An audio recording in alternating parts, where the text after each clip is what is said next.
The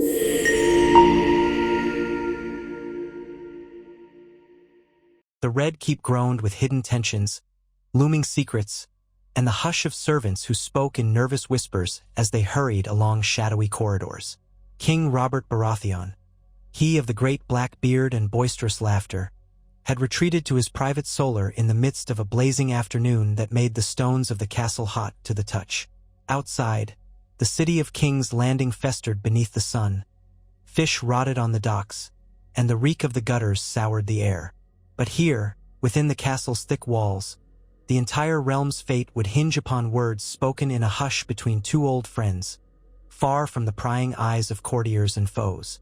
Eddard Stark, Lord of Winterfell and Warden of the North, stood in that solar with a brow creased by both worry and resignation.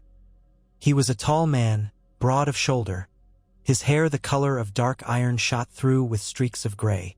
His sense of honor shaped his every breath, defined the lines of his weathered face, and guided his every decision. He had come to King's Landing at Robert's request, as he had countless times before, believing he might serve as a steady hand for his friend. But now, upon the wide wooden table strewn with half-empty goblets and battered maps of the Seven Kingdoms, lay a letter bearing the king's seal, a letter that would shake the foundations of Westeros itself. King Robert paced before the windows, his footsteps echoing on polished marble floors.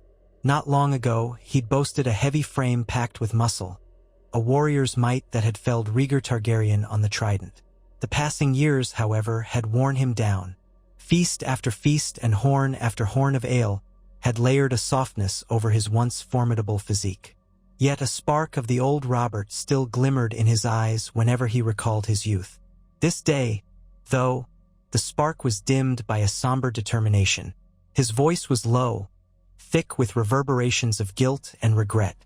"Ned," he said, turning, the wind from the open window fluttering a large tapestry behind him. "Gods be good.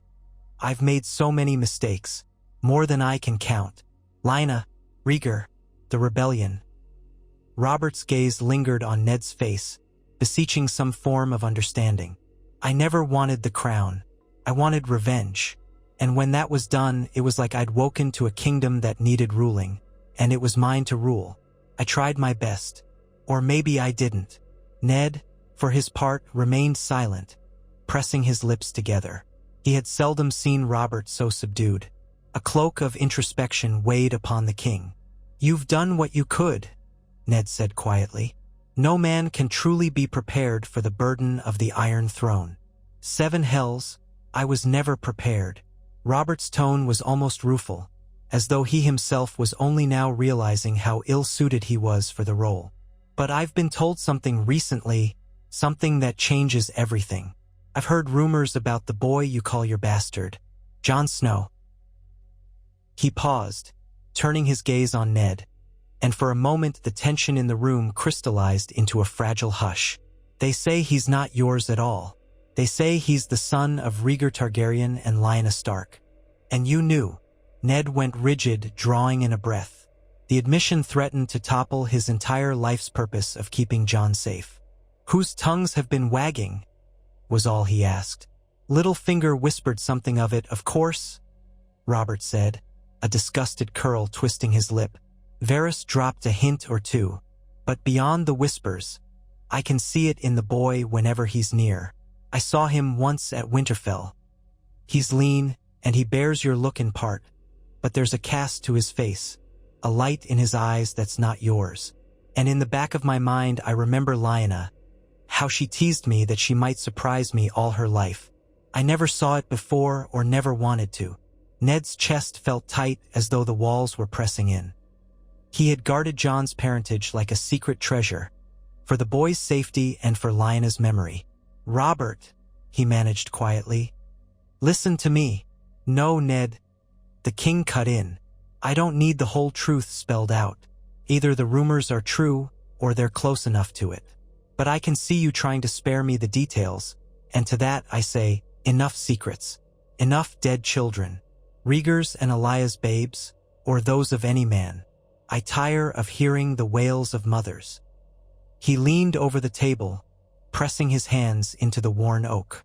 I loved Lyanna. You know I did. I was a fool. I thought killing Rhaegar would put the world to rights. All it did was lead to war and more death. If the boy Jon truly is their son, then gods, he's half Stark and half Targaryen. It means that by blood, he may have a claim to the Iron Throne. And by the gods, so be it. Ned paled at Robert's tone. What do you intend to do? Robert lifted his head, his eyes piercing Ned. I intend to make him my heir. The words sliced through the air. Ned opened his mouth, but no sound emerged. When he finally found his voice, it was a strangled whisper. Jon is a boy of perhaps 16. He's joined the Night's Watch. A vow is a vow, indeed, Robert said with a grunt. But a vow can be undone if a king commands it, especially one forced by false pretenses. If he is Rhaegar's son, I cannot ignore it. I've no wish to see Joff, Tommen, or Myrcella on the throne. They're sweet children, well, Tommen and Myrcella at least. Joff. The king's face darkened. I never quite liked that boy, Ned, even if he is. He stopped, then gave a crooked scowl. Well, no matter. My queen is a Lannister, and that is part of the problem. They're leeches, the whole lot. All they do is drain me and the realm. Ned eyed him warily. Robert, you realize the chaos you might unleash? Declaring Jon Snow as heir, and if the realm learns he's a Targaryen son, there are many who will call for his head. Others will flock to his banner. You'd spark another war. Robert's laugh was hollow, a pitiful echo of the roaring mirth that had once shaken the rafters. So let the realm riot. I'm tired, Ned. I've done all I could, and there's a part of me that wonders if I must atone for the blood spilled during my rebellion. Rhaegar was a fool and maybe a villain in my eyes, but the boy might not be. Let me do this final act. Let me mend the rift. Perhaps in naming a Targaryen Stark heir, I can build a bridge for the future. And by the 7, if the realm doesn't like it, they can come take the crown from my head. His eyes were bright with something akin to determination or perhaps a mad desperation. Ned realized with a start that Robert was entirely sincere. Over the next few days, that sincerity manifested in carefully chosen letters dispatched by ravens to the lords paramount of Westeros, commanding them to attend a grand council in King's Landing. No reason was given, only that the king called them south. There were lords like Tywin Lannister, whose fury Ned could all but taste on the air. He imagined Tywin's reaction once the truth was unveiled, once it became clear that the Lannisters' hold on the throne would be shattered. Then there were the Tyrells, the Martells, and the Greyjoys, too. Each would come with their own ambitions. Each would wonder at the king's summons. Within a moon's turn, the Red Keep's courtyard filled with the carriages and horses of the great houses. Banners fluttered, lions of crimson and gold, roses in shining green and gold, the sun and spear of Dorne, the golden kraken of Pike, and the falcon of the Vale, among others. Their retainers gathered in the main yard. Whispers and speculations flowed like the foul waters of the Blackwater rush. Was Robert dying? Was there a new war brewing across the Narrow Sea? Or was the King's Council meant to crush an internal threat? Amid the swirl of rumor and tension, Jon Snow arrived under heavy guard. It was at the King's explicit command that Lord Commander George Mormont escorted him south. Yet from the moment Jon set foot in the capital, one could see the disquiet in his dark eyes. He had exchanged his black cloak and leathers for more formal attire, though he still bore himself with the solemn humility he'd learned at Castle Black. He was older than many remembered, his shoulders broader and his countenance more certain. And while he did not know precisely why the king had summoned him, an inkling had taken root in his mind, a fear that whatever secrets Lord Eddard Stark had kept from him might soon be revealed in the most public of ways. The day of the great announcement came under a high, unforgiving sun that turned the throne room into a sweltering crucible. The Iron Throne loomed over the gathered lords, its melted swords a perpetual monument to conquest, to the triumph of Aegon Targaryen long ago. King Robert sat at its base rather than upon its jagged seat. He seemed smaller somehow as he addressed them all, sweat rolling off his brow as he spoke with an uncharacteristic solemnity. Lords and ladies of the 7 kingdoms, he began, his voice echoing in the vaulted halls, I have summoned you here to rectify a great wrong. My reign began in blood and fire, with the Targaryen dynasty overthrown and the Baratheons rising to power. He paused, drawing in a breath. But new truths have come to light, truths of a child, an heir, born of Lyanna Stark and Rhaegar Targaryen. A ripple of shock coursed through the room like thunder across the plains. Some gasped, some sneered, and others whispered to their neighbors with expressions ranging from incredulity to open revulsion.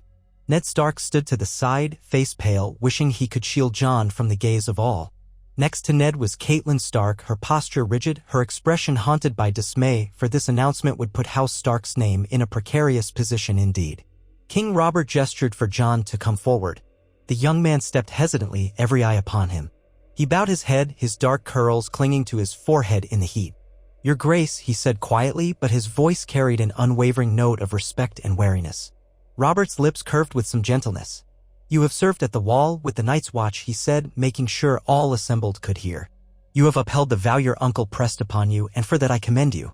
But I, Robert of the House Baratheon, King of the Undulls and the First Men, Lord of the Seven Kingdoms, and Protector of the Realm, now proclaim that vow void. I would have you stand not as a mere steward of the Watch, but as a prince of the realm, and as my heir. In the name of the Seven, I name you Jon. Jon Targaryen, blood of the dragon and the wolf, heir apparent to the Iron Throne." A second wave of shock tore through the assembled lords. Some knights visibly reached for the hilts of their swords before thinking better of it. Lords Tyrell and Redwyne wore expressions of astonishment, while Lord Tywin Lannister maintained a mask of icy composure, though his lips were pressed in a thin line. Oberyn Martell, who had come in the stead of Prince Doran, crossed his arms and regarded Jon with a narrowed, assessing look. The hall erupted in a low rumble of disbelief and subdued outrage. Jon, for his part, stood rooted to the spot. The flickering braziers cast shadows upon his face, but nothing could hide the swirl of emotions in his eyes. Terror, doubt, confusion. He glanced to Ned, who gave him a minuscule nod as if to say, "Stand strong." Cersei Lannister, resplendent in green silk, stepped forward with an indignant snap of her voice. "Your Grace," she said, her words pitched high to ring through the tumult. "This is madness. You would disinherit your own sons for this boy? A rumored Targaryen? Have you lost all sense?" Robert's expression hardened. "I will not be gainsaid, Cersei. Speak your words carefully. My sons, well, I do not believe them fit to rule. This realm has had enough of Lannister's cunning behind the scenes." That subtle condemnation left Cersei stiff with fury, but she dared not speak more.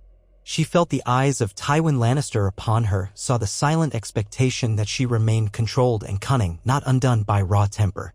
Varys, the master of whisperers, cleared his throat. "Your Grace, it is indeed a momentous decision.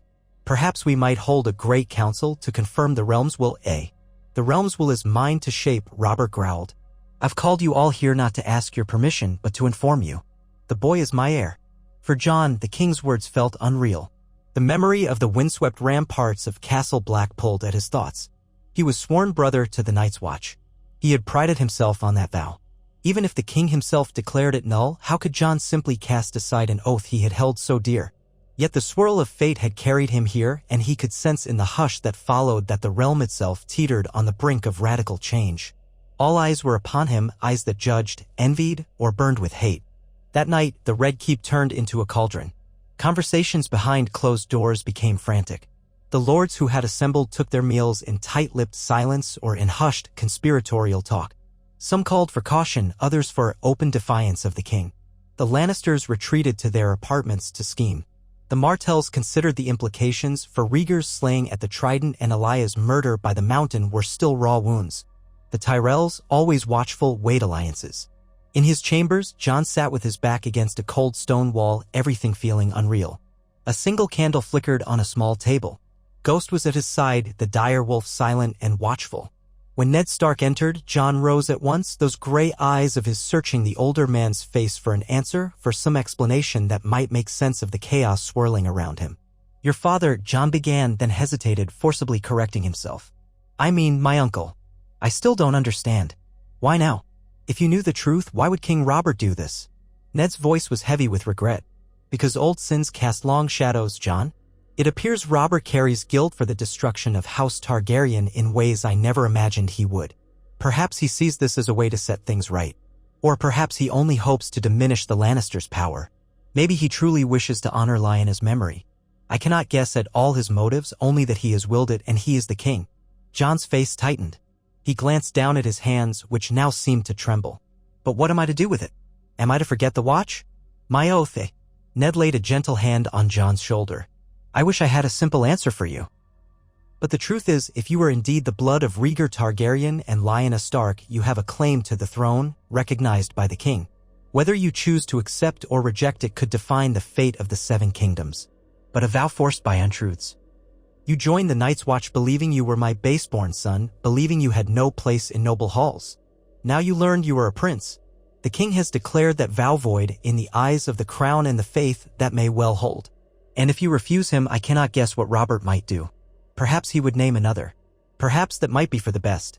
Or perhaps the realm would be thrown into war again. Jon's heart twisted as he realized the impossible nature of the choice before him. He wanted none of it. He had never hungered for a crown or a throne. The notion was absurd. A boy who had grown up overshadowed by his true-born siblings in Winterfell, never quite belonging, never fully acknowledged, now stood poised to rule the land. Part of him wanted to vanish into the night, ride north, rejoin his brothers in black, and pretend none of this had ever happened. But he suspected such an escape would be short-lived and would brand him a deserter in the eyes of any who refused to accept the king's decree. In the days that followed, Robert did what Robert did best. He feasted. Grand dinners were held in the great hall, the tables piled with roast boar, lemon cakes, and gallons of strong wine.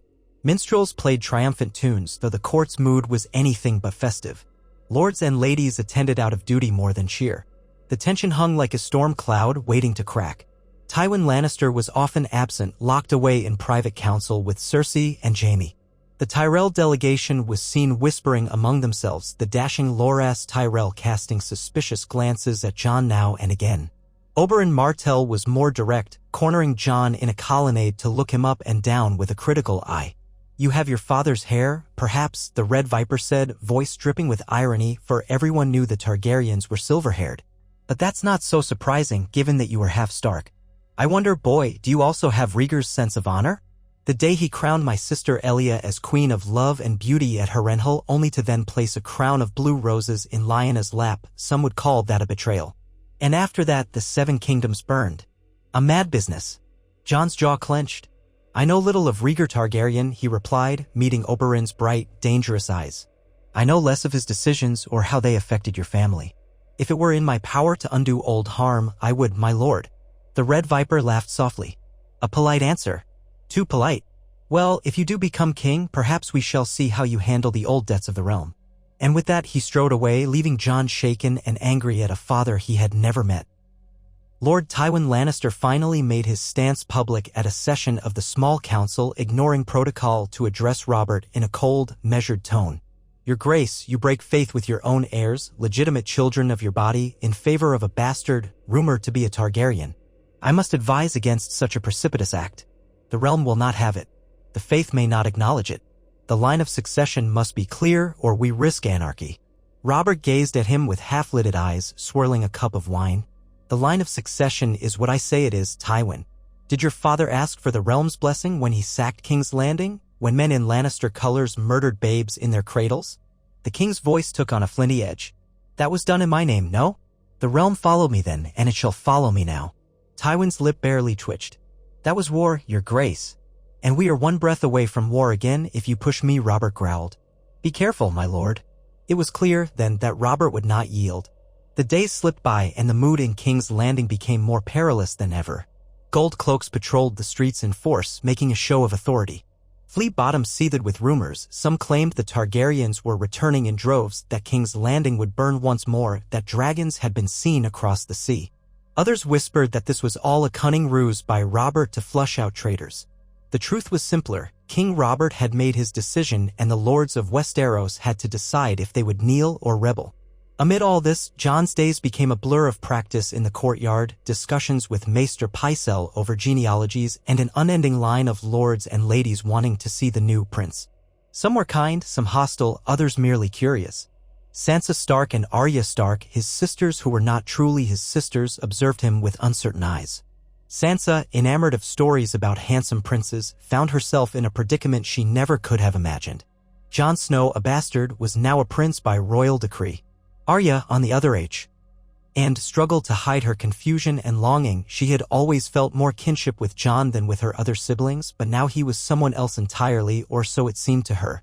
When Robert finally called upon Jon to stand in court wearing the black and red that signified House Targaryen in some combination with the gray dire wolf of House Stark, the boy's throat was dry and his heart felt like a smith's hammer pounding in his chest.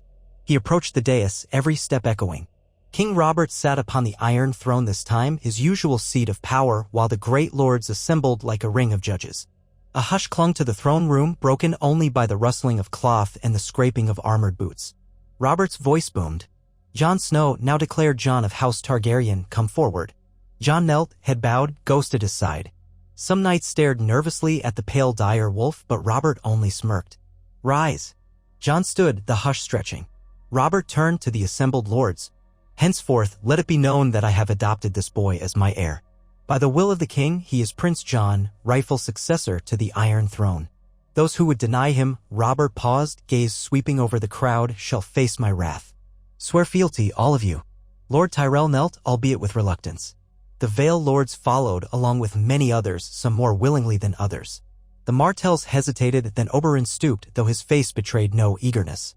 Tywin Lannister stood silent, so silent the moment seemed to freeze. Then, with methodical care, he inclined his head. Cersei, glowering, went to her knee a fraction of a beat later. The tension in the air was as thick as the day's heat, and Jon felt no triumph, only unease. From that day forth, King's Landing saw its newest prince housed in the royal apartments, though Jon insisted on keeping his dire wolf close and requested a simpler chamber than the lavish suite once occupied by princes of the realm. He had no taste for the overabundance of gold, the perfumed silks, the constant attentions of maids and courtiers. He found reprieve in the Godwood or in the training yard where Ser Barristan Selmy offered to spar with him to teach him the finer points of knightly swordplay. Jon accepted, grateful for a sense of purpose. At least with a blade in his hand, he felt he had some footing. But the realm's conflicts would not rest. Ravens arrived daily from all corners of Westeros. Some lords threatened open rebellion if the Targaryen pretender was named heir. The northern lords, fiercely loyal to Eddard Stark, found themselves uncertain how to address Jon, torn between their respect for Ned and their mistrust of Targaryens. Ned himself carried a silent burden, for in witnessing Robert's efforts to legitimize Jon, it forced old wounds to the surface, the promise he had made to Lyanna to protect her child, the guilt he bore for lying to his wife, Catelyn, all these years. One humid afternoon, Ned found Jon alone in the Godwood, beneath the massive limbs of an ancient oak. Jon turned at his approach, a swirl of emotions crossing his face, respect, longing, confusion. "Uncle," he began, haltingly. He still wasn't accustomed to calling Ned Lord Stark or any other formal title. "Is it truly right? Did you know about my father, Rhaegar?" Ned inhaled sharply. "I did. I knew before you were born. Lyanna begged me to keep you safe, to hide you from Robert and all the realm, lest you be killed. Because that is what happened in those days to Targaryen infants." He paused, pressed his lips then. "She loved you, Jon. She died bringing you into the world, and she wanted you to live free of the bloodshed that consumed our lands." Jon felt his eyes burn. "She died for me?" Ned nodded, swallowing hard. "She gave me her final wish, that I keep you safe and never reveal your true parentage. I was willing to bear dishonor, the scorn of my wife, the looks from my people, to do that. I would do it again. But Robert discovered the truth, or enough of it. I could not prevent this." Jon's hands clenched at his sides. "Yet now it's all undone. Everything's changed." Ned looked upon him kindly, though sadness etched the corners of his eyes. "Yes, it has. But remember, you carry both ice and fire in your veins. If you can find a way to unite the realm rather than tear it apart again, then perhaps you can honor Lyanna's memory." Tears threatened at the edges of Jon's vision, but he fought them back. "I feel as if I've been thrust into a story I don't understand." Ned placed a hand on Jon's shoulder. "Stories rarely unfold as we expect, Jon. All we can do is stay true to who we are." And so the days continued, with Jon torn between his reluctance and the growing reality of his new station. Robert had him attend council meetings where Pycelle droned on about taxes, where Littlefinger offered sly remarks about coin, and where Varys dispensed cryptic observations about enemies across the sea. Jon listened dutifully but struggled to imagine himself as king. Robert himself was not exactly a paragon of diligence, often nodding off or glaring at the mention of finances. More than once, the king would wave a dismissive hand and say, "The boy will fix it all once he's crowned," as if that absolved him from any immediate responsibility. A shadow loomed over all these deliberations, the possibility of war. Tension raged along the great roads. House Greyjoy, ever eager to exploit turmoil, stirred. The Lannisters might still raise their banners in outraged defiance. And over the narrow sea, another Targaryen lived, a princess named Daenerys, wed to a Dothraki Khal, if rumors were to be believed. Many in the capital whispered that the rightful Targaryen claim lay with her, not with this bastard-born boy. Some wondered if Daenerys would sail west aided by dragons from her blood, or if she would attempt to ally with Jon, forging a Targaryen unity. But the letters from Essos were vague at best, and the king's spies offered only conflicting news about the dragon princess. As the weeks passed, an unthinkable possibility arose, that Robert might abdicate the throne in favor of Jon. The king's health appeared to decline further with each night of drinking. More than once, he confided to Ned Stark or Barristan Selmy that he was finished with ruling, that he had done enough. "Let the boy have it," Robert muttered. "I'd rather spend my days hunting boar and betting whores than drowning in parchment." Such talk terrified Jon more than any threat from beyond the realm. Finally, after yet another night of rowdy feasting, Robert's attempt to quell the tensions by out-feasting them, came a fateful morning. The king was found slumped in his solar, a flagon of wine spilled across the table, his breathing shallow. Maesters were summoned. They discovered no obvious wound, but they whispered that his heart was failing.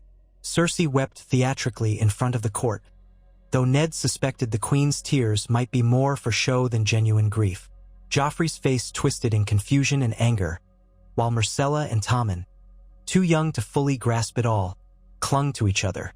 Word spread that the king was dying. A hush descended upon King's Landing unlike any before. With Robert bedridden, all eyes turned to Jon, the named heir, the uncertain figure who might soon become king before his 17th name day.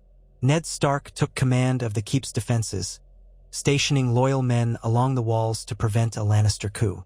Tywin Lannister's soldiers remained in the city, thick as fleas, but for the moment, there was no open confrontation. Tywin's expression remained opaque. He had not yet shown his hand. In the king's bedchamber, the oppressive smell of death hung.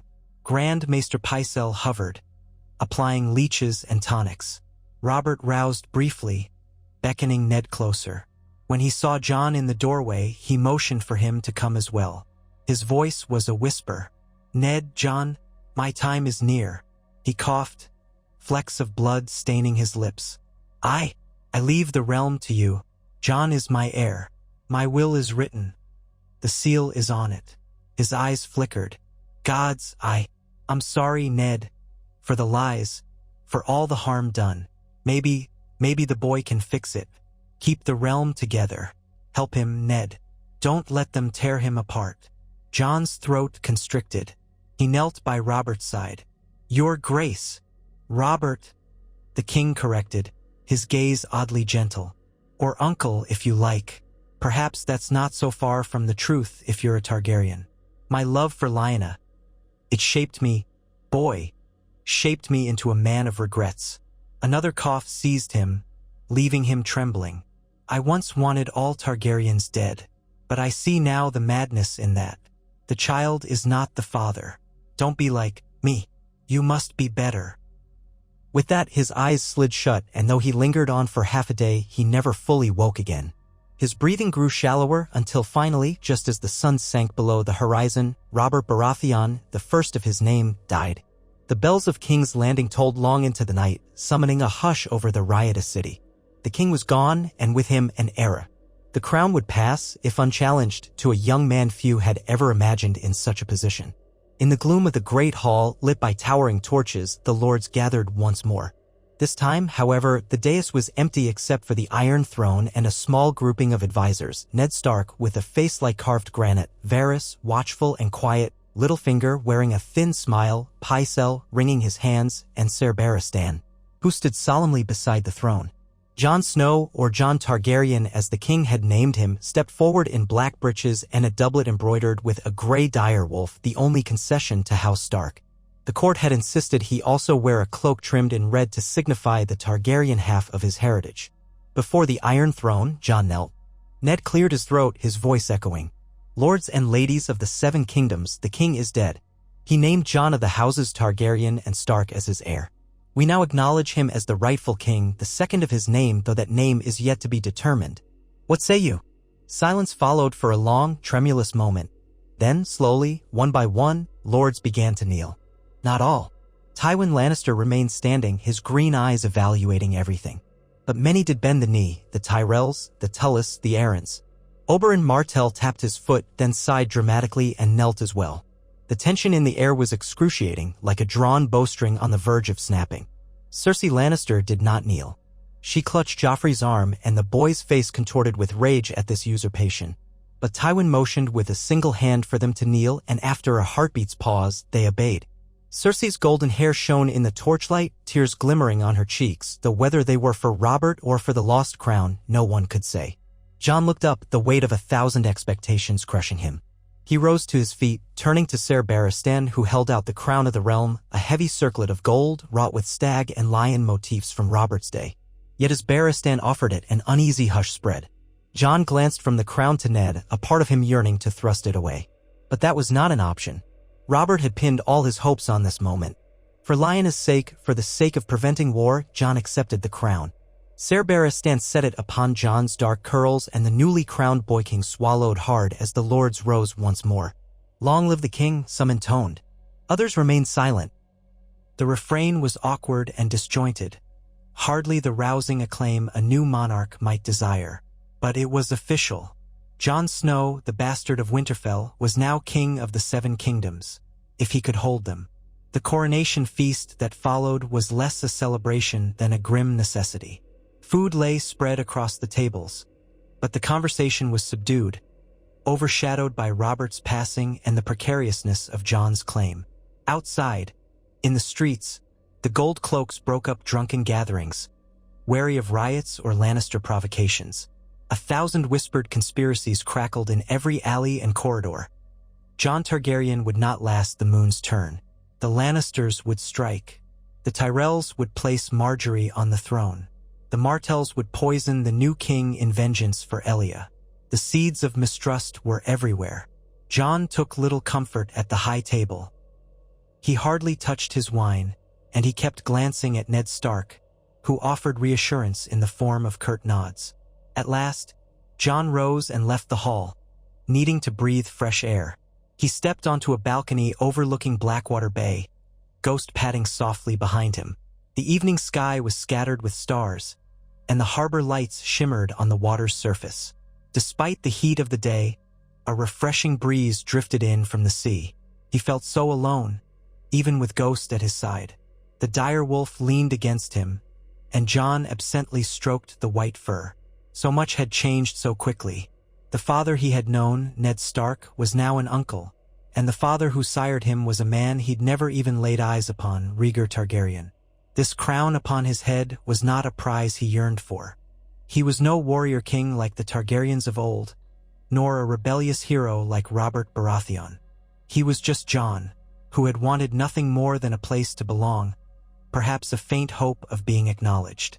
Now the realm hung on his every breath. He did not even hear her approach until she was at his side.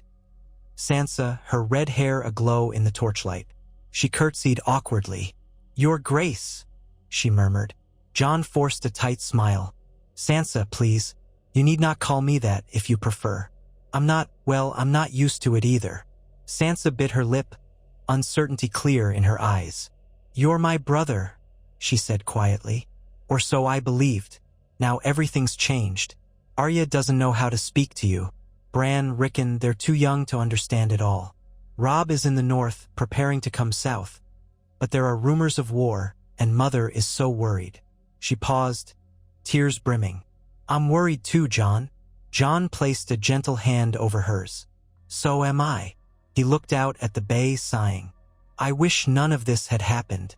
Perhaps I'm not the only one." She nodded, her gaze flickering across his face.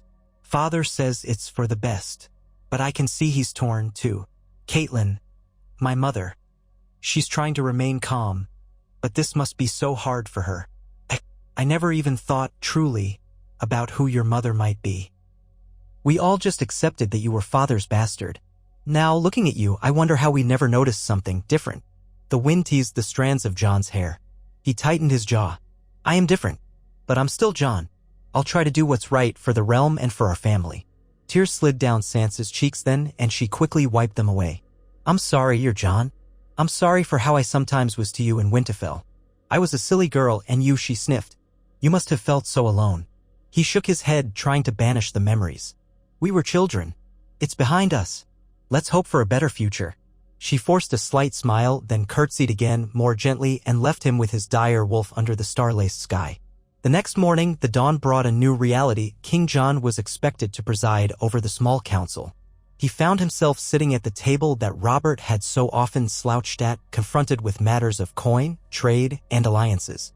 Littlefinger smirked his way through a discussion of the crown's debts, while Varys purred about the loyalty of the lords.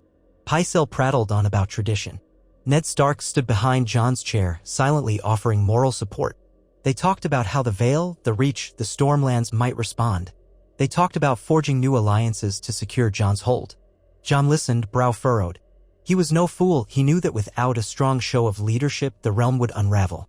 The Lannisters might strike first, or perhaps the Ironborn. Over and over, he asked himself how he, a former brother of the Night's Watch, might keep the peace. "We must see to the situation in the north," Ned said quietly. "Winter is coming and the wall remains. We need men, supplies. The wildlings grow bold in recent years, as I've heard from your uncle Benjen." Jon nodded. "Agreed. The realm's defense does not end simply because the king changes. We must ensure the watch is not neglected." Then, haltingly, he added, I know the watch well. I would see them properly supplied." Littlefinger interjected with a mocking tilt of his head. "And where, your grace, do you propose we find the coin? The crown's finances are precarious. Perhaps you should raise taxes on the lords of the realm? I'm sure Lord Tywin will be most pleased to pay for your bast, your Targaryen rule." Jon's eyes flickered with annoyance. "We shall find a way," he said curtly, though the truth was he had no immediate solution. The day stretched on, with counselors throwing problems at him, each more daunting than the last. By the end, Jon's head pounded. In the ensuing weeks, word of Robert's death spread like wildfire. The new King Jon was tested swiftly. A faction of northern lords, uncertain whether to accept a Targaryen as their ruler, even though he was half Stark, began to mutter about proclaiming Robb Stark king in the north if Jon's reign seemed too precarious. The Dornish lords, still remembering the crimes committed against Elia, hesitated to rally behind a Targaryen name. The crownlands were fracturing as well, with some bannermen refusing to yield to a boy king. Meanwhile, Tywin Lannister bided his time. Jon invited him to remain in King's Landing, to serve as the king's hand, perhaps, acknowledging his decades of experience. But Tywin refused. He bowed gracefully, citing his advanced age and the need to return to Casterly Rock to manage affairs there. Before he left, however, he arranged for Cersei and Joffrey to remain in the capital. Joffrey glowered at Jon, lurking near the practice yard, occasionally hissing insults at him. The tension crackled, and more than once, Ser Barristan had to intervene to keep the peace. Yet Joffrey made no open move. Tywin's departure left a vacuum of power, into which Ned Stark was named Hand of the King, at Jon's insistence. Ned accepted, though with grave reluctance. "I will serve the realm as best I can," he said quietly. "I took an oath to Robert, and if you are his lawful successor, then I must do the same for you. But be wary, Jon. The Lannisters are not known to accept defeat lightly. Tywin is planning something. Cersei is more cunning than any know. And that boy, Joffrey, I see only cruelty in his eyes." Jon's life settled into a grueling routine. Morning swords in the yard with Barristan or the Kingsguard, midday council meetings with Ned and the others, afternoons spent reading letters from the various lords, evenings trying to soothe tensions among the court or visiting the Red Keep's library to learn the history of the Targaryen kings. He read about Aegon the Conqueror, who forged the 7 kingdoms into one realm.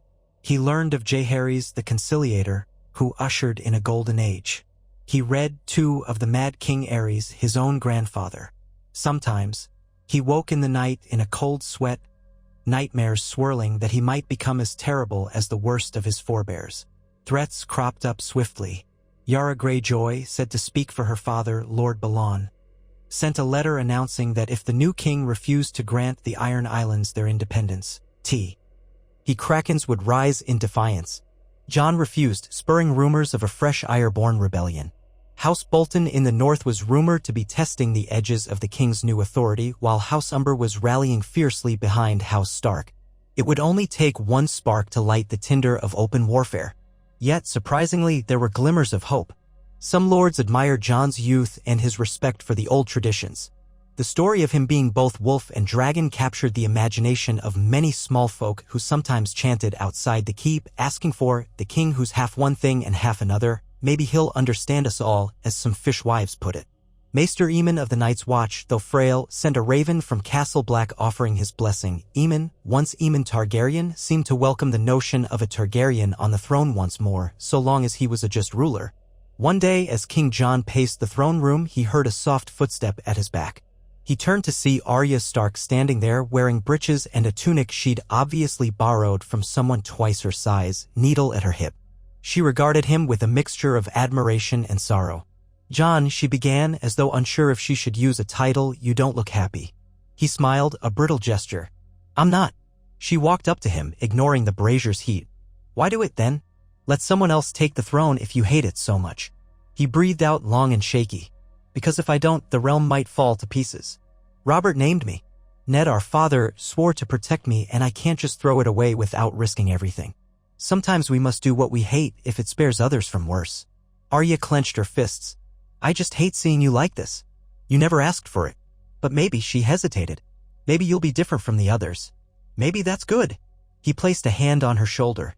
"Maybe. If I have the strength. I'm sorry all of this has disrupted our family so much." She shook her head. "I don't care about that. As long as we're still Starks or half Starks.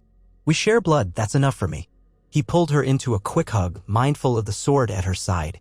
She left soon after, bounding off like a restless cat. In that moment, Jon felt a flicker of warmth in his chest, a reminder that some bonds transcended titles and crowns. But joy was fleeting. The next crisis came in the form of Tywin Lannister's letter from Casterly Rock, presenting a list of demands regarding the western borders and the place of Joffrey in the line of succession. The letter carried veiled threats, suggesting that if King Jon did not offer certain concessions, such as a significant dowry or title for Joffrey, Lannister forces might rise for the cause of true Baratheon heirs. Ned read the letter with clenched teeth. "They won't rest until they place Joffrey on the throne and rule as they please." Jon nodded, setting the letter aside. "We cannot yield. But neither can we allow a war to tear the realm apart. We must respond carefully." Ned studied Jon for a long moment. "What will you do?" Jon thought of the night he'd pledged his sword to the Watch. He thought of his father, no, his uncle, Ned, who'd taught him the value of mercy and justice. He thought of the Targaryen kings whose histories he'd pored over, some wise, some cruel. "We must show we are firm but not bloodthirsty. Invite Tywin to a parley at Harrenhal or at some neutral place. We offer to confirm Cersei's children as legitimate Lannisters, grant them titles, but not the throne. If Tywin is wise, he'll accept. He must see that his best chance of influence is not open war." Ned blinked as though surprised by Jon's clear direction. "You would do that?" Jon gave a weary shrug. "I'll try. But if Tywin rejects the offer, we must prepare for war. I can't allow the realm to be torn by a false claim. Robert's will is clear. We have the support of many houses. We can win." Ned gazed at him with a mix of admiration and pity. "As you will, your grace." Letters were sent. Ravens winged their way across the skies. Tension mounted in King's Landing with every passing hour, but the first test of Jon's new reign had begun. Would Tywin Lannister accept the olive branch and negotiate, or would he declare for Joffrey, plunging the Seven Kingdoms back into chaos? In the gloom of the Red Keep's royal apartments, Jon knelt by his bed. Ghost slept at the foot, a silent sentinel. Jon prayed to the old gods and the new, unsure which would hear him. He prayed for guidance, for the strength to unite a realm that had been fractured by old hatreds. He prayed for the mother he never knew, for the father who sired him and the father who raised him. He prayed that he might be more than just a hapless boy in a crown, that he might somehow find a path toward peace. Far away, the wind stirred in the north, sending a chill down the spines of men who patrolled the wall. Across the sea, rumors of dragons whispered through the dusty markets of Pentos and Meereen, of a silver-haired queen forging alliances among the Dothraki. In Dorne, resentment smoldered still. In the Iron Islands, the ravens carried talk of rebellion. The fate of the Seven Kingdoms had been tossed like dice onto a tavern table, and the role was still uncertain. Yet for the moment, King Jon Targaryen, born Jon Snow, sat the Iron Throne, the realm balanced on a knife's edge. And so began his reign, a boy of ice and fire, wrestling with the legacy of 1,000 ghosts, attempting to steer Westeros away from a fresh storm of swords and blood. If he succeeded or failed, none could say, only that the realm would never again be the same after Robert Baratheon named Jon Snow his heir. And in the quiet corners of King's Landing, the Watchers, spies, schemers, and loyal friends waited to see if the boy king would prove himself the rightful ruler or simply another doomed soul upon a throne of blades. The days following Jon's lonely vigil in the royal apartments blurred into a haze of strategy, tension, and whispered plots. If Robert Baratheon's death had sent shockwaves through the Seven Kingdoms, the ascendancy of Jon Targaryen, born Jon Snow, was fast becoming the gale that might shake every pillar of power. But if the realm teetered on the edge of war, it also dangled on the precipice of a rare sort of hope. Jon was young, untested. He was half Stark, that family known for their steadfast honor, and half Targaryen, a name both revered and reviled. In dusty corners of street markets, in sprawling castle halls, and in the hearts of soldiers who had never knelt to a Targaryen before, curiosity warred with fear. Jon rose early each morning, well before the sun's pale light cracked over the rooftops of King's Landing. He found solace in routine. In the courtyard, sparring with Ser Barristan Selmy or other Kingsguard knights, he could momentarily forget the weight of the crown. Sweat poured down his face in the clammy dawn air, muscles protesting after too little sleep.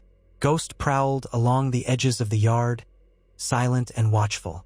The handful of onlookers, guards, kitchen boys, stable hands, would murmur among themselves about the white direwolf, an unsettling beast in the heart of the capital.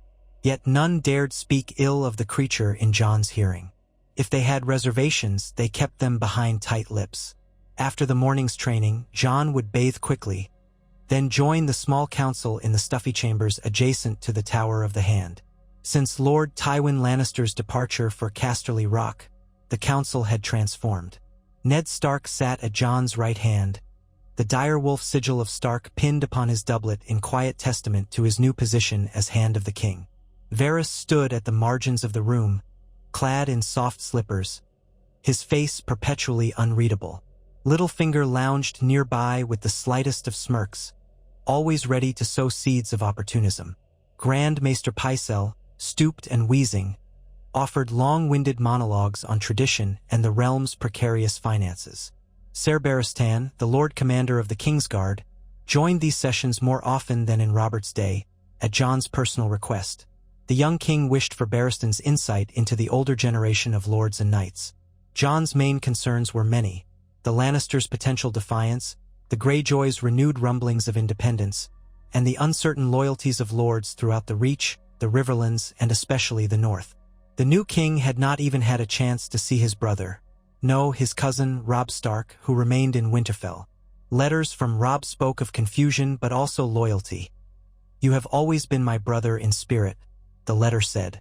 "If you have become the king, then I shall offer you my sword, though I know not what the other northern lords will do." Such half-pledges, half-doubts bled through every raven that arrived from the edges of the realm. They waited for Tywin Lannister's reply, anxiously scanning each new letter for the lion's sigil.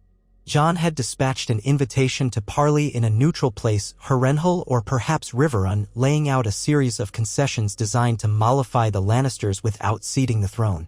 Joffrey, who remained in the Red Keep alongside his mother, prowled about with restless malice.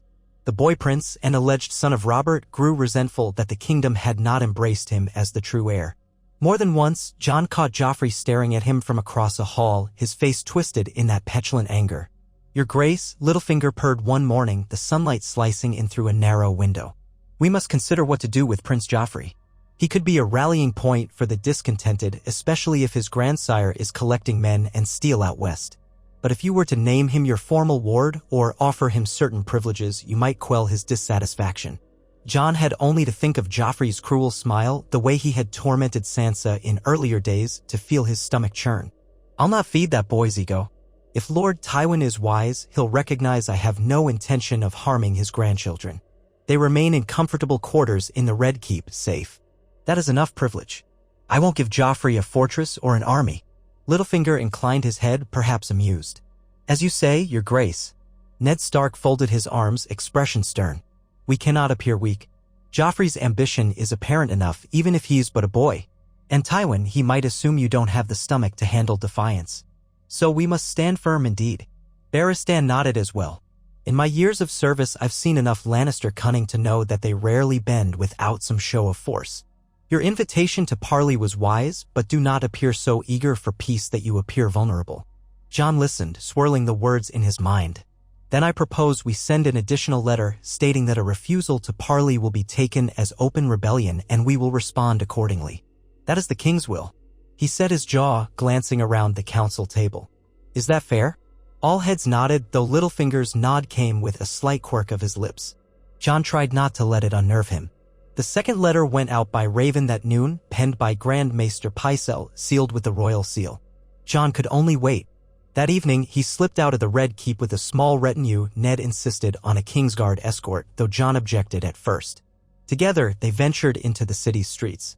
At first, the small folk who recognized Jon knelt clumsily or stumbled back, uncertain if they should cry out in joy or terror.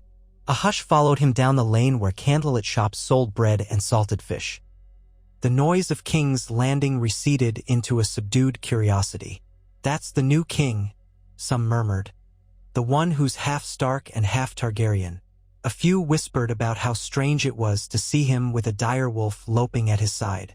Others shrugged, proclaiming any king was king enough if he kept them from war. Jon's reason for venturing out was simple. He wished to see the people he now ruled, if only briefly. Guards pressed near, clearing his path. He paused at a modest sept, half hidden amid the crooked rooftops. Down a narrow alley, he saw a group of children staring wide-eyed at Ghost's gleaming white fur. He crouched for a moment, inviting them forward, letting them touch the direwolf's flank. He tried to ask them their names, but they quickly scampered away in shyness. Even so, their soft laughter lingered, and for a moment, the burden of kingship felt lighter. He found himself recalling the windy battlements of Castle Black, the brotherhood he'd left behind. In that simpler life, though it was harsh and lonely, at least he'd known his duty plainly. Guard the realms of men against threats from beyond the wall. Now, he guarded the realm from an internal threat. The watchers on the wall still had their vigil, but he had inherited a throne bristling with foes. By the time he returned to the Red Keep, the hour was late.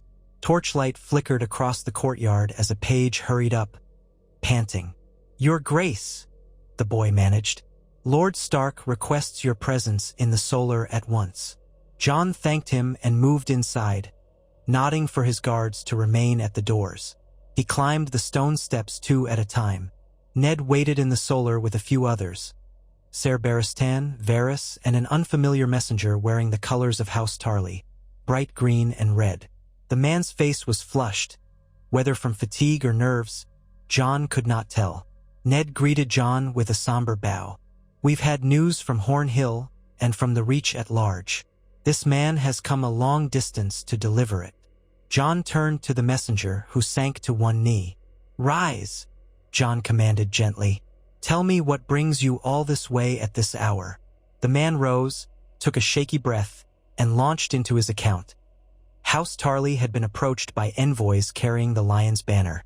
These envoys called themselves representatives of Lord Tywin Lannister, but they also bore letters from Prince Joffrey, claiming that Robert Baratheon's naming of Jon was illegitimate and that the true heir had emerged to restore order. The letter demanded that House Tarly and others in the Reach declare for Joffrey, or face the consequences once the Lannisters marched. Jon felt a weight settle in his chest, but he kept his voice calm. "And what is Lord Tarly's response?" The messenger swallowed. He wishes to remain loyal to the crown, your grace, but he is uncertain. Lord Randall Tarly is a proud man, and he has always honored the chain of command. But the letter implies that the king in King's Landing is a Targaryen pretender. Lord Tarly begs for clarity. Should he muster his forces at Horn Hill in your name? Or should he wait? The Tyrells have not yet spoken definitively. It seems they wait to see whether Lord Tywin marches. Ser Barristan, arms folded, uttered a quiet huff. Randall Tarly is no man to be trifled with if he commits to battle. He's known for discipline and skill, one of the finest soldiers in the Reach. Ned nodded. The Tyrells will not want to let the Lannisters bully them, but they may also fear the outcome of an open field. The Reach cannot lightly provoke the wrath of Casterly Rock. Meanwhile, if Tywin bribes them with promises of land or wealth, they might be swayed, at least some of them. Jon turned to the messenger, meeting the man's eyes. Tell Lord Tarly that I am indeed the lawful king, by Robert Baratheon's own decree. If he remains loyal, I shall remember his loyalty. If he is uncertain, let him consider that a Lannister-led coup would do no favors to the Reach or to House Tarly. Convey that we are prepared to defend our seat, the crown, and we do not bow to intimidation. He should muster a defensive force, but not engage in reckless forays unless Lannister troops cross into the Reach. We will coordinate. The messenger bowed deeply. Yes, your grace. I will depart on the morrow. As the man left, Varys stepped forward, fingertips pressed together. My little birds have begun singing of an ever larger war chest being assembled at Casterly Rock. Tywin Lannister is rumored to have purchased large quantities of grain and arms, preparing perhaps for a siege. If he has not answered our second letter, it might mean his only answer will come in steel. Jon drew a breath, tasted the warm stale air of the solar. Then we must prepare as well. If the Lannisters mean to make Joffrey their puppet king, they'll have no choice but to come for King's Landing. I want the gold cloaks readied and the city walls fortified. Call in loyal banners from the Crownlands, especially Rosby and Stoworth. Lord Stark, can we summon men from the north without provoking them to name Robb as king in the north? Ned's face tightened. We can summon some, especially from houses known to be close to me, House Manderley, House Serwyn, House Hornwood. As for others, I'll handle it carefully. The Grey Jon, the Karstarks, the Boltons, they might resent a Targaryen on the throne. But if the king's call goes out, I believe enough will heed it. Jon realized the circle was closing. The realm was sliding toward war, as so many had predicted from the moment Robert died. He only hoped they might avert a full-scale catastrophe. Very well, he said. We must not be found unprepared if the west rides east. Barristan added quietly, and we must consider a simple truth. If Tywin marches, we may have to meet him on the field rather than let him choke King's Landing by siege. The city's walls are formidable, but a siege can be a slow death. Jon nodded, though the mere thought of open conflict twisted his gut into knots. Ser Barristan, you'll have command of the royal forces in that event. You and the Hand. I'll lend what aid I can, but you both have more experience than I. Ned looked ready to protest, but he settled into a grim acceptance. We'll do our duty, your grace. At that, the meeting dissolved. Varys slipped away like a drifting shadow, ever on the move. Pycelle had already retired to his bed. Ned lingered only to clasp Jon by the shoulder. We'll get through this, the Hand said, though worry lines etched his face. The realm has faced war before. Perhaps the threat of it will make Tywin yield if he sees we won't be bullied. Jon could only hope that was true. Over the next fortnight, tension in the capital stretched taut. The city gates rattled with wagons of supplies that the crown purchased for any potential siege. The gold cloaks drilled daily in the courtyard. Distant rumors said that in the west, war horns were sounding. Tywin still had not answered the king's summons. It was said that he had gathered a host at Casterly Rock, reinforced by many bannermen who believed that Joffrey Baratheon, blood of King Robert, was being denied his rightful throne. Amid these ill omens, a small sign of hope arrived in the form of a letter from Highgarden. Mace Tyrell, Lord of Highgarden, expressed formal condolences for the death of King Robert and recognized Jon's position, albeit in cautious wording. He said nothing of Joffrey. Ned was quick to point out that Mace Tyrell liked to keep all options open, hoping to ally himself with whichever side emerged victorious. Still, a letter that didn't call for Jon's head was more promising than the alternative. Meanwhile, within the Red Keep itself, the new king's half-sisters Sansa and Arya Stark struggled to find their footing. Sansa was torn between her old dream of being a queen or princess consort and the stark reality that her one-time bastard brother now or the crown. She had done her best to be courteous in public, greeting Jon with careful curtsies, but he could sense her uncertainty. Arya, for her part, was less shy in showing her confusion. She followed Jon around the castle at times, peppering him with blunt questions or simply sharing a moment of companionable silence in the Godswood. Catelyn Stark resided in the Red Keep as well, in a set of apartments near Ned's. Jon sensed her disquiet whenever their paths crossed. There was a latent distance there that neither could easily bridge. He was the living proof that Ned had lied to her for years, that her husband had brought home a supposed bastard. She did not speak ill to him, but neither did she look comfortable in his presence. Sometimes, Jon would see her standing with Ned in a corridor, the two of them talking in hushed tones, and he could guess at the tension behind their words. Still, Catelyn was no fool. She recognized that if war came, the Starks would be bound to the throne Jon represented, and that failing to support him would pit the North against itself and the realm. Jon noticed that in official gatherings, she comported herself with dignity, never hinting at her personal misgivings. In that, he respected her. An unexpected visitor arrived not long after, wearing the pale gray of House Greyjoy. Jon nearly startled when the man introduced himself as Aeron Greyjoy, nicknamed Damphair, a priest of the drowned god. Rumors had it that Balon Greyjoy's brother was a fanatic who scorned all things Southron. Yet here he stood in the throne room, watery eyes fixed upon Jon with a fervor that bordered on mania. Jon received him warily, flanked by Kingsguard. Ghost prowled at the dais' foot, ears pricked. Ned and Littlefinger stood behind, forming an uneasy backdrop. Aeron bowed stiffly. "Your Grace," he intoned, voice raspy with salt and spirit. "I bring a message from my brother, Balon, Lord of the Iron Islands. He acknowledges your crown, but he demands freedom for the Ironborn as the cost of his fealty. If you deny us our birthright, the Iron Islands shall rise as we did in the days of old, forging our own path by the seas." Jon met the priest's gaze, remembering how Theon Greyjoy, his one-time companion in Winterfell, had always spoken of the father who surrendered his last rebellion after Robert and Ned crushed Pike. Does Lord Balon truly believe the timing is favorable for rebellion? Jon asked, voice carrying through the throne room. The crown is alert to any act of aggression. Aeron's thin lips quirked into a smile. It is the drowned god's will that we Ironborn reclaim our ancient freedoms. We care not for the quarrels of the Green Lands, but if war stirs, it is the perfect tide for us to break free. Will you grant the Iron Islands their independence in exchange for peace? From behind Jon, Ned Stark's voice resonated calmly. We've fought that war before and many men died. The Iron Islands remain part of the Seven Kingdoms. That was the price Balon paid for his earlier rebellion. Jon inclined his head. I will not break the realm into pieces to buy the loyalty of one lord.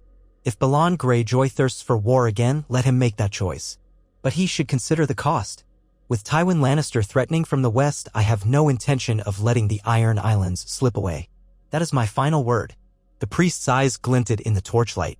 He drew in a breath as though about to protest, but then exhaled and bowed. I shall carry your message back to Lord Balon, your grace. May the drowned god decide. Jon merely nodded. He may try. When Aeron withdrew, the courtiers mumbled among themselves. The mood in the hall darkened with the realization that another front of potential war had opened. Jon turned to Ned with a sense of foreboding.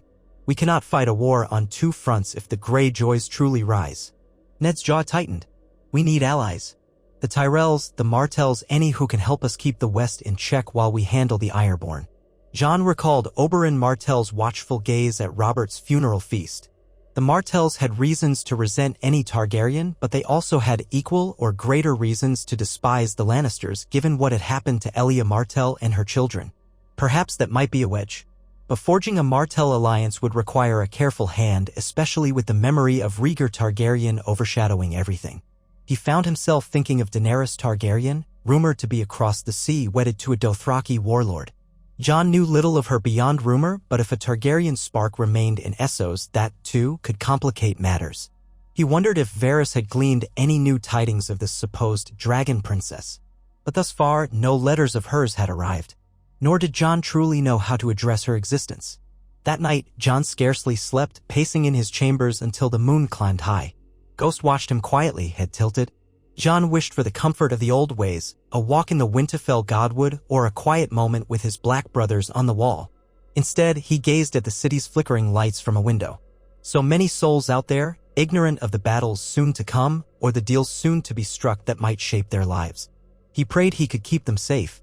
The next morning, a raven arrived, black wings beating the sky, to deliver a letter stamped with a wax seal bearing the Lion of Lannister. Ned presented it to Jon in the solar. They read it together, each line resonating with the harsh finality of Tywin's words. To the boy styling himself king. I do not parley with pretenders. The rightful heir to the Iron Throne is Joffrey Baratheon, firstborn of King Robert. I ride east to place him where he belongs. Let all who cling to this false Targaryen stand aside or meet Lannister steel. You have one moon's turn to renounce your claim and proclaim Joffrey as king before I march. Tywin of House Lannister. Ned quietly swore under his breath, a rare show of anger. Jon felt a coldness settle in him, a grim acceptance of fate. That's it then, he said. He refuses to treat with me. War is coming. Barristan, who had joined them, bowed his head. We must ready our forces. Tywin Lannister knows war like few others. This will be no simple rebellion easily quashed. Littlefinger sniffed. It seems the lion means to bare his claws. We might consider a more cunning approach. If you moved swiftly and perhaps, arranged an accident for the old lion that might save the realm a war. Accidents happen. Jon's eyes flashed with anger. I'll not stoop to secret murders, Lord Baelish. If we must face Tywin on the field, so be it. I will not have the realm think their king a coward who uses assassins and knives in the dark. Littlefinger's grin was sly. Then I suppose we must pay the price in blood on the battlefield if that's truly your choice. Ned gestured for calm. Baelish, he said curtly, we are not playing your games. The king's decision is final. Littlefinger shrugged as though only half invested in the entire conversation. Then you'll want to ensure the coffers are ready for a prolonged conflict. War is expensive. We can raise new loans in Bravos or Volantis if you like. Or perhaps from the Iron Bank, though they'll charge a princely interest. Jon gave a curt nod, forcing himself to speak levelly. Do what you must to secure the realm's survival. But keep it within reason. Our children should not be crippled by debt. Littlefinger bowed low. Why, your grace, you speak as though you expect you'll have children to inherit this throne someday. That's quite the confidence. Before Jon could answer, Littlefinger slipped away, leaving a faint tension in the air. Ned exhaled. He grows bolder every day. Jon rubbed the back of his neck. He thinks he's indispensable, perhaps he is, in a twisted way. We have little choice but to use his cunning for now. If Tywin marches, we'll need all the coin, swords, and allies we can muster. Barristan set his jaw. Then let's muster them. I suggest we call upon any loyal lords to assemble an army at Rosby or Duskendale where we can converge. When Tywin advances, we'll stand in his path. Better to face him outside the city than risk a siege. That became their plan. Ravens fanned out to the Crownlands, the Stormlands, and the north. Jon commanded that all loyal bannermen gather within one moon's turn at Rosby. From there, under the banner of the new king, they would unify for a potential confrontation with Tywin's host. Swiftly, the city became a hive of war preparations. Blacksmiths worked day and night, forging arrowheads, swords, and armor. Horses were gathered for cavalry. Farmers from the surrounding countryside brought in barrels of grain, salted meats, and root vegetables for storage. The tension only climbed higher. 2 weeks into these frantic preparations, a retinue of Dornishmen arrived with flamboyant flair. At their head rode Prince Oberyn Martell, the Red Viper of Dorne, along with a small company of spearmen bearing the sun and spear sigil. They were escorted to the Red Keep beneath suspicious stares from the gold cloaks. Jon received Oberyn in the throne room, where the Dornish prince bowed with a mocking flourish. Your Grace, Oberyn said with a crooked smile, I confess, I never thought I'd see a Targaryen crowned in the Red Keep again. My kin have long memories of what happened to my sister and her children, but I also have no love for House Lannister. Jon eyed him warily. You've come to seek revenge for Elia Martell? Oberyn's mouth twisted. Revenge is a dish best served cold, so they say. But I'm also a practical man. I've come because Doran, my brother, and I have decided that if war is imminent, we'd rather see you on the throne than endure a Lannister puppet who pardons Gregor Clegane and the rest of the butchers. My father's bones lie uneasy thanks to Tywin's machinations. A hush spread through the throne room. Oberyn's voice dripped with old anger, but also with a pragmatic acceptance of the moment. Jon slowly inclined his head. I see. So Dorne is prepared to ally with the crown against Tywin Lannister. Oberyn stepped forward. He wore a light yellow tunic that seemed better suited to the warm suns of Dorne than the clammy heat of King's Landing. Dorne's alliance does not come without conditions. We have not forgotten the blood spilled. We demand justice for my sister Elia, public condemnation of Tywin's crimes and the men who enacted them, the mountain chief among them. We also demand certain trade rights, a say in the next governance of the realm, and a measure of autonomy for Dorne's internal rule. Ned Stark, standing to Jon's side, stiffened. You want the king to declare Gregor Clegane a criminal. That would be well and good. Many in the realm know of his cruelty. But Tywin Lannister has always protected the mountain. If we publicly denounce him, we effectively declare war on House Clegane, and the Lannisters might rally even more fiercely. Oberyn flicked his gaze to Ned. They're already rallying. War is nigh, and we won't fight for you unless we have your promise. Gregor's head, and Tywin called to account for what he did to Elia and her children. We want justice, not hollow words. Jon recognized the grim logic. If the Dornishmen had come to him offering an alliance, it meant they expected him to be bold enough to challenge the entire culture of Lannister impunity. He gave a short nod, recalling how Robert had once turned a blind eye to such questions, proclaiming that war was war. But Jon was not Robert Baratheon. Prince Oberyn, I swear this to you and to the memory of Elia Martell. If the mountain still serves the Lannisters, if he rides against us, we will see him face justice at a trial or on the battlefield. My father, Eddard Stark, has a certain fondness for seeing criminals answer for their crimes. That is the Stark way, and I will not shy from condemning atrocities.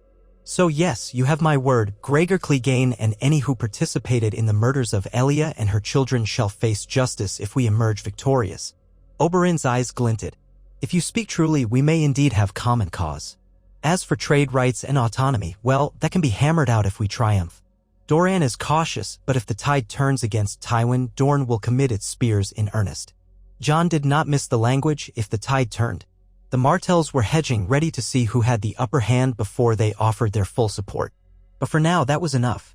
He offered Oberyn a place in the Red Keep, which the Dornish prince accepted. Oberyn took up residence in airy apartments overlooking the sea, bringing with him a swirl of color and flirtation that unsettled the staid courtiers. In the weeks that followed, more lords trickled into the Crownlands to declare their stance. Houses Rosby and Stokeworth reaffirmed their loyalty, as did Massey and Hayford.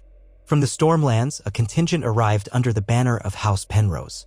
They brought word that Stannis Baratheon, Robert's stern elder brother, remained in Dragonstone and had not yet declared openly for or against Jon. That caused a ripple of concern among the council, for Stannis was known to be stiff-necked about matters of succession.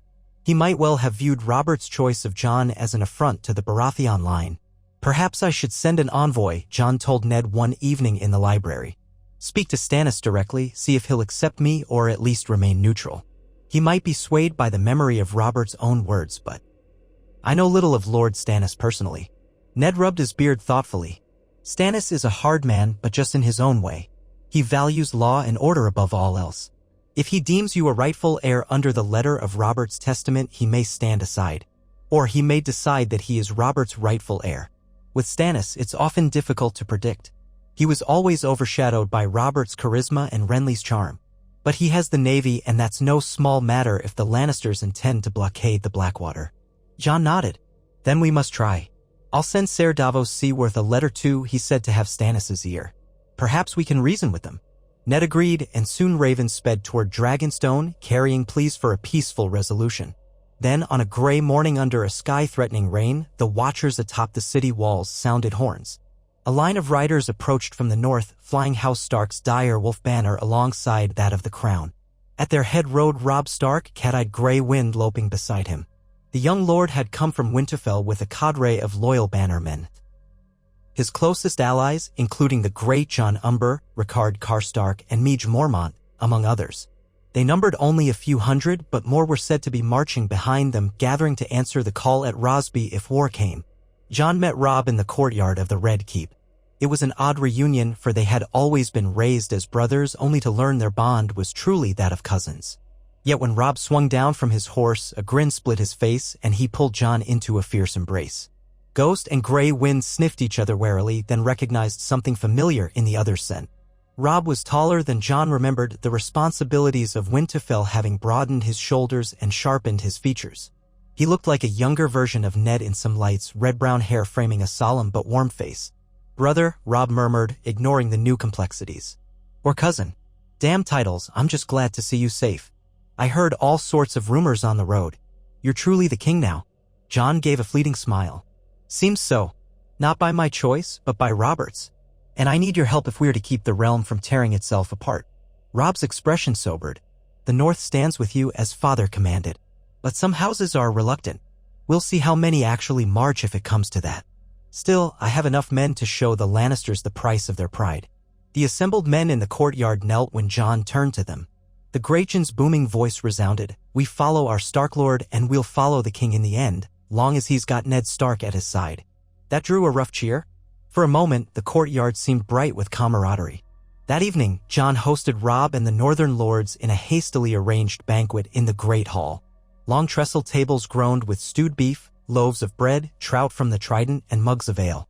The atmosphere was tense but more convivial than some earlier feasts had been, simply because many of these men were old friends or allies of Ned Stark. Arya hovered nearby, overjoyed to see Robb.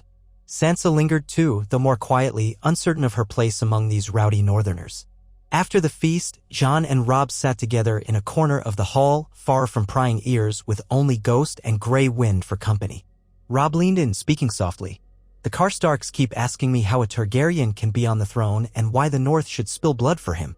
I told them that you're still as much Stark as Targaryen and that Father himself stands behind you. Most seem willing to trust Father, if not you. But there's a whisper out there, some dream of a return to the old days when the North was its own kingdom. Jon had expected as much. If it comes to open conflict with the West, we'll need them.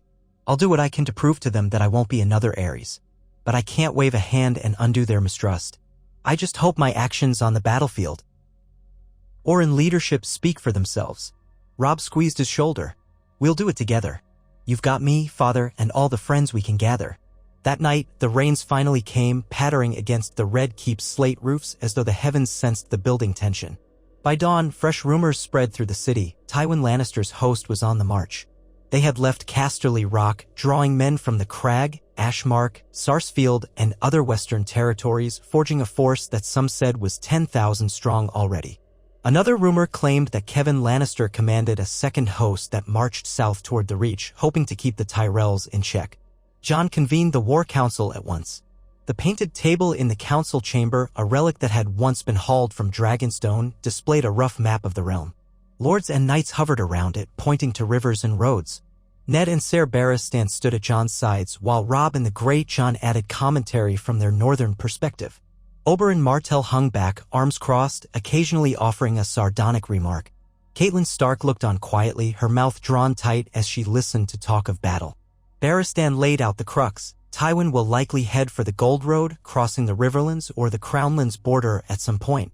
We must decide whether to block him near the Blackwater or march west to meet him. If we wait too long, he could circle us or attempt a siege. Ned studied the map. Rosby is our gathering point. Once we have enough men, we can march along the Blackwater, find a good defensive position. The hills near the Windwater might offer advantage. The Great Jon rumbled, better to catch the lions in the open, I say. The North's cavalry can break them if we choose our ground well. We don't want them digging trenches under our city walls. Let them try to flank us, we'll flank them in turn. Robb tapped a spot on the map. The Red Fork near the crossroad. DS might be a strategic crossing. If we hold the fords, Tywin can't easily push east. Ned sighed. But that puts us in Tully territory. Hoster Tully is old and ill. Edmure Tully might not want a major battle fought on his fields. Then again, the Riverlands are always in the crosshairs. Jon listened, feeling his heart pound.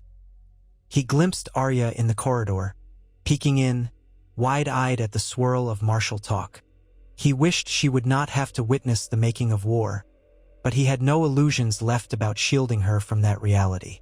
We'll send word to Edmure Tully, Jon said at last. We must coordinate with him.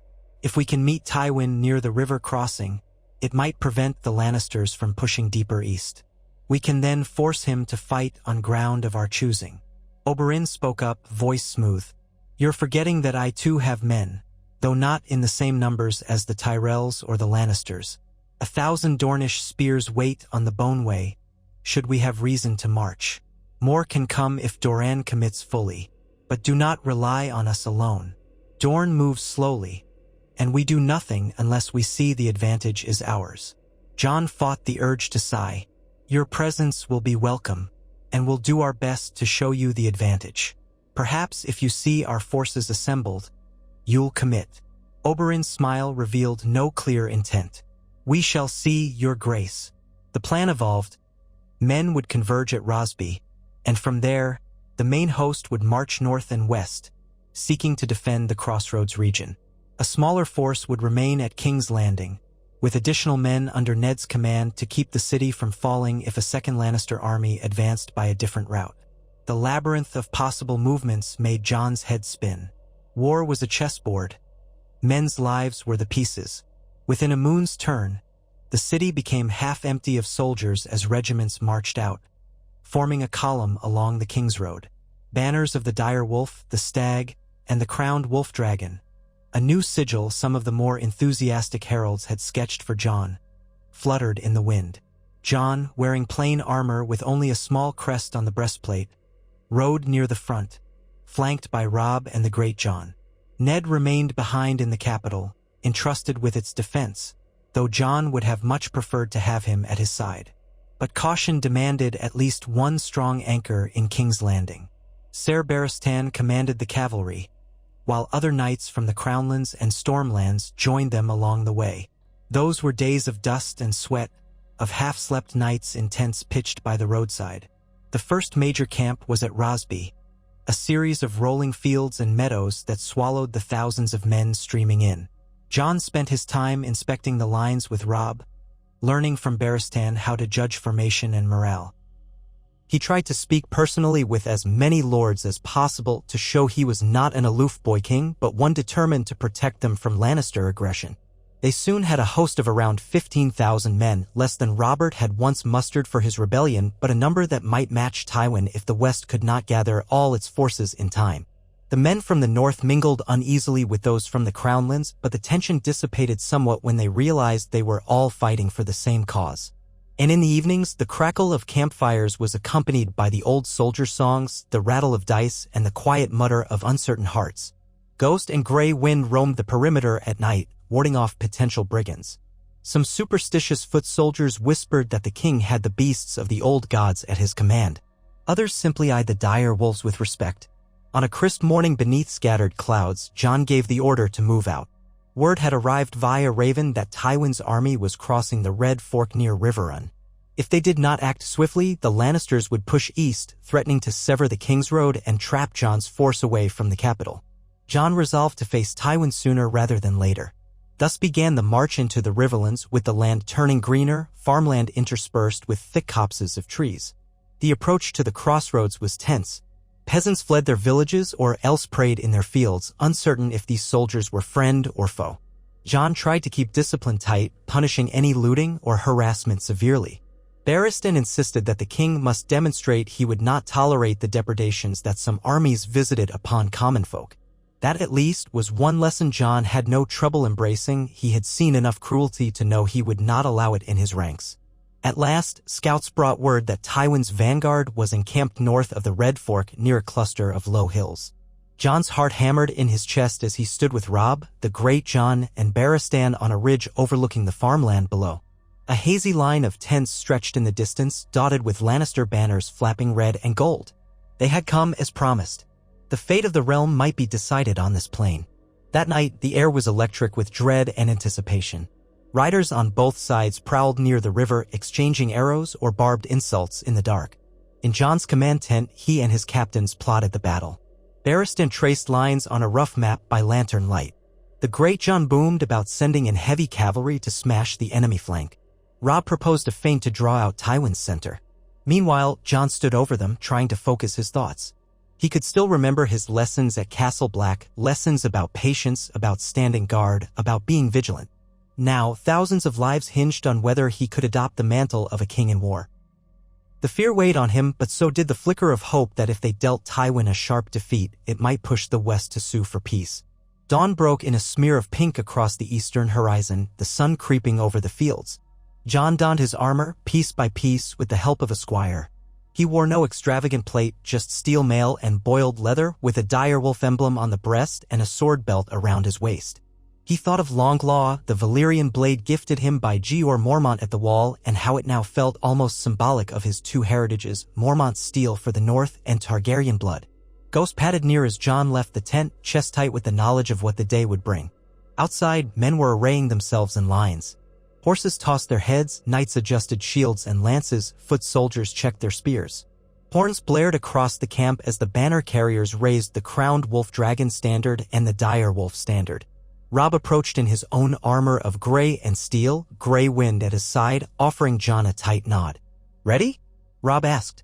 Jon took a breath that felt too thin. "As ready as I'll ever be." Barristan rode up, golden cloak of the Kingsguard fluttering behind him. "Your Grace, the men stand prepared. My scouts report Tywin's lines forming across the field near that slight rise in the ground. The Red Fork is behind them." Jon nodded. "Then we proceed. We'll keep our lines steady, cavalry on the flanks, archers in the rear. If Tywin tries to push the center, we envelop him. If he tries to flank us, we hold strong. At the first sign of disarray, we strike." Barristan bowed in the saddle. "Well spoken." Jon mounted his horse, Ghost bounding alongside. His stomach churned, but he forced himself to project calm. If he appeared hesitant, men would lose heart. He gestured to Robb, who spurred his own horse forward. The great Jon was further down the line, barking orders. Soon, the horns sounded again, and the entire host began to move. Trumpets from the Lannister side echoed in response. They met in a broad meadow parted by a shallow stream. Tywin's men advanced, their banners bright in the early sunlight, gold lions, proud and regal. Knights in shining armor formed a front, foot soldiers behind with pikes somewhere in that mass of steel. Tywin Lannister watched with cold calculation, likely expecting to shatter the resolve of this upstart boy king. Jon's breath came fast. His horse snorted, sensing tension. He cast a glance to Robb, who gave a determined nod. Then Ser Barristan's command voice rang out along the lines, "Archers, knock arrows. Loose." A ripple of twangs cut through the air, sending a black cloud of arrows arching overhead. The Lannister knights raised shields as the first volley rained down, bristling among them. Then the horns rang out, a sharp cry. Cavalry charged. Jon kicked his horse forward, heart hammering, dust rising all around. Through the swirling chaos, he saw the enemy lines approach at terrifying speed. The clash was thunderous. Metal slammed metal, horses screamed. Jon narrowly avoided a lance that thrust at his side, slashing with long claw to knock it aside. He felt the impact rattle up his arm. Around him, men roared and died, pikes stabbing into churning flanks. The chaos of battle enveloped them. He lost sight of Robb in the crush. Ghost, parted from him, darted among the throng, snapping at Lannister men who shouted in alarm at the white blur. The ring of swords was deafening. Jon fought to keep his seat, to keep fear from paralyzing him. A red-helmed knight lunged from the left, nearly unhorsing Jon with a blow to the shield. Jon twisted in the saddle, bringing Longclaw down on the man's shoulder. The knight crumpled with a muffled scream. Arrows hissed overhead again. Barristan's cavalry slammed into the Lannister flank, scattering the pike men. Jon saw banners swirling, men trying to regroup. He spurred his horse forward, shouting for the foot soldiers to press the advantage. But then the enemy center formed a tight wedge, driving forward with discipline. They caught a cluster of Jon's men off guard, cutting them down in a savage push. Jon's heart lurched. "Hold the line," came a voice from somewhere, a northern captain, perhaps the great Jon. The crash of steel was relentless. The smell of blood and sweat mixed with churned earth. Jon parried a blow from a Lannister halberd, the clash leaving his arm tingling. Another spear tore at his horse's flank, and the animal staggered, shrieking. Jon leapt free just as the beast went down. He hit the ground hard, the breath knocked out of him. Instinct drove him to roll aside as hoofs thundered past. He heard a man bellow, "The king is afoot." Then suddenly a hand grasped his forearm, Robb, disheveled and panting, hauling Jon upright. Gray wind snarled at anyone who drew near. "Watch your back," Robb hissed, then spun to slash at a man in Lannister colors who tried to lunge at them. Together, the two fought side by side, forging a path through the swirl. Jon felt battered, half-deafened by the din. He glimpsed Barristan on horseback, rallying the cavalry again. The center of Tywin's line wavered under withering arrow fire, but a portion of the Lannister force, led by a red-golden banner, still advanced. If that portion made it around their flank, the entire formation could be encircled. "Pull back to the left," Jon yelled, fighting to be heard. Horns blasted, signals repeated along the line. The Greyjohn's massive shape rose from the dust, bellowing curses and swinging an axe. Men pressed forward in a surge to keep the Lannisters from flanking them.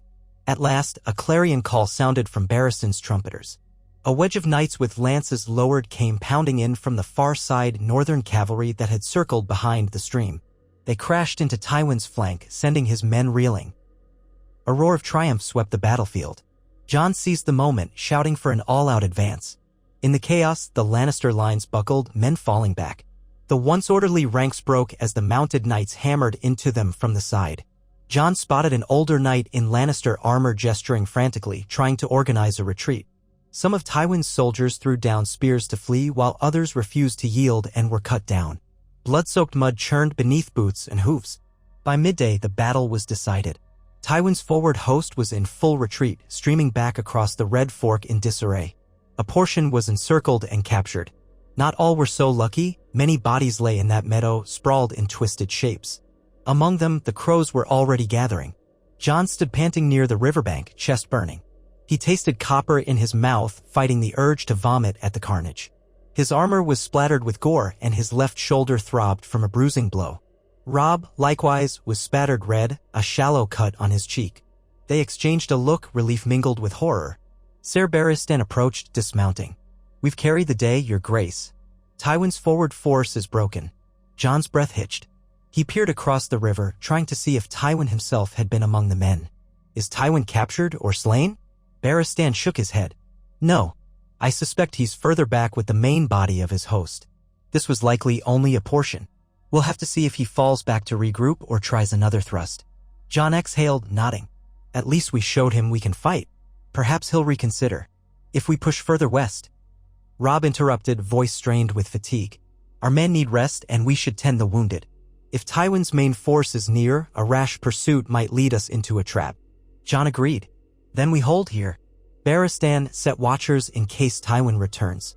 We'll bury our dead, treat the wounded, and handle any Lannister captives with fairness. I want no butchery."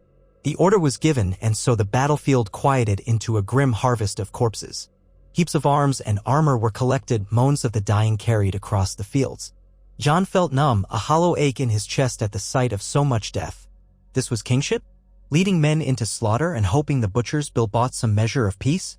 He clenched his teeth, remembering Robert's final words, "Don't be like me, boy. Be better." As the sun sank low in a sky streaked with pink and orange, Jon strode among the tents of the wounded, acknowledging each man or woman he passed. A few stared at him with stunned reverence, the boy king who fought in the thick of it. Others wept for lost limbs or fallen friends. Robb walked with him, equally shaken. They found the great Jon bandaged around his shoulder, cursing that he hadn't taken a deeper wound to prove his valor. Ghost and Grey Wind paced at the edges, occasionally letting out low whines at the scent of blood. Later, in a makeshift command tent, Jon slumped at a rough wooden table, turning a tin cup of water between his palms. His hair hung limp, sweat and grime caking his brow. Robb sat across from him, face drawn. Barristan and a handful of other commanders hovered. "It was a victory," Barristan insisted quietly, as though reading Jon's thoughts. "A fine victory. You led well, and your men respect you more for having fought at their side." Jon swallowed. "Victory, it doesn't feel like it. We lost too many. But yes, we turned them back." Robb reached over and squeezed Jon's arm. "This is what war is, I suppose." Jon stared at the tense canvas wall, hearing the night wind flap against the fabric. "I only hope Tywin sees sense now. If he continues, more battles like this lie ahead and the realm will drown in blood." Barristan rested a hand on the hilt of his sword. "Sometimes a sharp blow is enough to bring an enemy to the table. If Tywin is wise, he'll realize you are no easy target." But they all sensed the deeper truth. Tywin Lannister was not a man easily deterred. Even if half his force lay broken or scattered, the gold of Casterly Rock could buy sellswords, the forging of alliances could bring reinforcements. This was only the first step on a perilous path. Back in King's Landing, word would soon arrive that the new king had claimed his first battlefield triumph. Some would hail it as the dawn of a new Targaryen might or the rightful retribution of the wolf against the lion. Others would whisper that Tywin had sacrificed only a fraction of his men, that the real blow was yet to come. And across the sea, or in Dorne, or among the edges of the realm, forces stirred that Jon could scarcely imagine, each with their own designs on the Iron Throne. That night, in the candlelit hush, Jon managed a few hours of restless sleep. His dreams were troubled, visions of dragons swirling in a red sky, dire wolves howling at a broken moon, the clash of steel echoing across a winter landscape. He dreamt he saw a woman with dark hair whispering his name, Lyanna, the mother he had never known. But her voice vanished into the roar of flames. He woke, gasping, to the smell of sweat and blood. Ghost was there, muzzle on his chest, yellow eyes calm. Jon sat up, heart hammering. I have to see this through, he told himself. I must. He was king of the 7 kingdoms now, and if war was the price for stability, he would pay it. Still, part of him prayed there was another way. Morning came with a cold, wet fog settling over the field. The bodies had mostly been cleared, the war camp reorganized. Scouts returned with uncertain news. Tywin's main host had pulled back a few leagues but was not in full retreat. They might entrench behind the Red Fork or they might circle around for another strike. Jon, Robb, and Barristan debated what to do. Should they press forward aggressively, or wait, or attempt a negotiation? A letter was dispatched under a flag of truce to Tywin's lines. We have no desire to spill more blood. Renounce your rebellion. Accept the king's rightful claim, and no further harm will come to your men. The messenger returned, pale-faced, carrying Tywin's curt response. This is a mere delay. We will see your false king toppled. Jon crumpled the letter in silent frustration. Days stretched into a tense stalemate. Neither side was willing to cross the river to face the other on less favorable ground. Skirmishes erupted as outriders clashed along the banks. Occasionally, a knight or two was captured, and the captives would speak of Tywin's fury at being rebuffed, at losing so many men to a bastard upstart.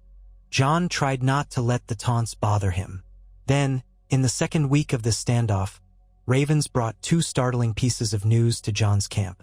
The first came from King's Landing. Ned Stark wrote that Yara Greyjoy, known as Asha among her own, had reportedly raided the coast of the Westerlands while Tywin's forces were away, pillaging Lannister lands. Balon Greyjoy, it seemed, had chosen to exploit the West's distraction rather than openly attack the throne. This might force Tywin to withdraw some men to defend his shores, a twist that could favor Jon's cause, though it also risked giving the Greyjoys a dangerous foothold. The second letter was more personal, stamped with a dragon sigil of old. It arrived from across the sea, though how it had made its way here was unclear. Varys's name appeared in a note scrawled at the margin, indicating the letter had passed through his network. It read, "To Jon Targaryen, who sits the Iron Throne, I am Daenerys Stormborn of the House Targaryen, your aunt by blood, though we have never met. Word reaches me that you bear the name Targaryen, claimed by Robert Baratheon's decree. I am neither your enemy nor your subject. I write to learn the truth of you, who you are, and what you desire for the realm. I, too, hold a claim by blood and name, and I have not forgotten the doom visited upon our family. If you are Tr. Yulia Targaryen, then perhaps we are kin. If you are a usurper in Targaryen guise, then we may yet face each other one day. Daenerys Targaryen." The letter was courteous but bristled with the potential for conflict. Jon read it twice, a chill snaking along his spine. Daenerys Targaryen was said to ride with Dothraki warriors, rumored even to have dragons, though many scoffed at the notion. She was, by blood, the daughter of the Mad King. Jon's paternal grandfather was Aerys, Rhaegar's father, and Daenerys was Rhaegar's younger sister. That made her Jon's aunt, though she was only a few years older than he. He showed the letter to Robb, who frowned. More Targaryens. More claims. How many wars can the realm fight at once? Jon exhaled slowly. We don't even know if she truly has an army. She's far off in Essos, so we can't worry about her now, not with Tywin in front of us. But eventually we'll have to answer her questions. Before he could dwell further, a scout reported that Tywin's camp seemed to be stirring in the night, as if preparing for a sudden move. Jon roused his captains, ordering them to be vigilant. By dawn, Lannister banners were nowhere to be seen across the river. Tywin's host had vanished under cover of darkness. A frantic survey of the region revealed they'd withdrawn west, possibly to regroup or respond to the Ironborn threat. Barristan found Jon at the vantage point, scanning the empty horizon with disbelief. He's pulled back, Your Grace, Barristan confirmed. He may fear the Ironborn or hope to lure us west into a trap. I suspect he also needs reinforcements. Either way, we hold the field. Robb, riding up with Grey Wind, let out a shaky breath. So, it's over? Or is it merely a pause? Jon frowned. Likely a pause. He wouldn't yield so easily. But we've bloodied him, forced him to withdraw. That's a victory for now. The men cheered when the news was spread. The tension of potential battle evaporated, replaced by relief that Tywin had not forced another clash. Jon gave orders to secure the area, help the local Riverlanders rebuild, and remain on guard. He suspected Tywin's war would continue in some form, but for the moment they had breathing room. Under that one morning sun, the king found a quiet spot by the river, far from the bustle of celebrating soldiers. He knelt, letting the cold water wash over his hands, stained with the memory of battle. Ghost hovered near, panting softly.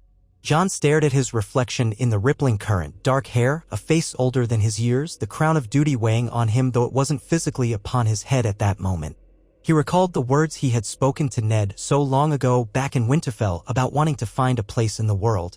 Now that place had found him, thrust him into the center of the greatest struggle in the realm. He was king, half Stark, half Targaryen, and though he had no illusions about the difficulties ahead, he felt a small spark of resolve.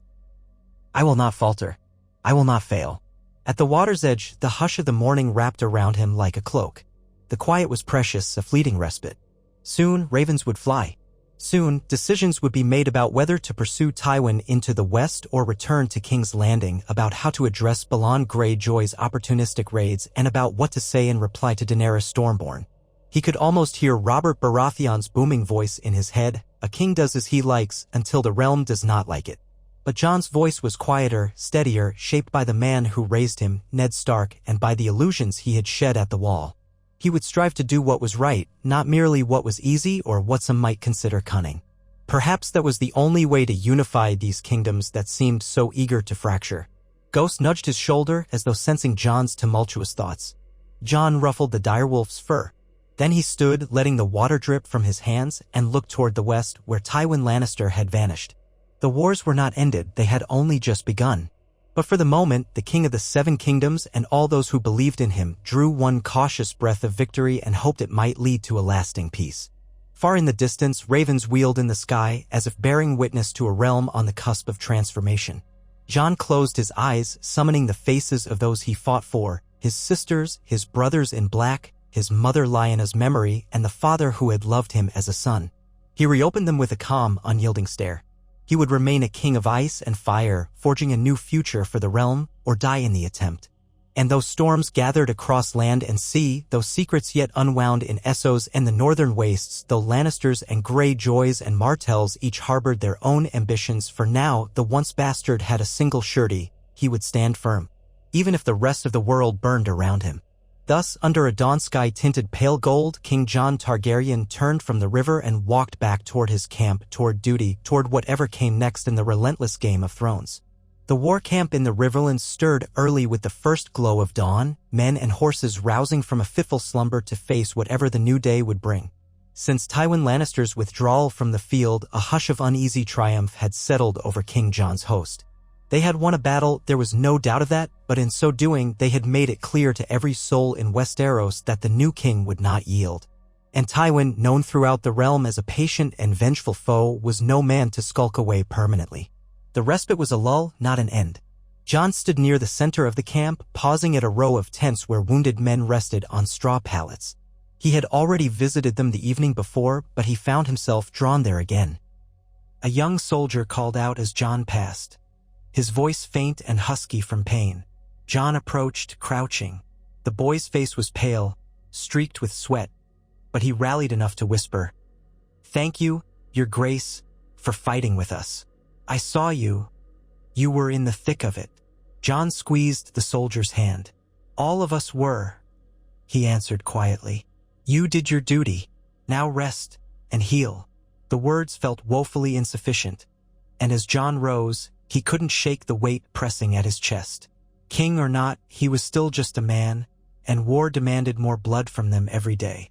Nearby, a pair of Northmen dressed in House Serwyn's colors carefully fed a wounded comrade's stale bread dipped in warm ale. The men bowed when they noticed Jon, their expressions steeped in mingled respect and weariness. Moving on, Jon found Robb Stark strapping on his sword belt beside the horse lines. Both Ghost and Grey Wind sniffed along the muddy ground, investigating stray scraps of salted beef thrown out by the cooks. Robb looked up, catching Jon's eye. "I hear word Tywin's outriders were seen crossing the lower fords last night," he said, tightening the buckle. "No large force, just scouts. They might be testing us." Jon nodded. "It's what I would do if I were him. He might want to make sure we don't pounce the moment he marches west to handle the Ironborn." The news of Yara Greyjoy's raids had traveled through the camp like wildfire. Seldom had the Ironborn chosen such a cunning moment to strike. At first, Men had laughed at the idea that Balon Greyjoy would do anything that might benefit the crown. But it was more likely Balon served only himself. Tywin's forces were simply the ripest target. "Do we press on after him?" Robb asked. "Or do we fortify here until his intentions are clearer?" Jon studied the horizon, the light thickening into a grayish morning. A fine drizzle had begun to fall, making the fields glisten with dew. "I want to speak with Ser Barristan again, and with the Great Jon to weigh our next move. We can't linger in the Riverlands forever. The realm won't wait for us to stand idle." They walked together through the damp grass, the direwolves trailing. Men glanced up from their breakfast fires, murmuring greetings to the king and the young Stark lord. The king's tent stood in the center of the camp, a broad pavilion dyed stark gray, with only a single banner outside to denote Jon's lineage. The old Stark direwolf encircled by a ring of Targaryen red. Jon had not yet formalized a new sigil beyond that.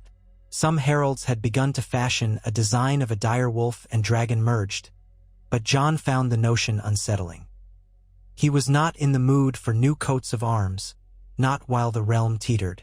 Inside the pavilion, Ser Barristan Selmy was already awake, standing over a makeshift table on which maps lay weighed down by stones. The Great Jon, Lord Umber, loomed at his side, wearing a scowl like a permanent fixture. Nearby, several commanders of lesser rank waited, men from the Crownlands, the North, and a few from the Stormlands who had answered the king's summons. "My lords," Jon greeted, stepping into their midst. "What news?" Barristan inclined his head. "More signs that Tywin's men are on the move west, likely to respond to the Greyjoy threat. The Lannisters hold the west fiercely, but no lord likes to see his domain ravaged. The Ironborn raiders have apparently lit 3 small harbors on fire. If Tywin does not quench that, the lesser houses sworn to him might waver." The Great Jon let out a booming laugh, though it lacked real mirth. "Serves the lions right, I'd say. But what about us?" Jon leaned over the map, tracing with a finger the roads and rivers. "If Tywin is drawing back to protect his coastline, does that open a path for us to strike deeper?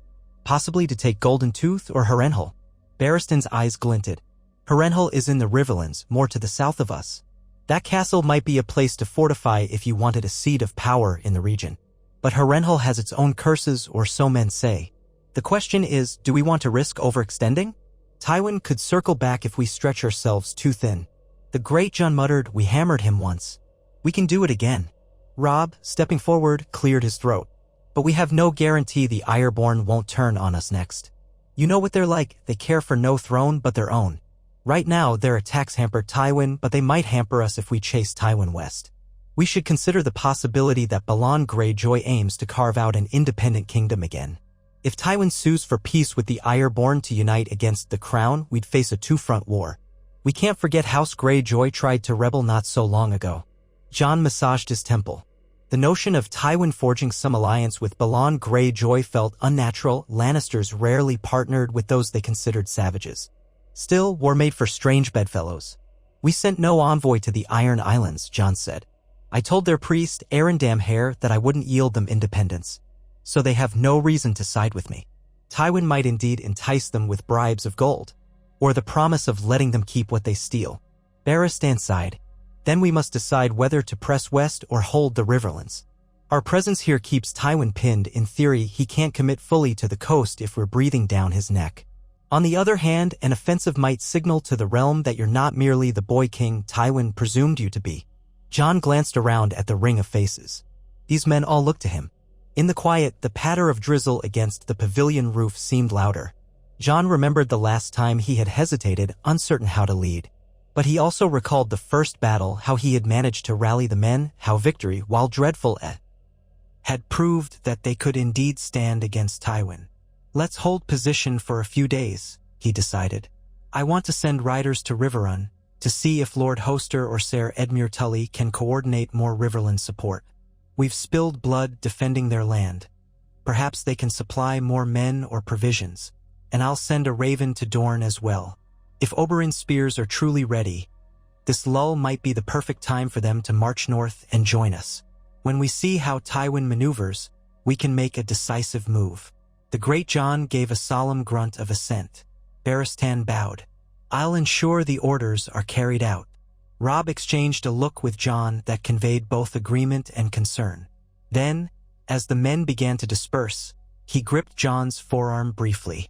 "You're doing well," he murmured. "Truly, Father would be proud." That remark brought a faint ache to Jon's chest. Father was Ned Stark, but not truly his father.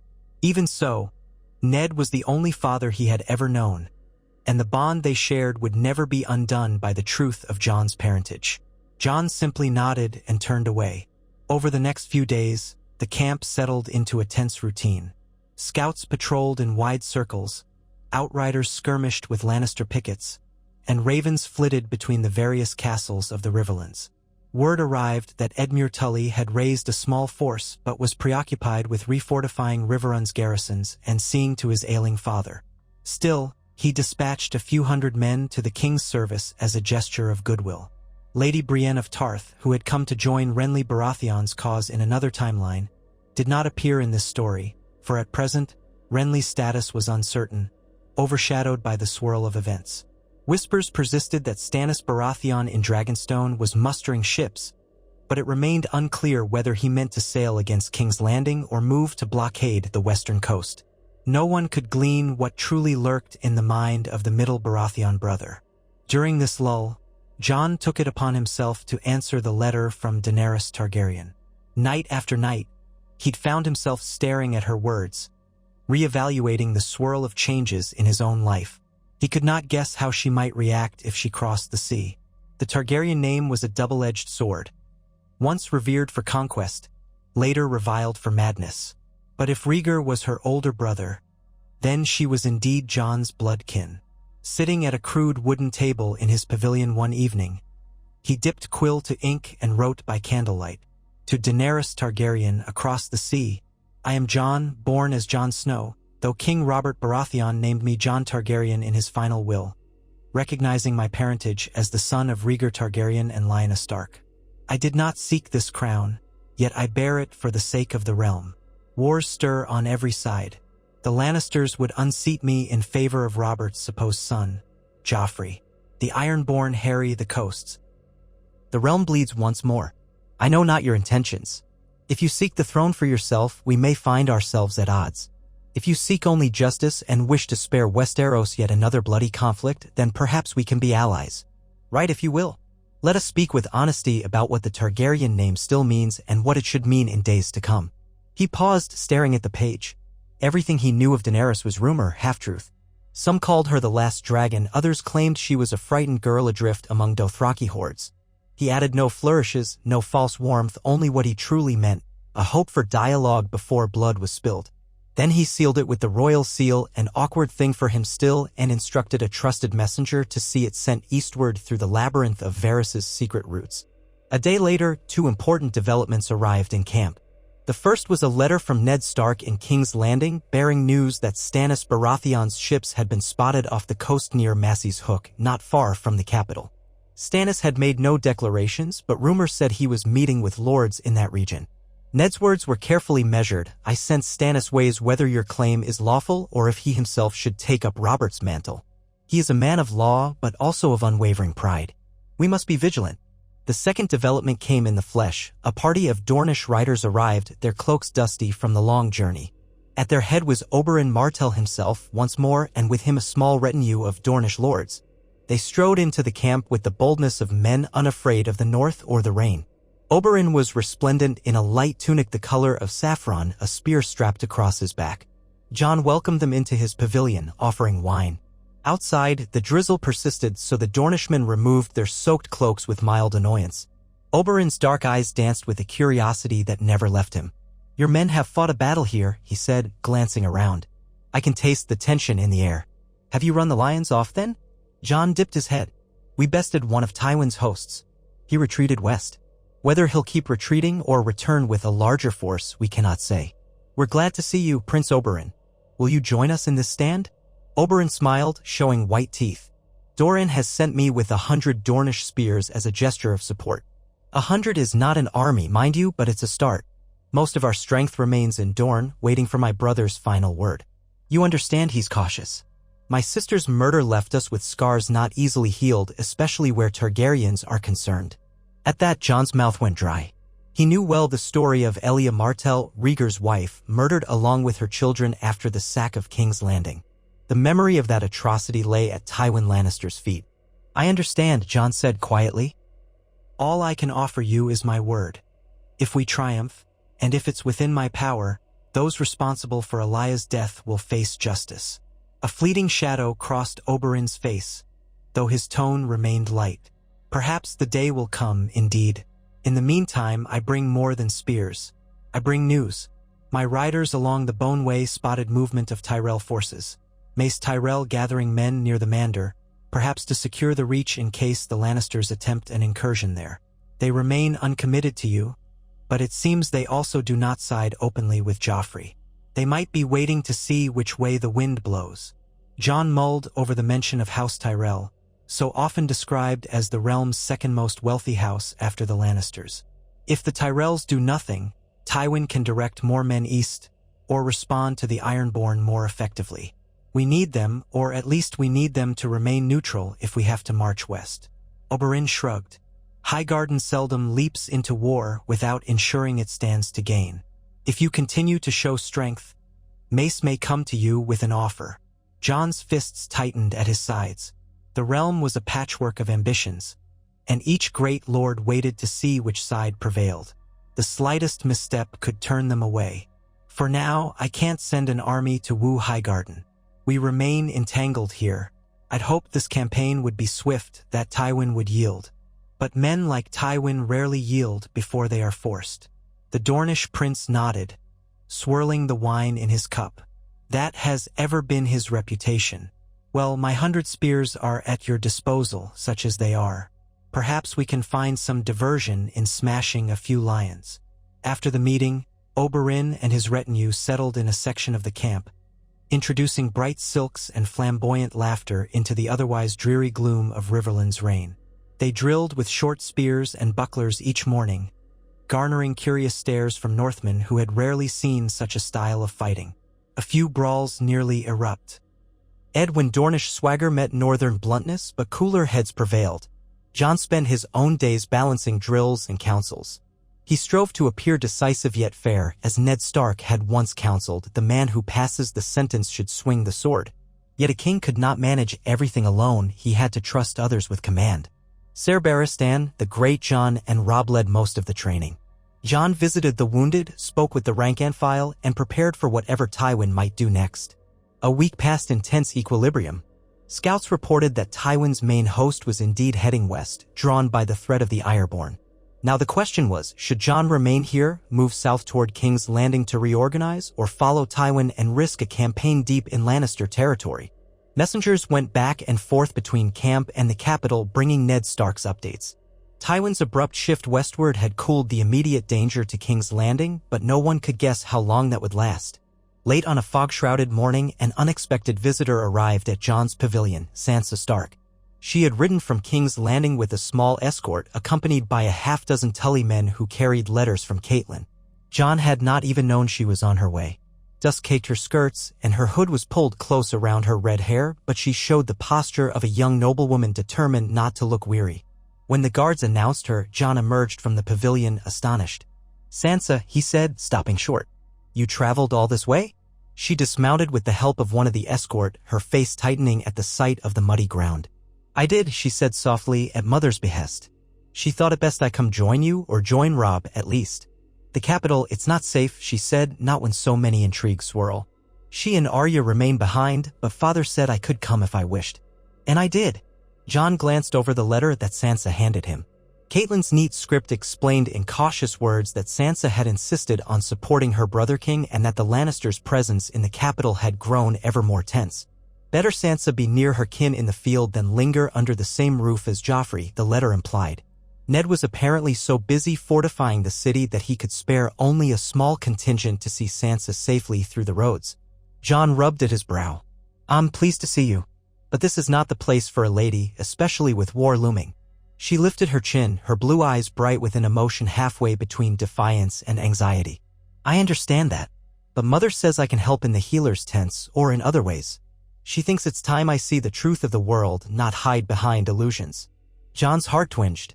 Sansa had once been so enamored of songs and gallant knights wishing for a golden-haired prince.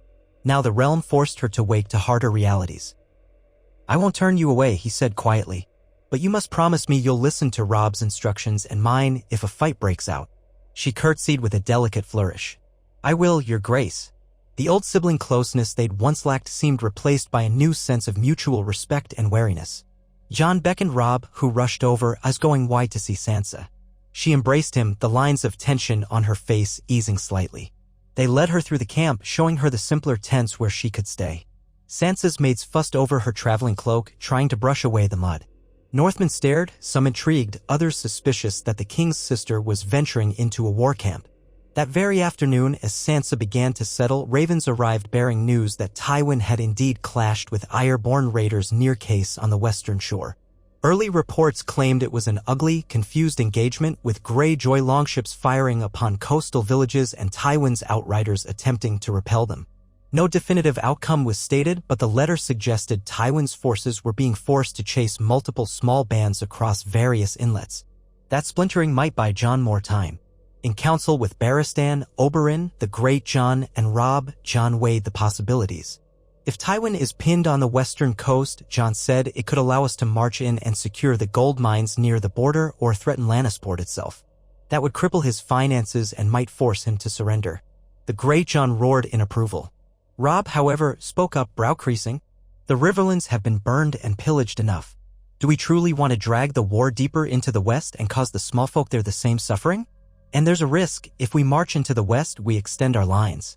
If Tywin rallies, we might be caught far from home." Oberyn grinned, leaning against a tent pole. "War seldom leaves innocents unscathed, boy. Better the western smallfolk cry out than your own. Yet your caution has merit. Boldness has a price."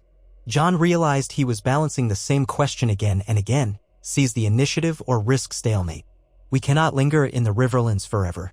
That only gives Tywin time to either break the Ironborn or broker a truce with them. "Let's do this. I'll send a letter to Balon Greyjoy offering him a chance to stand down if he truly aims at independence. He won't like it, but I'll make it clear that if he chooses to join Tywin, we will bring the full might of the realm against him, as Robert did years ago. If the Ironborn keep harassing Tywin, we'll move west. If the Ironborn abruptly switch sides, we'll need to reconsider. But right now, as it stands, Tywin's pinned. We have an opening." Barristan nodded. "And what of King's Landing? If we move west, the capital might be vulnerable if Stannis sails in or if Joffrey's faction within the city stirs up trouble." Jon was forced to consider that as well. "Ned Stark is in the capital with loyal men. The Gold Cloaks are mostly sworn to us, though the Lannisters once held sway. If Stannis tries to besiege the city, I have faith, father." He paused, then corrected himself. "Lord Stark has the defenses prepared. I can't defend King's Landing if I'm stuck in the Riverlands anyway. If Tywin is gone from the field, the city is safer from a western land invasion. We must trust that Ned will manage any threat from Stannis or from within." They debated the point a while longer, but in the end, Jon's decision stood. The army would move west, crossing the Riverlands into the hilly passes near the Golden Tooth. From there, they could threaten the heart of Lannister power if Tywin failed to respond. If Tywin reversed course, so be it. They would stand and fight again, and perhaps end this war with a decisive blow. Preparations began at once. The northern lords, flush with the memory of victory, seemed eager for another chance to bloody the lions. The Crownland knights complied out of duty. Oberyn's 100 spears gave a flamboyant nod of acceptance. The Dornishmen, it seemed, relished any chance to kill Lannisters. Robb voiced some reservations in private, but he said he would follow Jon's lead so long as they remained prepared for quick retreats if the situation shifted. Sansa watched these plans unfold with wide eyes, uncertain of her place but determined to adapt. She volunteered to help the healers pack their supplies for the march, pushing aside any distaste for the ugliness of war. As the host moved out a few days later, departing the site of their old encampment, the rains relented, leaving behind a damp haze. They marched along winding roads that snaked through farmland, occasionally halting to question local villagers about Lannister scouting parties. The reception they met was mixed. Some peasants seemed grateful for the king's presence, believing him to be Rhaegar Targaryen's son and recalling how the Targaryens of old had once provided a golden era for the realm. Others spat quietly when they heard mention of the Targaryen name, too steeped in stories of the Mad King's atrocities to trust any supposed descendant. Yet none turned openly hostile, not with hundreds of armed men in tow. One dusk, as they made camp near a shallow tributary of the Tumblestone, Robb approached Jon with an air of concern. "The great Jon says we should push harder, skipping rest days to catch Tywin off balance," he said. "But Ser Barristan worries about exhaustion and desertions if we push the men too hard. The supply wagons can't keep pace with a forced march." Jon exhaled, meeting Robb's gaze over the flickering torchlight.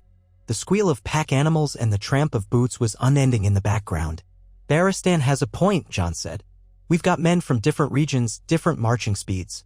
If we outrun our supply lines, we'll starve. We don't want a hungry army while Tywin can feed on the spoils of his own homeland." Robb nodded. "I'm inclined to agree. I'll tell the great Jon we'll keep a steady pace. If we have to fight, we should do so with rested men." That night, after reviewing the day's dispatches, Jon walked alone among the tents, Ghost at his side. In the distance, he could see a glow from Sansa's healing station where she and a few other women prepared salves for minor injuries. Sometimes, in quiet moments, Jon marveled at how easily the world had turned upside down. He, once a so-called bastard of Winterfell, now gave orders to thousands. And Sansa, once dreaming of knights and minstrels, now hovered over wounded soldiers. He glanced up at the sky. Clouds veiled most of the stars, but the faint light from a crescent moon offered some measure of illumination. "Mother. Father." The words played in his mind, a contradiction in themselves. Lyanna Stark, Rhaegar Targaryen, Ned Stark. If his mother had lived, if Rhaegar had survived, would any of this strife be happening? Or had the seeds of conflict been planted long before any single child was born? He thought of Daenerys Targaryen's letter, still unanswered by her as far as he knew. She was a part of the story, too, a woman who might cross the sea with dragons, assuming those rumors were true. Dragons? He recalled old Maester Aemon's words about Targaryen blood. It could be noble or monstrous, wise or mad, all in the same lineage. The line between grandeur and destruction had always been perilously thin. Jon only hoped he would never step into madness. As the march continued west, the landscape changed. Low, rolling hills rose ahead.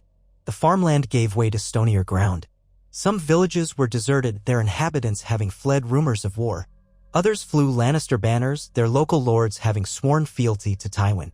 When the king's vanguard approached, these lords sometimes rode out, not to fight but to parley, anxious to avoid destruction. One such lord was Ser Daemon Craighall, a bluff man with boar sigils on his surcoat. He met Jon's outriders in a tense standoff before being brought to Jon's presence. "I have no great love for these Greyjoy attacks," Craighall said, "nor do I wish to see the West ablaze, but I am bound to Lord Tywin. If you come in force, I'm obliged to fight for him." Jon remained mounted as he spoke, flanked by Barristan and Oberyn, with Robb behind him. "We have no desire to burn your lands," Jon told the Western Knight. "But we will if forced. Surrender your arms, remain neutral, and no harm will come to you or your people. I don't want to punish those who never sought war in the first place." Craighall's lips thinned. Neutrality is the same as betrayal in Tywin Lannister's eyes. He is not a forgiving lord. "Can you defend us if we spurn him?" Jon's heart twisted at the question. The man's plight was plain. Loyalty to Tywin was hammered into every Western house, and Tywin's punishments for disobedience were legendary. If Tywin remains busy with the Ironborn and we press forward, he may not have the men to punish every house. And if we defeat him decisively, you'll be under the crown's protection. You have my word. But I cannot promise you an easy path. For a moment, it looked as if Craighall might challenge him. But then the knight's shoulders slumped. "You would have me gamble the lives of my family on your cause." "Very well. I can't fight the crown alone. If you pass through my land, promise me you'll let my people be." Jon nodded. "So long as they don't resist, they'll be spared. That I vow." And so, in a reluctant pact, Craighall permitted Jon's forces to traverse his domain unopposed. Similar negotiations took place at a few other holdfasts, though some shut their gates and refused to yield. Jon chose not to besiege them, lacking the time or desire to bleed men on fortress walls. He pressed onward, moving deeper into the west. It was slow going, slowed further by the flanking maneuvers of Lannister outriders. They didn't launch a full-scale attack, but they harassed supply wagons, set small fires at night, and vanished into the hills. Morale dipped as the days stretched into weeks. The Grey Jon grew restless, muttering that if Tywin refused to face them in open battle, they should just smash whichever castle lay in their path. Robb, though equally frustrated, urged discipline and caution. Jon felt torn between the extremes. He wanted a bold stroke that would end the war, but not a reckless plunge that might annihilate the realm's last best hope of stability. Finally, they neared the pass leading to the Golden Tooth, a fortress that guarded a principal route into Lannister lands. If it fell to Jon, he would have a direct road to the gold mines and to Lannisport beyond. Rumor said Tywin's nephew, Daemon Lannister, commanded the Golden Tooth garrison in Tywin's absence. The fortress itself wasn't as imposing as Harrenhal or the Eyrie, but it was formidable enough in these hills. Jon's outriders returned with word that the fortress gates were shut. Banners of the Golden Lion fluttered from its parapets. The pass was narrow, easily defensible. A dozen men with crossbows on the walls could hold off 100 attackers if the terrain was right. Night fell as Jon's host pitched camp within sight of the Golden Tooth's outer battlements. Torches glowed upon the fortress ramparts. The tension was palpable. Jon met with his war council in a large command tent. Barristan stood near a flickering brazier, arms folded across his breastplate. The great Jon paced, his frustration evident. Robb leaned on the table, eyes tracing the map. Oberyn sat on a stool with a half-smile as if he found the entire dilemma an entertaining puzzle. "We can't simply starve them out," Barristan said. "That would take weeks, perhaps months. Tywin might return in that time." Robb said a frontal assault would be costly. "The pass is too narrow for a full-scale rush, and they can rain arrows upon us from the walls." The great Jon growled. "So we do nothing?" Jon rested his palms on the edge of the table. "I'll try talking first. If Daemon Lannister sees the writing on the wall, Tywin pinned, the West vulnerable, maybe he'll yield. If not, we look for a cunning approach. We might be able to climb the hills and come at them from another angle." Oberyn tapped his chin thoughtfully. "Dornish spears are good in mountainous terrain, but that fortress is built to watch the hills. You'll lose men to arrow fire if you try to flank at night. Still, a surprise assault might break them if they're complacent. Alternatively, a show of your entire force might intimidate them enough to open the gates. Are we certain Tywin is pinned by the Greyjoys?" Jon shook his head. "We're not certain of anything. Perhaps Tywin is en route as we speak. Let's send a herald first, see if Daemon will speak. If he refuses, we weigh a stealth approach or an open assault. We can't remain here indefinitely." They agreed. The next morning, as the rising sun crested the hills, Jon dispatched a herald under a white flag to the fortress gates. From the distance of his vantage point, Jon saw the lion sigil on the ramparts, the silhouettes of guards with crossbows. He waited, tension bristling in the ranks behind him. After a time, a single figure emerged from the gates, riding a chestnut horse down the sloping path. A golden lion pinned his cloak. He approached until he was about a stone's throw away from Jon, flanked by knights. Jon himself rode out with Robb, Barristan, and a handful of guards. The rest of the army stood in formation behind them, a deliberate display of strength. The man reined in and lifted his visor. "I am Daemon Lannister," he called. "In my uncle's stead, I hold the Golden Tooth. State your demands." Jon's voice carried across the crisp morning air. "I am Jon Targaryen, king by the late Robert Baratheon's will. I demand you open your gates and forswear loyalty to Tywin Lannister, who is in open rebellion against the crown. No harm will come to you or your men if you comply. Resist, and we will take your fortress by force." Daemon's face hardened. "This is Lannister land. You have no right to it. My uncle shall drive you out soon enough. The only question is whether you will leave on your own feet or in a coffin." A flicker of frustration rose in Jon. He forced himself to stay calm. "Tell me, Ser Daemon, do you have any word that your uncle is near? Has he mustered an army to save you? Last I heard, the Ironborn were ransacking the coast and Tywin was scattered." Daemon's mouth twisted. "Whatever your illusions, Tywin Lannister remains the true power in Westeros. We shall hold here until he comes or until you starve on these rocks. We have ample stores and the fortress is strong. Your hungry men will devour each other first." Jon exchanged a glance with Barristan, who gave a subtle shake of his head. The walls behind Daemon bristled with archers. A siege might be protracted indeed. "You would condemn your men to die for a lost cause?" Jon asked quietly. "Tywin does not have a sure path to victory. The realm is rallying behind me, even the Greyjoys hamper your side. If you hold out in vain, many will perish needlessly." Daemon barked a scornful laugh. "Needlessly? The Lannisters do not yield to children playing kings. Come take our walls if you can." With that, he wheeled his horse and rode back up the path. The fortress gates clanged shut. Jon sat there, gazing after him, heartbeat drumming. "He's determined," Robb muttered. "I suppose we knew that was likely." They withdrew to the lines. The men stirred uneasily, for all had seen how formidable the Golden Tooth looked. Jon called for a war council and repeated Daemon's words. The great Jon wanted to assault at once, better to strike with full fury than let the Lannisters mock them. Robb advocated caution, suggesting they search for hidden trails in the hills that might allow a stealth force to climb up behind the fortress. Barristan wanted to gather more intelligence first, perhaps bribing some local goat herders to show them the land's secrets. Eventually, they settled on a plan. They would maintain a partial siege with the bulk of their forces while dispatching 2 infiltration teams to scout the hillside. One team would be led by Oberyn's Dornish spears, the other by a contingent of Northmen comfortable in rough terrain. If they found a weak spot in the fortress's rear or a path that led to an undefended approach, they might force entry. If that failed, they would ready siege engines, though building those in the stony hills would take time. Under a moonless sky the following night, Oberyn set out with his men. The Northmen's contingent departed from another point an hour later, each group creeping along goat paths that meandered up the slopes. Jon waited in tense silence at the main encampment, scanning the dark ridges for any sign of torches or alarms. A few hours passed with no word. Then a sudden blaze of torchlight flared near the fortress's northern wall, accompanied by shouts. Jon's heart lurched. Soldiers in the camp scrambled to readiness, expecting the worst. For a while it was chaos. Faint cries echoed from the distance, and once or twice the ring of steel carried through the night. Jon ordered the men to stand by, but not to rush forward blindly. If Oberyn's infiltration had been discovered, a full frontal attack might doom them all. At last, near dawn, stragglers from the Northmen's team stumbled back into camp. One had an arrow in his shoulder, another limped badly.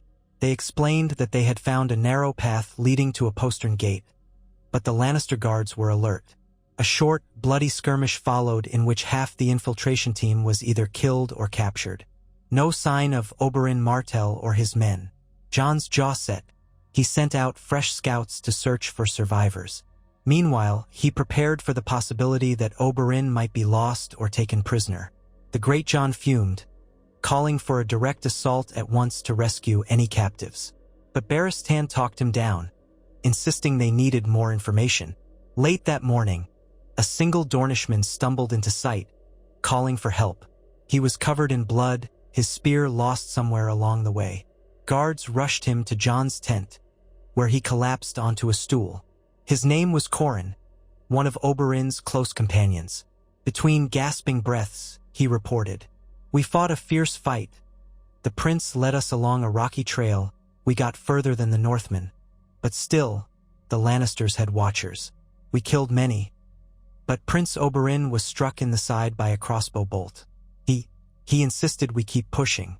We nearly broke through to an interior yard, but more came at us. We had to retreat or die. I lost sight of him in the chaos. I do not know if he escaped or fell." The tent fell silent. Jon's heart sank. He had never been close to Oberyn, but the man's presence was vital to the fragile alliance with Dorne. If Oberyn were slain, or worse, captured by Lannisters who might torture him for secrets, Dorne would blame Jon.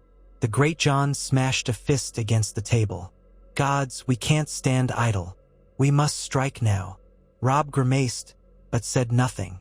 Barristan's face was set in grim lines. A frontal assault against those walls will be devastating. Still, leaving Prince Oberyn to his fate will shatter our alliance with Dorne. Jon closed his eyes briefly. Then he spoke, voice trembling with suppressed urgency. "We can't just let him die in there, but we must be smart. If we charge blindly, we lose half our men. Let's see if we can draw them out. If we feign an all-out attack on one side, we might force them to shift defenders. Meanwhile, a smaller force tries another infiltration from a different angle. This time we'll be better prepared.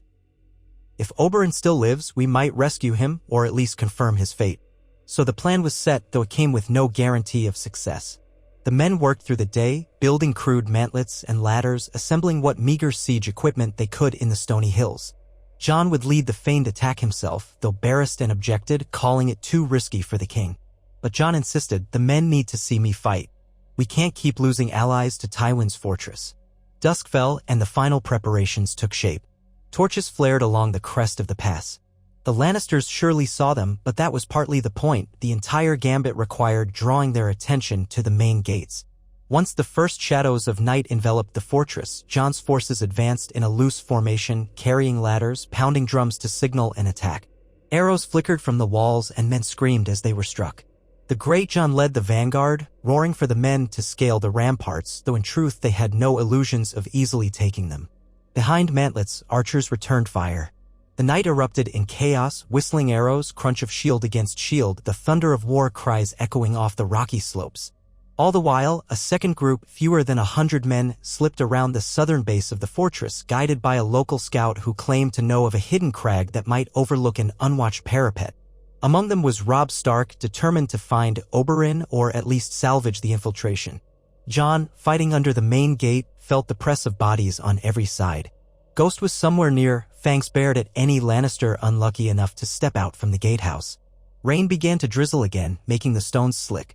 Ladders clattered as men tried to prop them against the walls, only for Lannister defenders to hurl them back or dump boiling oil. The stench of burning flesh choked the air when oil-slick flames roared down a ladder that men were climbing. Jon's eyes burned from the smoke. He shouted for a retreat from that section, shifting men to a different angle. Every moment of this desperate feint had to feel like a real assault, or the Lannisters would never commit all their strength to the battlements. At times, Jon wondered if this plan was madness. Already too many men had fallen.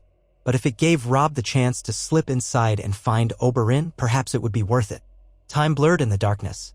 Jon found himself engaged in a fierce melee near the half-ruined outer wall where a group of Lannisters had sallied out through a postern to cut down the attackers from the flank. Longclaw hissed in Jon's hand, slicing through an enemy's mail, the force of the blow vibrating up his arm. Shouts and curses mingled in the gloom. A swirling wave of steel parted them from the rest of their line, leaving Jon with only a small knot of men, some from the north, some from the Crownlands, all soaked in sweat and rain. A tall Lannister knight swung a mace that crumpled one soldier's helm like parchment. Jon lunged, parrying, and slashed the knight's neck. Blood sprayed, black in the torchlight. The knight toppled, but 3 more replaced him. An arrow grazed Jon's shoulder, the impact staggering him. Ghost snarled, leaping on the archer, white fur stained with mud. They fought like devils, not for glory but survival. In the swirl of that lethal dance, Jon could hardly see more than a few feet. At last, the Lannister push wavered as the Greatjon's bellowing voice carried over, rallying more men to that side. The enemy fell back, ceding the ground. For a moment, Jon could breathe, chest heaving, his arm burning from bruises and minor cuts. That was when a horn blast sounded from the south side of the fortress. 2 long, mournful notes. Jon's heart thudded. That was Robb's signal. Had they broken through, or were they calling for help? He wanted to send men to investigate, but could not afford to peel away from the main assault, or the entire feint would collapse. So he stayed, gritting his teeth as he led yet another push, encouraging his men to keep pressing. At some point, the Great Jon forced the gatehouse to lock itself from inside, preventing the Lannisters from any further sorties. Siege ladders hammered the walls. Arrows soared overhead in black arcs. Screams never ceased. A stroke of good fortune came when the wind shifted, blowing the thick smoke from an oil fire back across the ramparts, choking the defenders. One ladder managed to catch on an embrasure, and a handful of Jon's men scrambled onto the wall. For a heartbeat, hope flared that they might overrun the rampart, only for a fresh wave of Lannisters to hurl them back. One attacker tumbled screaming from the battlements, armor clattering as he hit the ground with a sickening crunch. Soon, the cost of the feint weighed heavily on Jon's soul. They were losing men, achieving only a precarious stalemate on the outside. He prayed Robb had found success, or else all of this was for naught. At last, a secondary horn echo, 3 sharp blasts. That was the sign of partial success, meaning they had either rescued Oberyn or discovered vital intel. Barristan, fighting near Jon, shouted over the din, "We can begin to pull back." Jon signaled the Great Jon to commence a controlled withdrawal. The plan was to retreat, hopefully drawing the Lannisters out in pursuit so the infiltration team could slip away. But the defenders didn't bother pursuing. They stood on the walls, cheering their own perceived victory. Within the hour, the battered remnants of the feint staggered back to the camp perimeter, carrying their wounded. Jon's entire body throbbed. His shield arm felt leaden, and a deep cut along his side trickled blood. Ghost limped slightly but was alive. Torches illuminated the grim, bloody faces of the survivors. Robb and his infiltration group arrived not long after, just as soaked in sweat and rain, some wounded as well. Jon hurried to meet them, dreading the worst. Robb's expression was grim. "We found him," he said, voice thick. "Oberyn Martell, he was alive when we reached him, but just barely. A crossbow bolt had gone through his side, and he'd lost a lot of blood. We fought a quick skirmish in some sort of storage yard. The Lannisters were unprepared. Maybe our main assault drew them away. We got Oberyn out. But..." Jon swallowed hard. "He's still alive?" Robb nodded. "Barely. He's delirious, raving about revenge, cursing the Lannisters. We carried him on a makeshift litter. One of the Dornish spearmen is a half-trained healer. He's trying to tend to the wound." An immense wave of relief and dread washed over Jon. "Then we must see to him immediately. Where is he?" Robb led Jon to the healers' tents on the edge of camp, where Sansa and several others aided the maesters in caring for the wounded. The tent flaps opened onto a scene of chaos. Moaning men on cots, the reek of blood and burnt flesh, harried attendants. In the far corner lay Oberyn, his face slick with sweat, eyes wild. A bandage was wrapped around his abdomen, soaked red. 2 Dornish spearmen hovered near, while a bearded maester rummaged through a chest of supplies. Jon knelt beside the makeshift bed. Oberyn recognized him with a feverish glare. "You bastard Targaryen boy," he rasped. "I told you I wanted the mountain's head. Instead, I get a crossbow bolt. Not quite the trade I had in mind." Jon breathed a shaky laugh that held no real humor. "Better a bolt than no life at all. You're safe now, Prince Oberyn. We'll do what we can to heal you." The maester pressed a fresh cloth to Oberyn's side. The Dornish prince hissed in pain. "Poison. They might have coated it in something. I can feel the burn." Jon's blood ran cold. The Lannisters were known to employ poison rarely, but it wouldn't be unthinkable. "Maester," Jon said sharply, "do what you must. We can't let him die." Sansa appeared, a bowl of steaming water in her hands. She froze a moment, startled to see Oberyn's condition, but then she steeled herself and knelt, offering fresh cloths. The maester accepted them gratefully. Oberyn's eyes flicked to her for an instant, a half-smile twitching at his lips. "One of Ned Stark's girls. A flower in this muck." He coughed, spitting up blood-flecked saliva. Sansa's face went pale, but she kept her composure. "We'll help you, Prince Oberyn. Just stay still." The maester began an urgent procedure, pulling out small vials of potent antidotes. Oberyn groaned, arching his back in pain as men had to hold him down. Jon hovered, feeling powerless. If Oberyn died, their tenuous alliance with Dorne might die with him. Perhaps Doran Martell would blame Jon for leading Oberyn into a fool's assault. And in truth, he might not be wrong. The hours crawled by in that cramped tent. Outside, the army licked its wounds. More than 100 men had perished in the assault. The Golden Tooth stood as firm as ever. All they had gained was the partial rescue of Oberyn Martell. By dawn, the maester had done all he could. He cut away infected flesh, applied poultices, forced potions into Oberyn's mouth. The prince slipped into a feverish sleep, occasionally muttering in delirium. Jon felt the weight of failure pressing in. He had lost precious troops, inflicted minimal damage on the fortress, and the siege threatened to bog down. Tywin might reappear at any moment, or the Ironborn might withdraw, leaving them trapped in Lannister territory. Robb entered the tent again after checking with the Grey Jon. His hair stuck to his brow in sweaty curls, face lined with exhaustion. "We can't assault again anytime soon. Morale is low. The men see no easy victory here. Some say we should pull back to the Riverlands." Jon looked at Oberyn's pale face, uncertain if the man would survive the night. He recalled the dream he'd once had of dragons and direwolves, the storms raging around him. "Is this the path I was meant to walk?" With a sigh, he rose, stepping outside. Rain had ceased, leaving the hills wreathed in a clammy mist. The stench of death and burning pitch lingered. He gazed up at the fortress perched on the rocky slope, its ramparts quiet in the dawn's half-light. Daemon Lannister has a strong position and I have an ailing alliance. Barristan approached, nodding a greeting. Your Grace, the old knight said. His tone was weary but still respectful. We may need to consider other strategies. A protracted siege is dangerous and an assault is too costly. Perhaps a ruse or parley with an offer Tywin's men cannot refuse. Even bribery, if that is feasible. Jon let his eyes drift shut for a moment. We'll explore every option. I won't needlessly throw men at those walls again, even if it means we must cut our losses and retreat to the Riverlands. But let me think on it.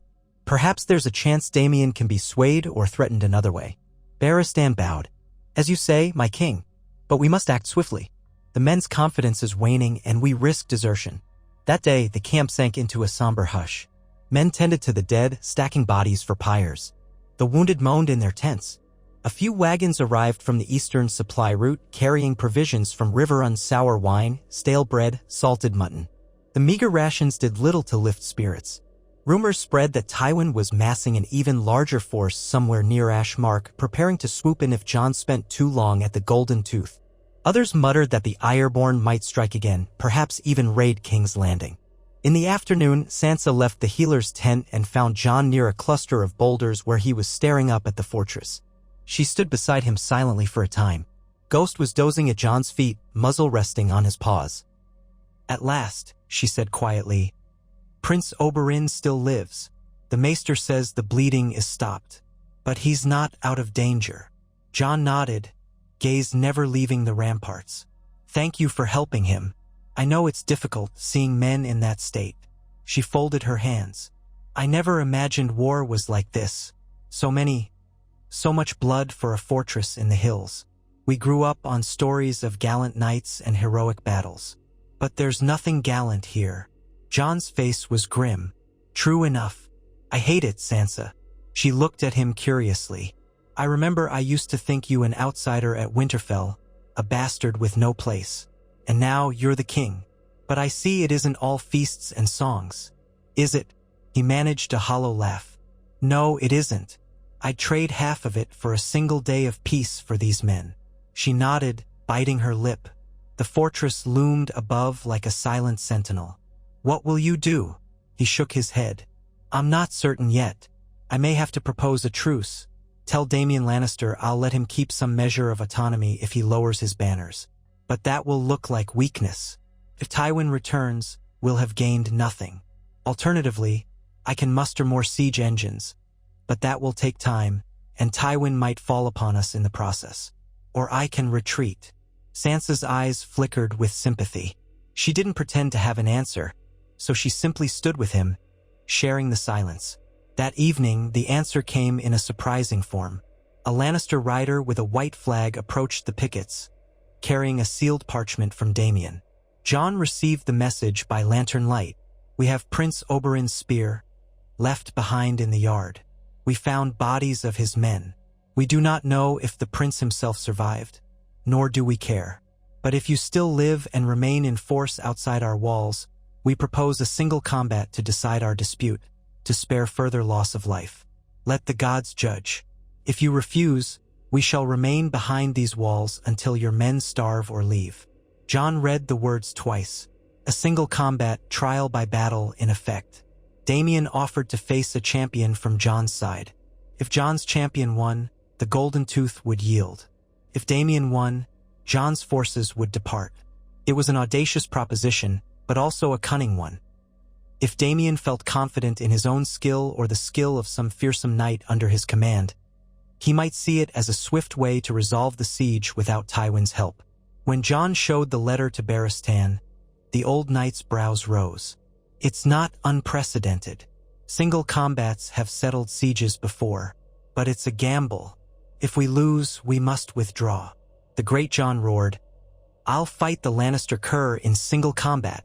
Others piped up as well, but Barristan eyed Jon carefully. The question is, do we trust their word? Even if our champion prevails, might the garrison renege and keep fighting? Jon tapped the parchment. Daemon wrote that they want to avoid further bloodshed. Perhaps they fear that if Tywin doesn't return in time, our siege will eventually break them. Or they fear we might find a more cunning approach. Either way, a A single combat might truly be their best chance. Robb frowned. And if their chosen champion is something monstrous, like the mountain that rides? Barristan's mouth hardened. Gregor Clegane is rumored to be with Tywin, not here. But who knows? They might have a skilled champion of lesser infamy. We can't underestimate them. A hush settled. Then the great Jon repeated, "I'll do it. Let me face him. I'm big as any man, and I've a thirst for Lannister blood." Barristan eyed him with some doubt. "You're a fierce warrior, Lord Umber, but perhaps someone more agile." Jon interrupted softly. "No, I'll fight." Silence. They all turned to stare at him. Robb was the first to protest, vehement. "Jon, you can't. You're the king. If we lose you..." Barristan nodded. "Your Grace, as a knight of the King's Guard, it's my duty to champion you in such a trial. You mustn't risk your life." Jon gazed at each face in turn. "We all risk our lives in war. This was my siege, my gamble. I can't keep throwing men at these walls. If Damian wants single combat, let him face the one he calls the Boy King directly. Perhaps seeing me is enough to break their confidence. And if I fail, well, a king who cannot defend his own cause has no right to ask others to die for it." Protests flared, but Jon stood firm. He reminded them that Robert Baratheon had won hearts by his prowess in single combat, that even Rhaegar, Jon's father, had faced foes himself. "The men need to see that I don't hide behind them," Jon said. "Enough. I have decided." Reluctantly, Barristan bowed his head. Robb looked furious, but in the end, he yielded to Jon's determination. The great Jon grumbled, but he too stepped back. An answer was scrawled to Damian, agreeing to the single combat at dawn 2 days hence. The place. A level clearing at the foot of the fortress, watched by both armies. The terms: if Jon triumphed, the Golden Tooth would yield; if Damian's champion triumphed, Jon would withdraw his host. The next day was a swirl of preparation. Men whispered in the camp about the king's boldness or foolhardiness. Some prayed for the gods to favor him, others worried that if he died, the realm would be plunged into chaos. Sansa was distraught, tearfully asking him to reconsider, but Jon only squeezed her hand and quietly told her, "I must do this." Barristan insisted on drilling Jon personally. Though Jon was no novice with a sword, Barristan's decades of experience made him a formidable teacher. They practiced feints, parries, footwork in a private corner. The old knight adjusted Jon's stance, mindful of the bruises from the earlier assault. That night, Jon slept fitfully. He dreamt of a swirling black field, torches flickering like eyes in the dark, and a figure wearing Lannister crimson that towered over him. He dreamt of Ned Stark's voice calling from the distance, or perhaps it was Rhaegar's voice, he couldn't tell. He woke in a cold sweat, ghost curled at his side. Dawn arrived in soft gray light. The fortress gates opened and a contingent of Lannisters descended to the clearing. Jon and his retinue met them from the camp. The armies watched in tense silence. Among the Lannisters, Damian stood with a champion at his side, a huge knight, half a foot taller than Jon, heavily muscled, wearing plate of black and red, though not Targaryen red, but deep, dry blood color. A lion crest snarled on the breast. Jon dismounted, walking forward with Barristan and Robb. Damian stepped out to greet him, giving a curt bow. "King Jon Targaryen, you have courage if nothing else. My champion is Ser Arlen Prester, a knight who served with distinction in the West. He bears no illusions that you'll be an easy fight, but he relishes the chance to humble a pretender." Jon's pulse quickened. He nodded, keeping his voice steady. "Shall we discuss the rules? No interference from either side. The fight is to first blood or to the death." Damian shrugged. "To the death, I would say. Our cause is life or death. Should your champion yield, we will be gracious, just as you must be if yours stands above mine." Jon swallowed, then stepped onto the small stretch of flat ground ringed by watchers from both armies. Barristan gave him a last worried glance, whispering, "Remember your footwork. And watch the overhead strikes, he's tall enough to come down hard." Ser Arlen Prester strode forward, visor open, revealing a scarred face, eyes gleaming with confidence. Jon inhaled, rolling his shoulders. He had chosen a lighter breastplate to keep his mobility, along with mail sleeves and leather greaves. Longclaw felt cold in his grip.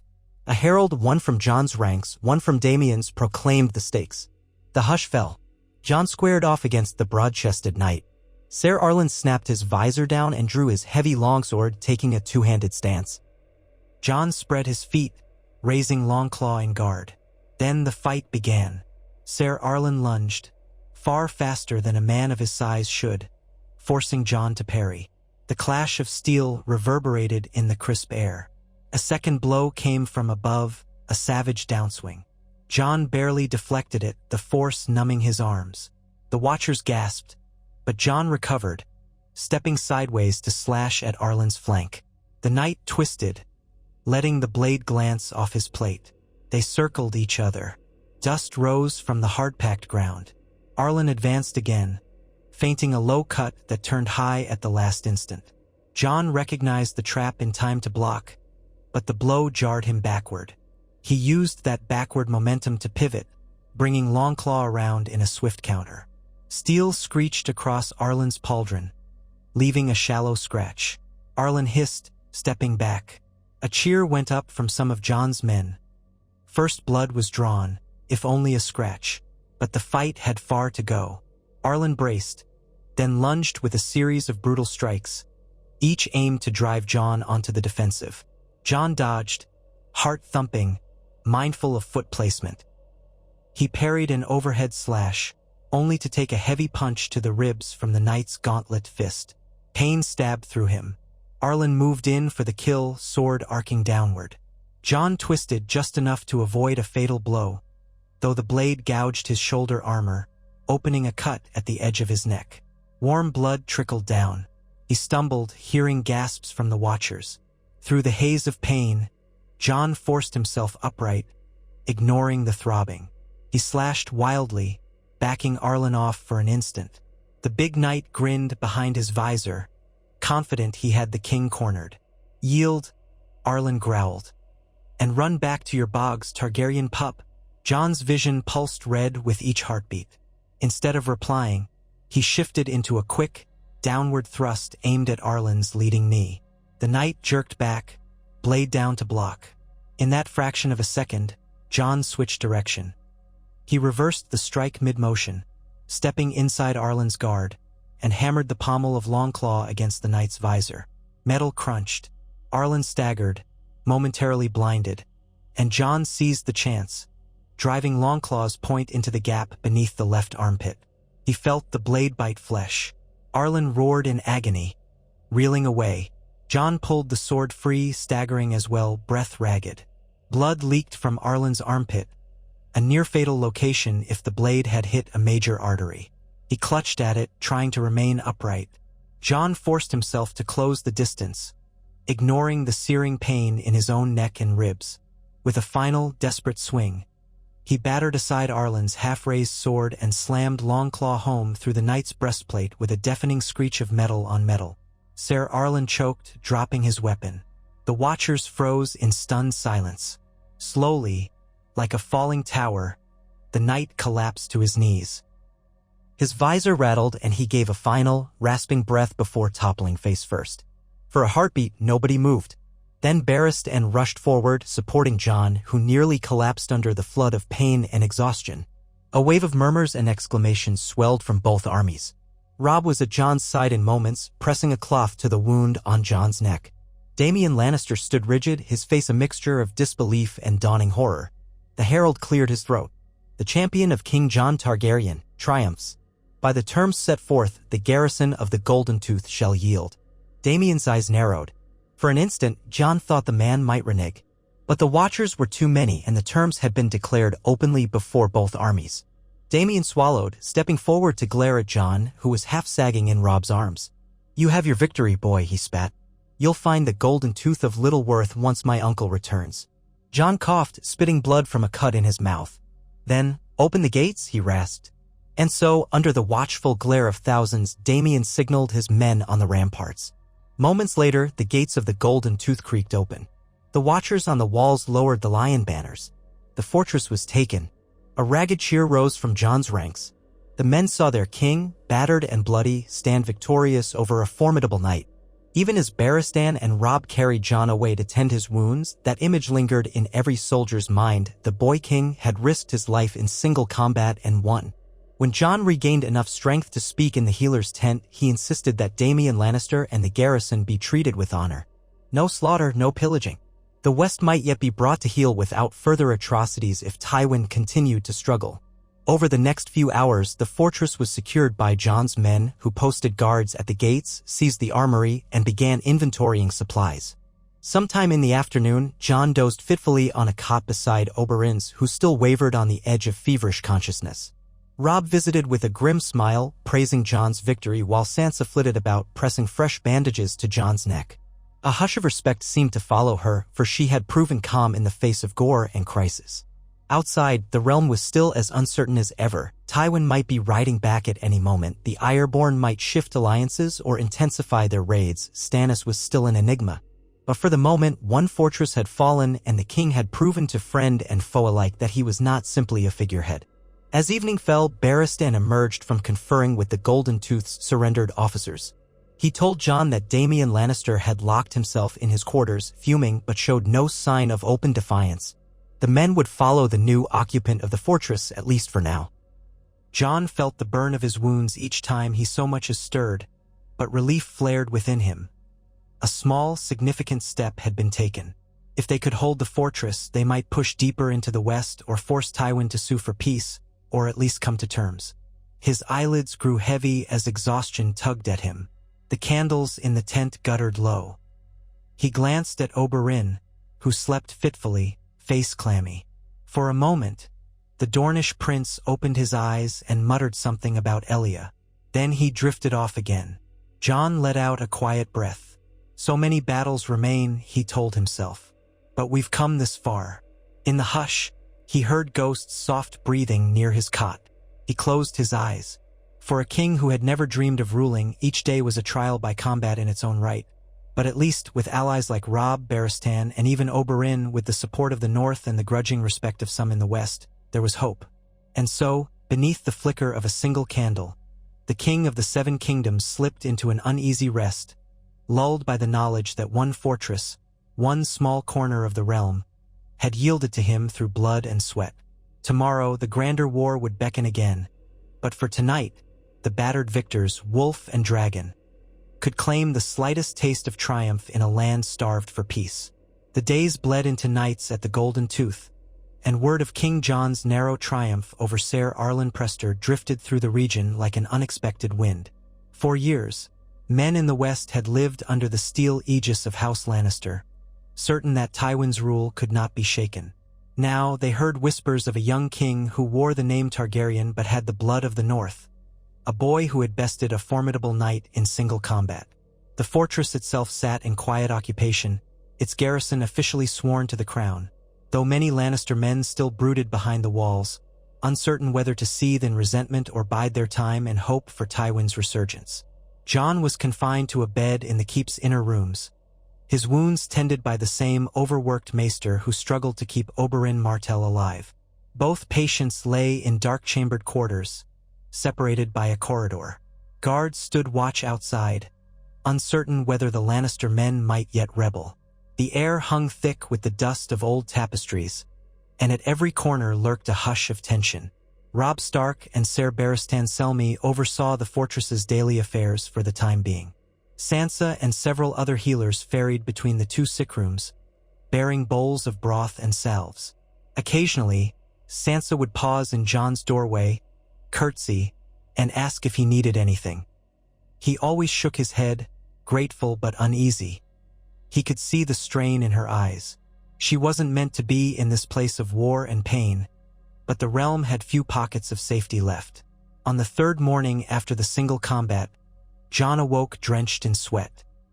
The wound at his shoulder was hot and swollen, and the cut on his neck throbbed with each breath. He tried to rise, but dizziness hammered him. Ghost, curled on a rug near the bed, lifted his head, ears twitching at Jon's soft groan. A moment later, the door opened, and Sansa's quiet footsteps approached. She set down a basin of water on a small table. "Maester Velwyn said you're improving," she whispered, though the worry in her voice suggested otherwise. "He's going to clean your bandages again." Jon forced a thin smile. "Improving, am I? Feels like I've been run over by a cart." She wrung out a cloth, her hands trembling slightly. "You are still feverish, but it's better than yesterday." Her gentle touch on his forehead made him close his eyes. The cloth's coolness was a brief relief. He let her dab away the sweat, recalling memories of Winterfell, bits and pieces of simpler times. But that recollection felt distant, as if from another life. "Thank you," he managed. "Any news?" She lowered the cloth, lips pursing. "Lord Umber, he's proud as ever, patrolling the battlements. Robb is reorganizing the men. Prince Oberyn." She paused, frowning. "He's alive but delirious. The maester says if the bolt was indeed poisoned, it's a slow one. They're giving him every remedy they know. Some days his fever lessens, then it returns." Jon exhaled. "If he dies, Dorne will never forgive me." Sansa bit her lip. "Perhaps the gods will spare him. He's strong, even in fever." Then, with a smaller voice, she added, "The Lannister men, they mutter in corners. None have attempted a revolt, but they glare at our soldiers whenever we pass. Robb says we must be wary, in case they decide to join the fighting again." Jon nodded, wincing at the pull of the stitches near his neck. The thought of a rebellion inside these walls gnawed at him, especially in his weakened state. "We'll deal with them as we must. For now, keep watch." He tried to stand that afternoon, leaning on a cane that Robb had fashioned from a spear shaft. Every movement sent flashes of pain through him. The maester, a thin, balding man named Velwyn, protested, but Jon insisted. He needed to see for himself the fortress he had won at such cost. It was as if he had to confirm the reality of the walls that now bore his banner. Robb met him in the corridor. Ghost padded behind, sniffing the stones as if searching for hidden threats. Together, they made slow progress through the keep, passing old suits of plate armor and faded lion sigils carved into the arches. At intervals, guards with direwolf badges or crownland insignia nodded to Jon, offering what encouragement they could. In the courtyard, a brisk wind tugged at Jon's hair. The gates had been left open, though a squad of men stood on guard. A portion of the army still camped outside the walls, or in the small town that huddled at the fortress base. Jon squinted upward at the ramparts, where Lannister crossbowmen used to stand. Now, those battlements were manned by a mix of Northmen and Crownlanders, the Lannister soldiers disarmed and confined to quarters unless assigned to chores. Robb led Jon to a vantage on the eastern side of the wall where the valley stretched below. A hush filled the space, broken only by the moan of the wind. "Is it how you imagined?" Robb asked softly, glancing at Jon. Jon managed a bleak chuckle.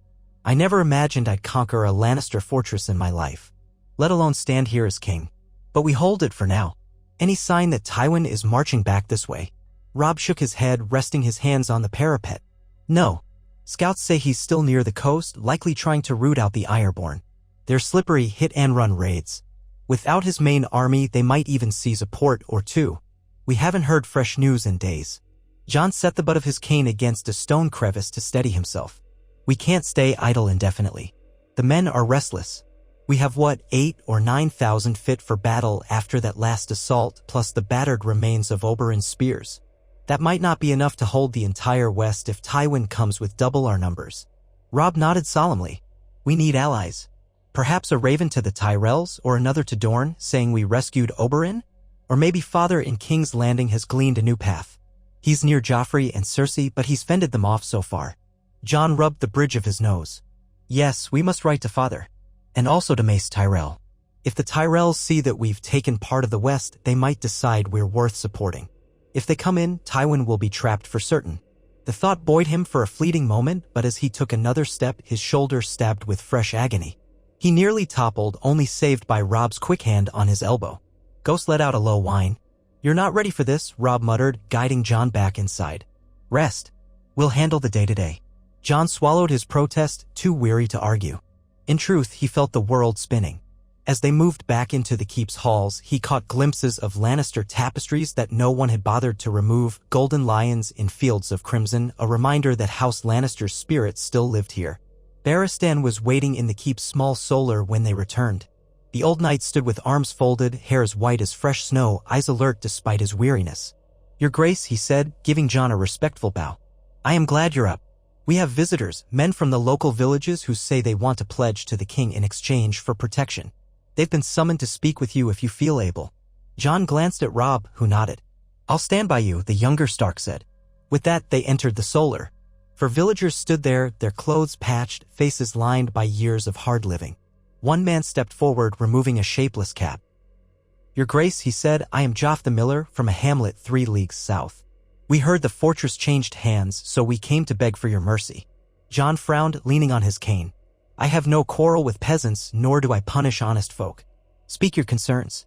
The miller's eyes flickered to Barristan, then back to Jon. "My lord, we paid taxes to the Lannisters, silver, grain. They taxed us harshly. Now that you hold the golden tooth, do we pay you? Or do we get hanged for dealing with Tywin's men before?" Jon's tone softened. "I won't hang you for surviving. The taxes you paid in the past can't be undone. As for now, we do need supplies to sustain ourselves and the realm. But I won't ruin you. Let's agree on a fair portion so you can keep enough to live." The miller blinked, clearly relieved. "Thank you, your grace. Also, there's been trouble with outlaws in the hills. Since Tywin's men withdrew, they've been raiding us. If we bend the knee to you, will your men protect us?" Jon exchanged a look with Barristan. "We'll do our best. I can't promise to stamp out every outlaw overnight, but I'll dispatch patrols. You have my word."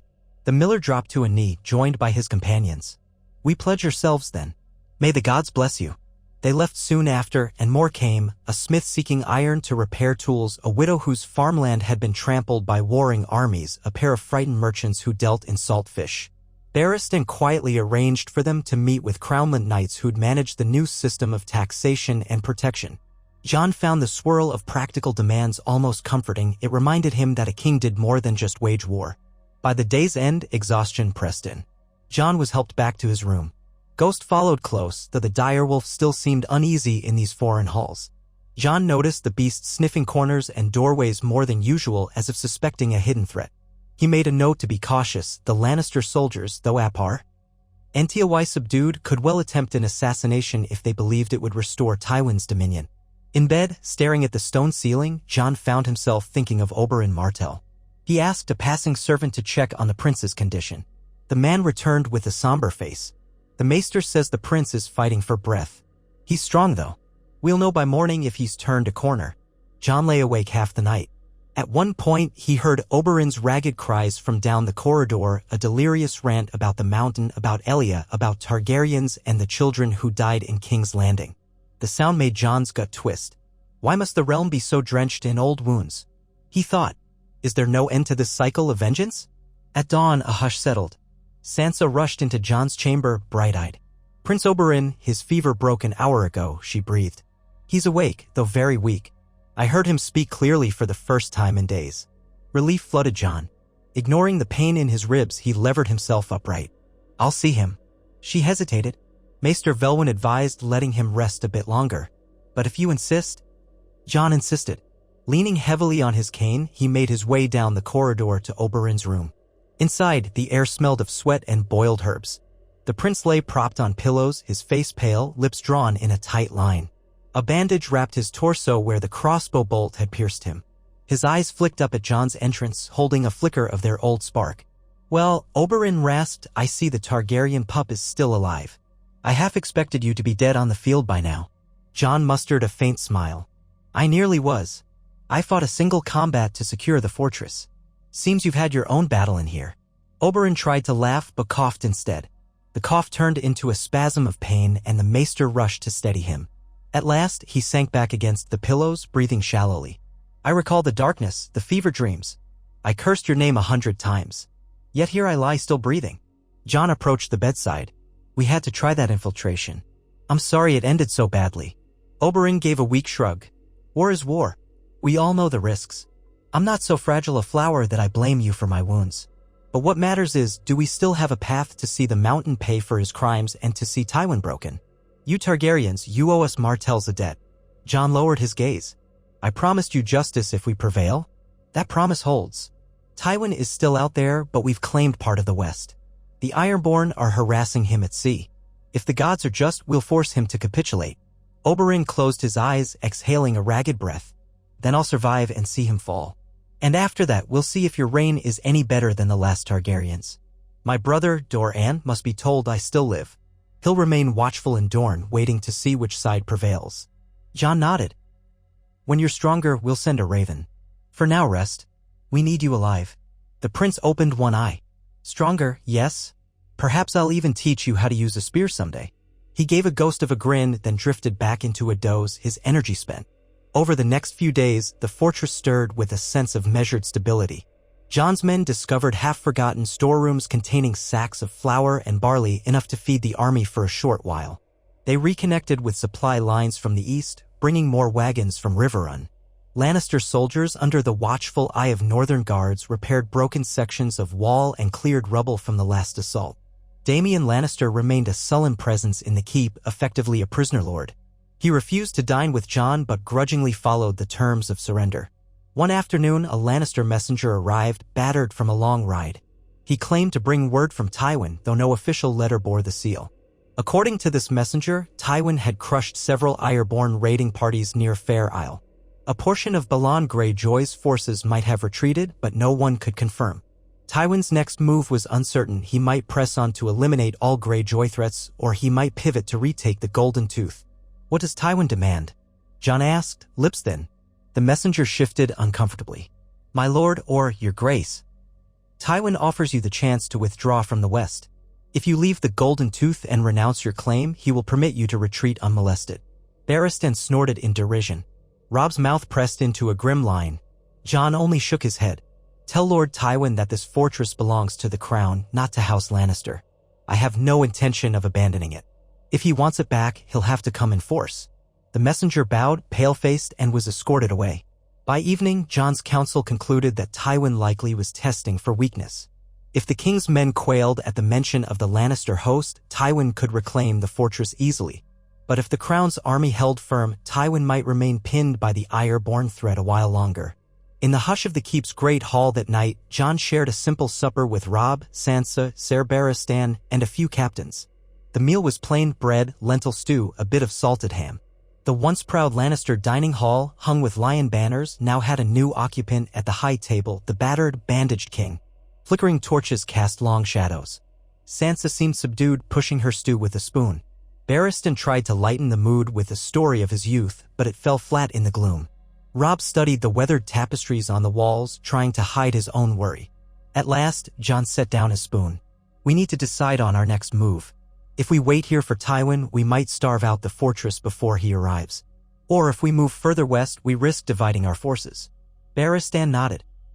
Some of our men whispered that we should press on to the gold mines near Castamere or the Crag. If we seize more wealth, we weaken Tywin's war chest. But going that deep might provoke a full-scale battle on ground he chooses. Robb added, word from father is that King's Landing remains tense. Stannis' intentions are still unclear. The Queen's presence in the Red Keep remains a source of strife. If we're pinned in the west and Stannis chooses to challenge the city, father could be in dire straits. Jon considered that. We can't fight on every front. Perhaps we should consolidate. Maintain the fortress here, leave a strong garrison, and send half our host back east to King's Landing in case Stannis comes. Barristan sipped from his cup. It's a risk. Tywin could gather men from the Westerlands.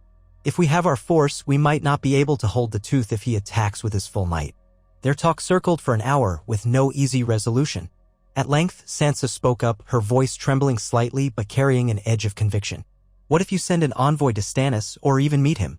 If he's the type of man they say, stern but lawful, perhaps he would heed the will naming you heir if father still has the document. Then we'd have one less foe. The men paused, exchanging glances.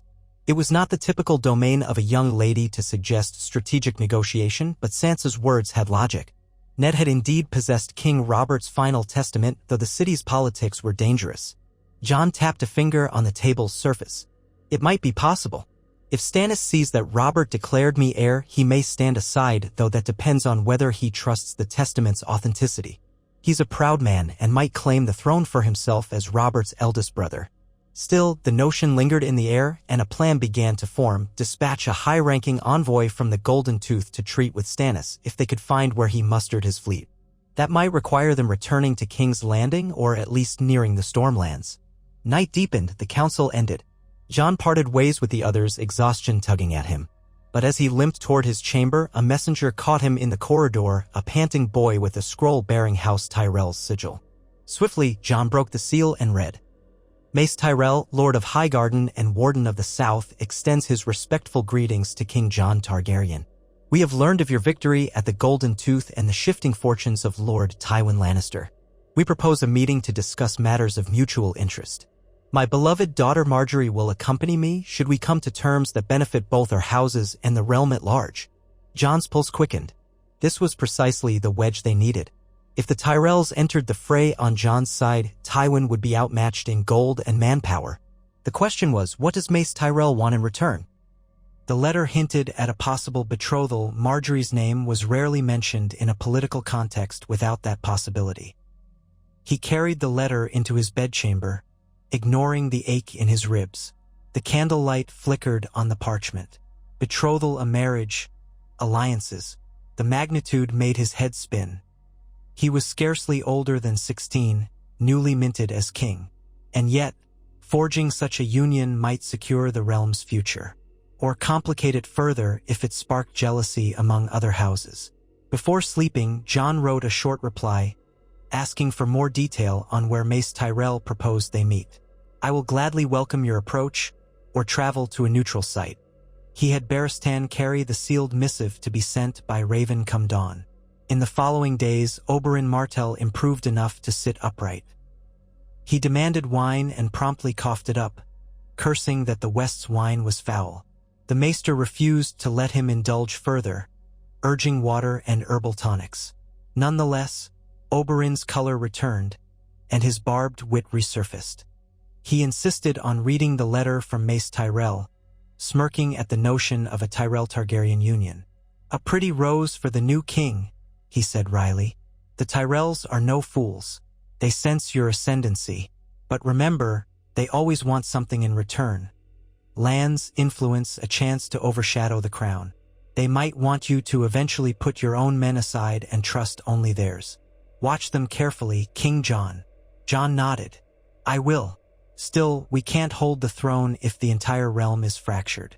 We need alliances. Oberyn shrugged gingerly, mindful of his wound. True, but the Martells remain uneasy. Do not forget us. Dorne stands apart for a reason. We remember the day the dragons soared overhead. We remember the day Rhaegar died. And we remember what Tywin's men did to Elia. Jon suppressed a sigh. I've not forgotten. Outside, life at the Golden Tooth fell into a rhythm of uneasy occupation. Daemon Lannister's knights, sullen but docile, roamed the corridors under watch. Tywin's agent never returned. Occasionally, outriders reported skirmishes in the hills, pockets of bandits or loyalist partisans. The Great Jon led a few punitive raids, returning with battered prisoners and stolen loot.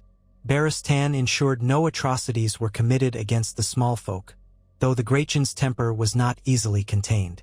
Then, as the crisp air of late autumn began to creep over the western hills, a new raven arrived, this time from King's Landing, sealed with Ned Stark's sigil. Jon opened it with trembling hands. The message was short, but it carried a weight that chilled him. My son, we have grave news.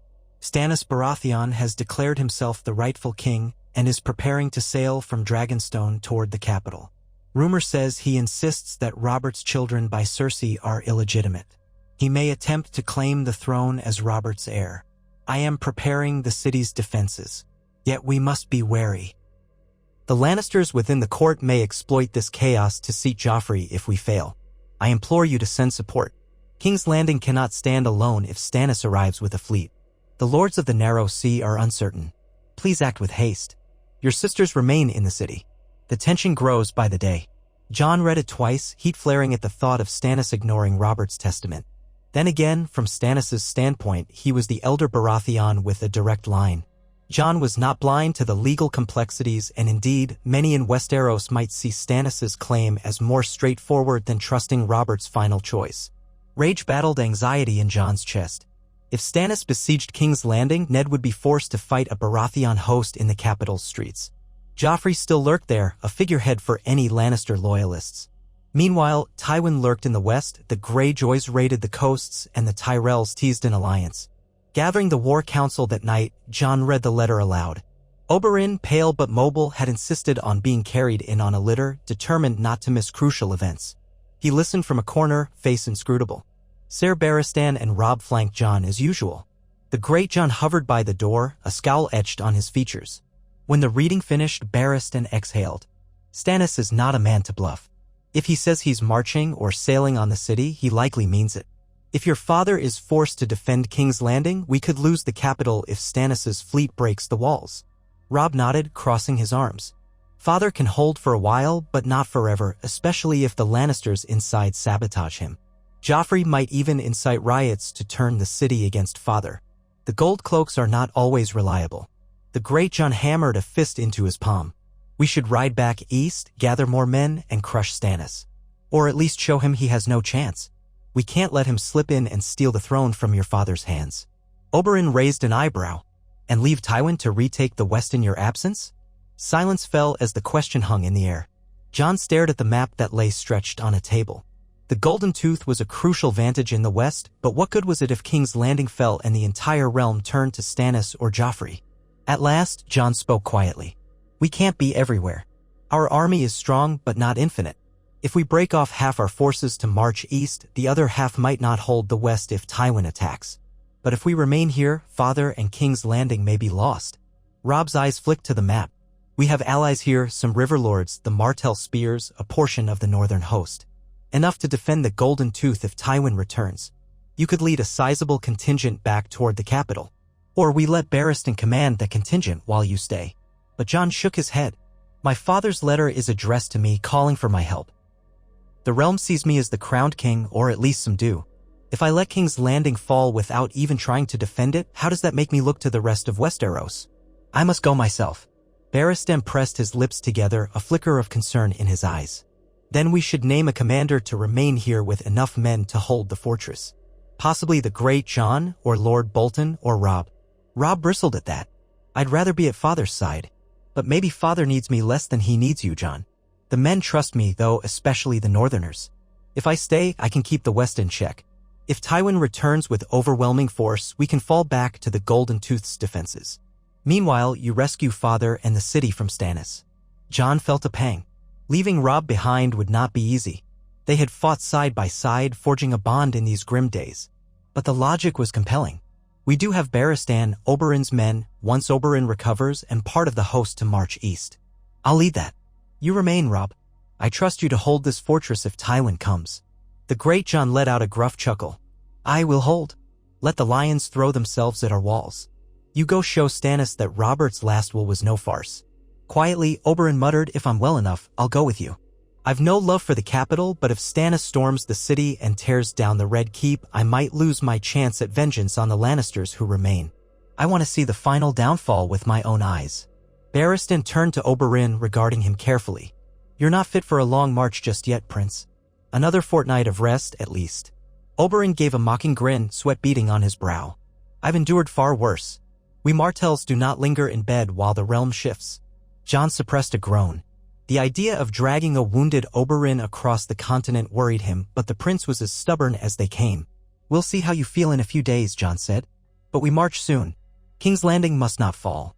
And while we're gone, we trust that Tywin will find the Golden Tooth held by a stout defense. In the quiet that followed, the council took shape. Plans formed. Robb Stark would command the fortress, aided by the great Jon and a portion of the northern cavalry. Daemon Lannister and his men would remain under watch, effectively hostages to ensure no betrayal. Meanwhile, Jon would lead half the army bolstered by Crownlanders, some river lords, and as many of Oberyn's spears as were ready back across the riverlands to the capital. It would be a grueling march, but perhaps they could arrive before Stannis' fleet attacked in earnest. 2 days later, a last flurry of ravens flew. One to Ned Stark, announcing Jon's imminent arrival with reinforcements. One to Mace Tyrell, inviting him to come to King's Landing if he wished to treat with the king in person. And one to Doran Martell, assuring that Oberyn still lived and was free to depart or remain as he saw fit. Jon's wounds still twinged sharply when he donned light armor, but he refused to let them hinder him. On the morning of departure, the fortress courtyard filled with men loading wagons, knights adjusting stirrups, horses stamping in the cold. Sansa stood by the stables, uncertain if she was to remain with Robb or accompany Jon. When Jon approached, she said in a halting voice, "Mother's in the capital along with Arya. I should go there. If father is in danger, I want to be near them. But it feels wrong leaving Robb all alone." Jon placed a hand on her shoulder. "Robb won't be alone. He is half the host, the great Jon, and many northern friends. If you want to see mother and father, I won't stop you. But know that the road will be harsh. We may face skirmishes along the way. If you're prepared for that, then come." She nodded, swallowing. "I am. I'll help the healers. Just promise me we'll keep each other safe." He gave her a faint smile. "As safe as we can in a war." Oberyn Martell emerged from the keep a short while later, supported by 2 Dornish soldiers. He wore a loose-fitting tunic to accommodate his bandages, but he carried a spear for show, ignoring the pain that creased his brow with every step. Jon greeted him with a respectful bow, one warrior to another. "You truly mean to ride?" Jon asked, noticing Oberyn's pallor. "I'll ride, and damn the pain," Oberyn said through gritted teeth. "I've lost too much time already. Your war is my war for now, Targaryen. I want to see how you handle Stannis and the Lannisters who remain in that cesspool of a city." So it was settled. The western garrison said their goodbyes to the portion of the army departing. Men clasped arms, murmuring half-joking farewells. The great Jon roared instructions to the fortress watch, pointing out vantage points for archers. Robb approached Jon, eyes shining with both confidence and a trace of fear. "We'll hold. You do your part. Father's counting on us." Jon embraced him, ignoring the ache in his side, letting the bond of Winterfell warm him for a moment. Then he mounted his horse, still not fully comfortable with the sword at his hip pressing his bruised ribs. Barristan formed up the cavalry at the head, with the infantry trailing in columns. Sansa, wearing a thicker cloak, sat astride a mare that eyed Ghost warily. When the horns sounded, the gates of the Golden Tooth yawned open to reveal the rolling hills beyond. Jon led the way, feeling the cold wind tug at his hair. Ghost loped beside him, red eyes scanning the horizon.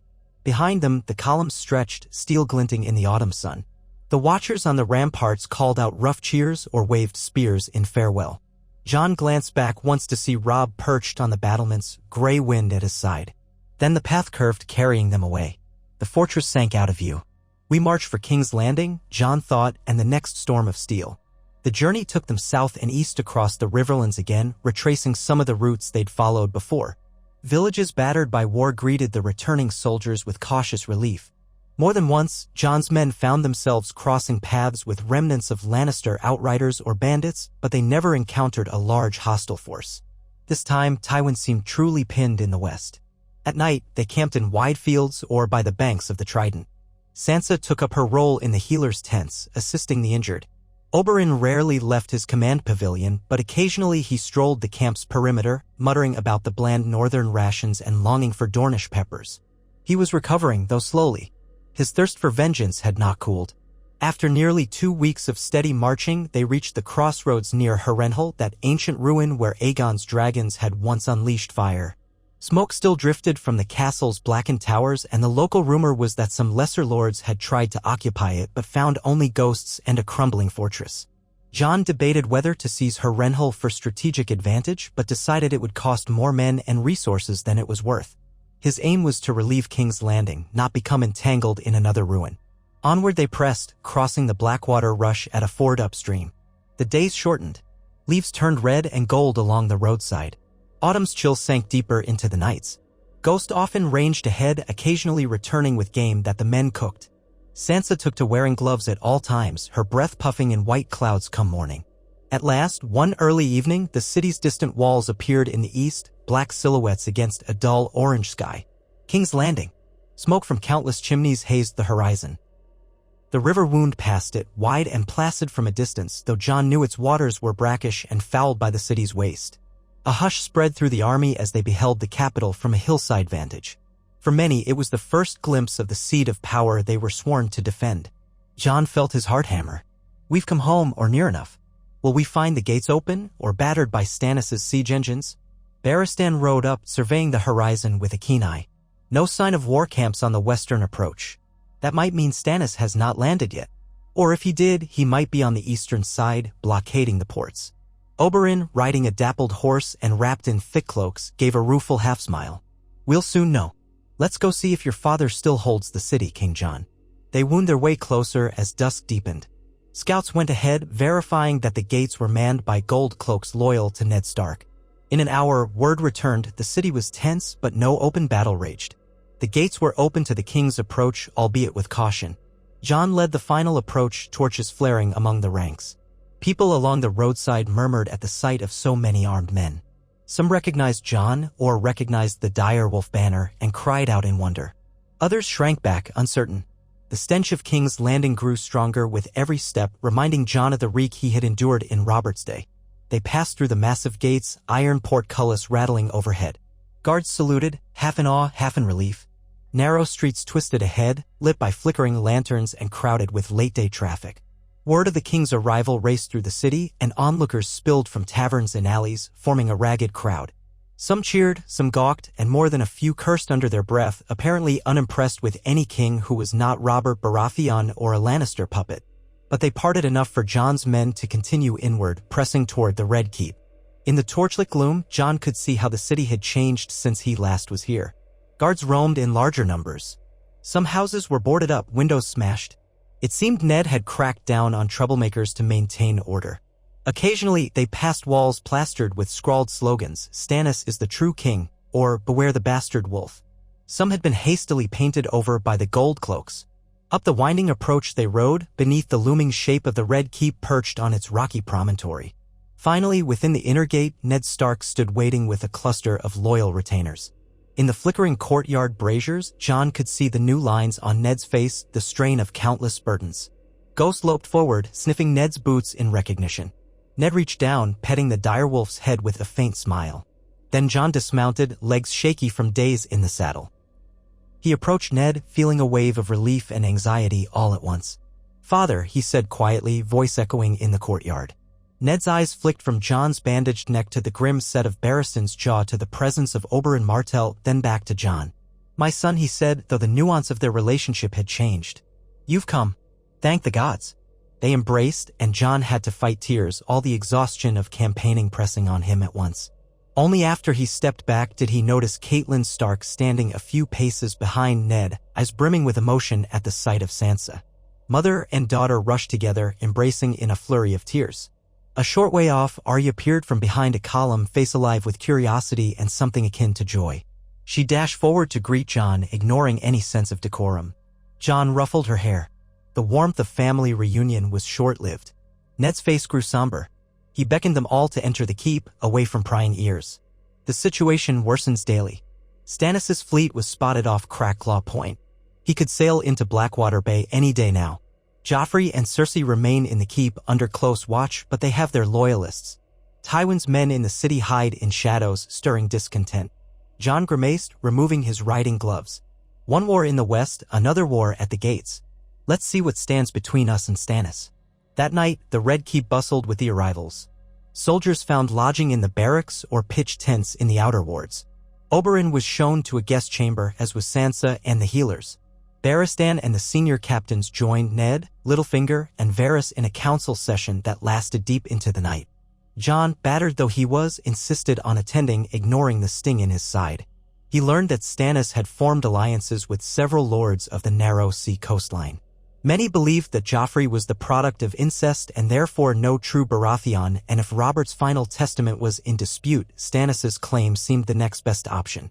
Some lords refused to accept that Robert had named Jon Targaryen, a boy of uncertain ancestry, as his heir. Why believe that over Stannis' straightforward blood claim, they argued. Ned explained how he had tried to show the Council Robert's will, only for certain Lannister sympathizers to call it forged. Cersei insisted it was a lie, that Robert died with no clear instructions.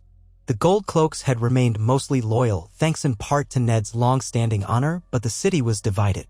"If Stannis attacks, we'll have to fight him outside or risk a siege that starves us," Ned said, gripping the edge of the war table. "I've had the walls reinforced, but the city's morale is low. Food is scarce. We've been forced to ration." Jon could almost taste the desperation in the air. If Stannis forced a drawn-out blockade, the people might turn on Ned and open the gates. Then all would be lost. "We'll have to meet him in the field," Jon concluded.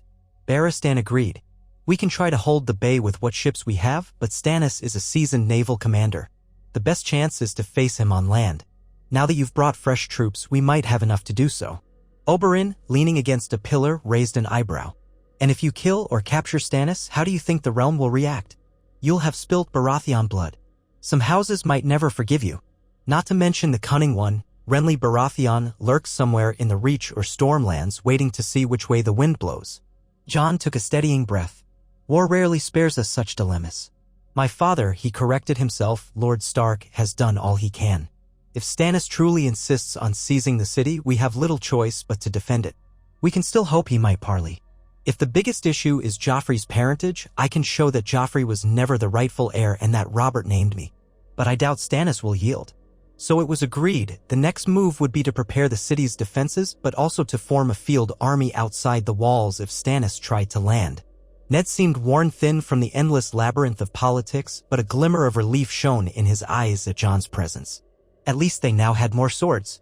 In the weeks that followed, King's Landing became a beehive of frantic preparation. Jon's reinforcements swelled the Gold Cloak's ranks, patrolling the alleys and wharves. Streets were cleared of debris, houses near the walls were demolished to deny attackers cover. The city braced itself for an assault from the sea. Ravens fluttered in and out, but no one knew exactly when or where Stannis would strike. Jon spent his days in the practice yard with Barristan, ensuring the new arrivals meshed with the existing city garrison. He also met frequently with Ned and the small council, Littlefinger, Varys, Pycelle, plus Oberyn now and then. Cersei and Joffrey remained in a tower suite under discreet guard, no longer free to roam. More than once, Jon had to quell a flash of anger when he crossed paths with Joffrey, who shot him venomous glares or spat curses under his breath. But Ned insisted on restraint, slaying Joffrey outright would only incite the Lannisters to riot within the city. Meanwhile, Sansa reunited with Arya, forging a tenuous closeness in the face of an uncertain future. They drifted about the Red Keep, sometimes sitting with Catelyn in the Godwood, the three of them trying to find comfort in the old ways. Ghost and Nymeria, Arya's dire wolf, roamed the edges of the keep, occasionally spooking servants and used to two dire wolves prowling the halls. Every day, Jon woke with a roiling mixture of dread and resolve, dread that Stannis' sails might appear on the horizon at any moment, resolve that he must defend the city Robert had left him. If he failed, the Targaryen dream of uniting the realm by Robert's decree would die, replaced by another Baratheon ascendancy that might spark more civil strife.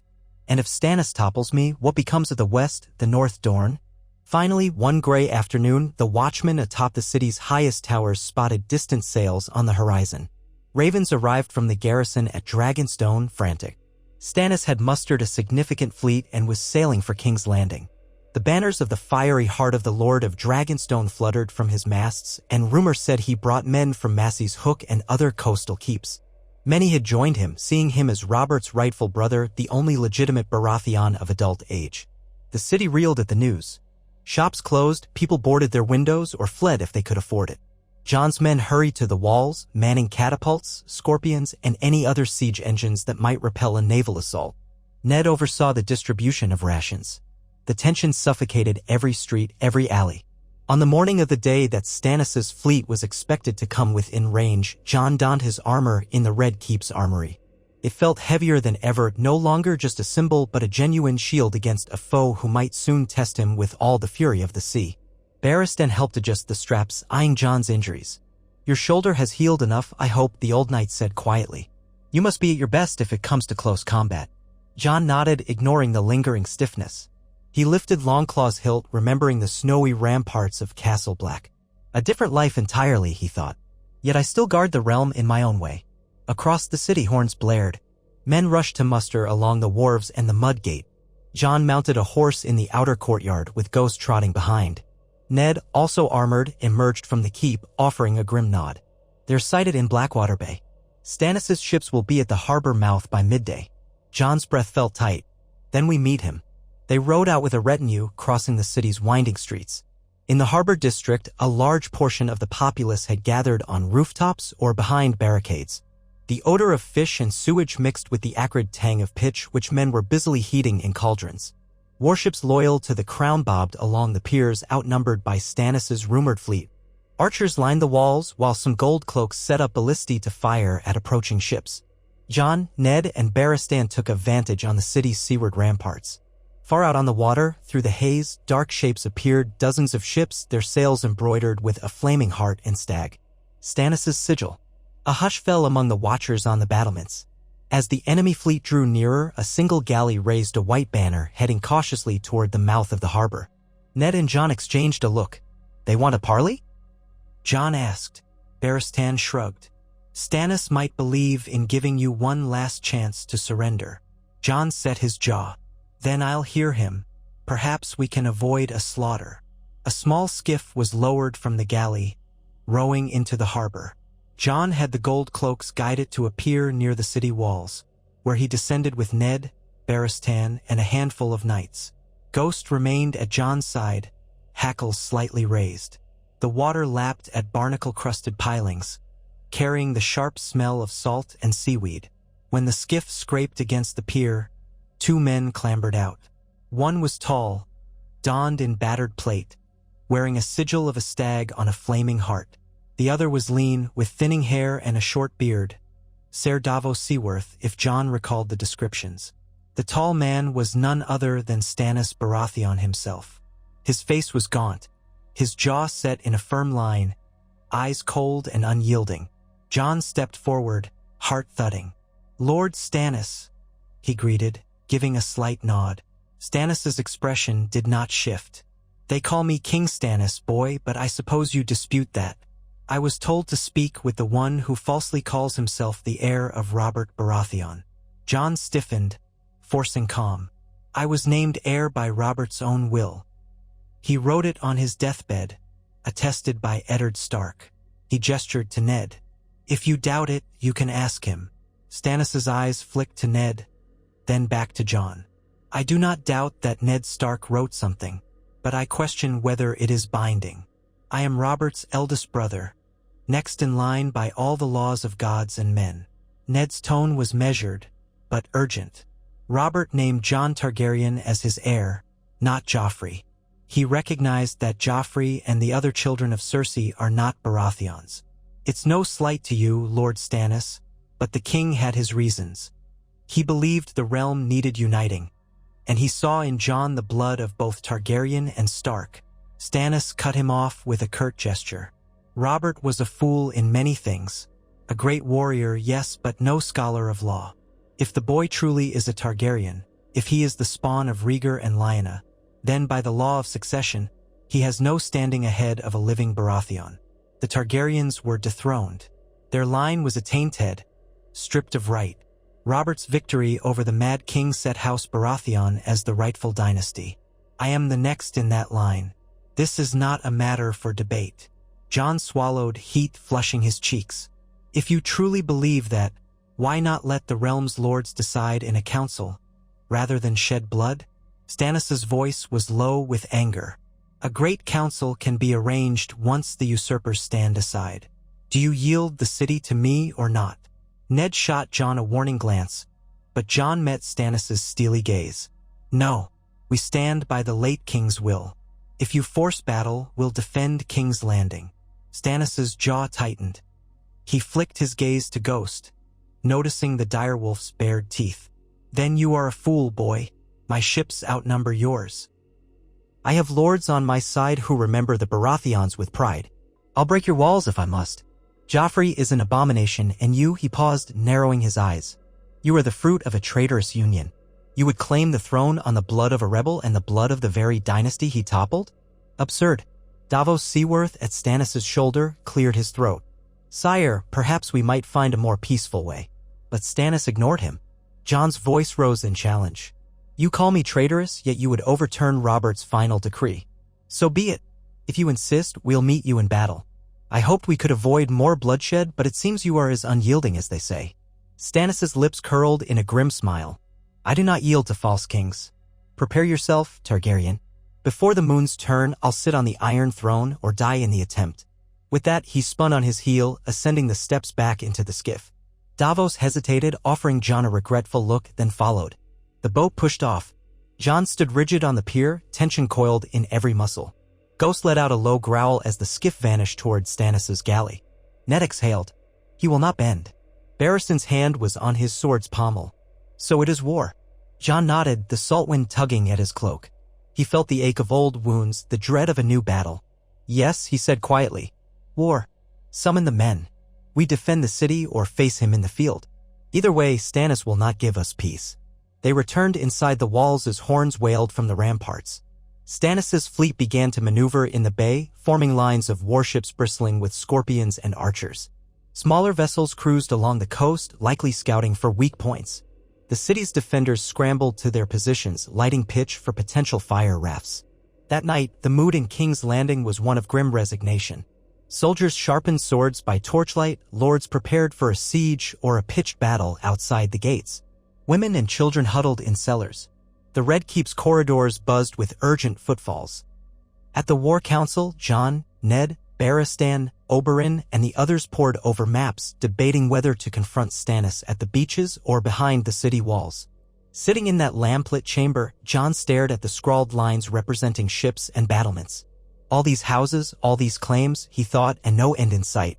The realm's future now hinged on the outcome of a fight between two men who both wore the mantle of rightful king, one by Robert's testament, the other by the strict laws of inheritance. Outside, the black sky loomed, and one by one the watchers on the walls lit signal fires. In the hush before dawn, the first thunder of drums rumbled across Blackwater Bay. Stannis was making his final approach. Soldiers stirred, heartbeats quickening. Jon lifted long claw, checking its edge. Ghost hovered at his heel, ears flattened. Ned drew a breath, meeting his son's eyes with a grim sort of pride and dread. They stepped out onto the ramparts, the wind whipping at them. Far below, the sea churned with the shadows of Stannis' fleet. Torches and lanterns bobbed on deck, revealing the silhouettes of catapults poised to fling flaming shot at the city's walls. Archers in the city's defenses readied their bows, waiting for the range to close. Jon could taste iron on his tongue, an echo of the battles he'd already fought. But this was different. The seat of royal power, the very heart of the Seven Kingdoms, lay behind him. If he failed, Stannis would storm the city, crown himself, and brand Jon a pretender to be executed or exiled. If Jon succeeded, he'd be forced to crush a Baratheon prince, further splitting the realm. He looked down at Ghost's pale form, the direwolf's red eyes staring out to sea. All I can do is stand by Robert's words and defend these walls, Jon thought. I must prove myself worthy or die trying. In the gray haze of the approaching dawn, the horns called from the city's defenders. Stannis' war drums thundered in response, echoing across the bay. Within minutes, the air filled with the shriek of flaming arrows and the roar of siege engines. The assault on King's Landing had begun, and with it, another chapter in the brutal dance for the Iron Throne, a dance that Jon Snow, crowned as Jon Targaryen, would lead, for better or worse, in a swirl of blood, fire, and the fragile hope that somehow, from these endless wars, peace might one day emerge. The first clash of the day came just past dawn, when the first wave of Stannis' galleys rode into the mouth of Blackwater Bay. From the ramparts of King's Landing, King Jon stood behind a crenellation in partial armor, breastplate, and pauldron strapped over his padded tunic, his breath steaming in the cold morning air. Beneath him, the harbor spread out in a great half-moon of water hemmed by stone quays and jetties. Here and there, royal warships loyal to the crown bobbed uneasily, their deck crews shouting orders in a frenzy of rigging and sailcloth. Against Stannis Baratheon's oncoming fleet, they looked sadly outnumbered. All along the walls, men murmured. The city's defenders had never seen an assault from the bay in living memory.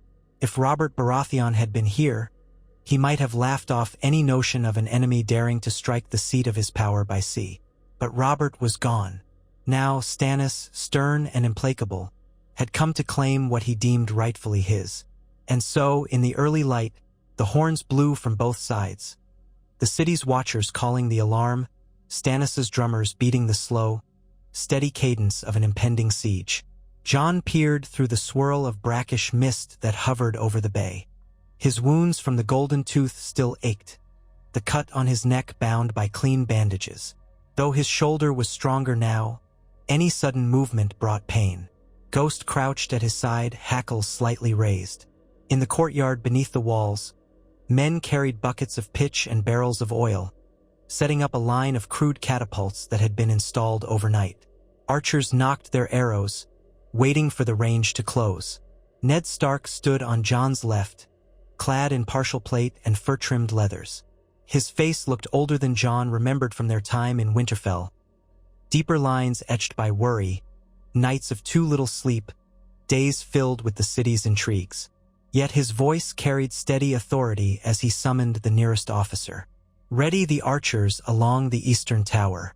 If they try to land near the mud gate, We'll rain hell on them." "Yes, my lord," the officer said, saluting stiffly. Ned turned to Jon. "We can do only so much from these walls. If Stannis tries to land men on the beaches south of the city, we have cavalry waiting behind the gates. But if he bombards us from the bay before sending in ground forces, we must rely on the navy to hold them off." Jon nodded, feeling that familiar knot in his stomach that signaled war was upon them again. "Has there been any word from our allies at Rosby or Duskendale? We asked them to muster a few warships if they could." Ned shook his head. "No fresh word. Perhaps they're simply too far behind. Or perhaps they fear Stannis more than they trust us. We must stand on our own." A short distance away, Ser Barristan Selmy frowned at the watery horizon. The old knight wore his white Kingsguard cloak over mail, the cloak's hem stained from the city's mud. "Sire," he said to Jon, "we should prepare for the possibility that Stannis might have siege engines mounted on some of those galleys. They could fling boulders or flaming pitch at the city. If they come within range, our scorpions must strike first." Jon glanced at the row of large crossbow-like engines perched along the battlements. Gold cloaks manned the levers, eyes narrowed, scanning for targets. "We'll do what we can," Jon said. "If only we had more ships ourselves." To that, Barristan merely inclined his head in agreement. The Crown's navy, once commanded by Stannis himself under Robert's reign, had lost leadership when Stannis departed Dragonstone. Many of the city's warships needed repairs or had minimal crews, while Stannis's loyalists had built up a fleet. Now, that fleet fanned out in the bay. Jon eyed the largest galley, sporting a high forecastle draped with black and gold banners. "I'd wager Stannis himself stands on that deck, demanding we yield."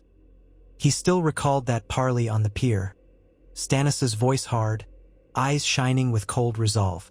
Below, the defenders roared in alarm as the first catapult shot arced in from the bay.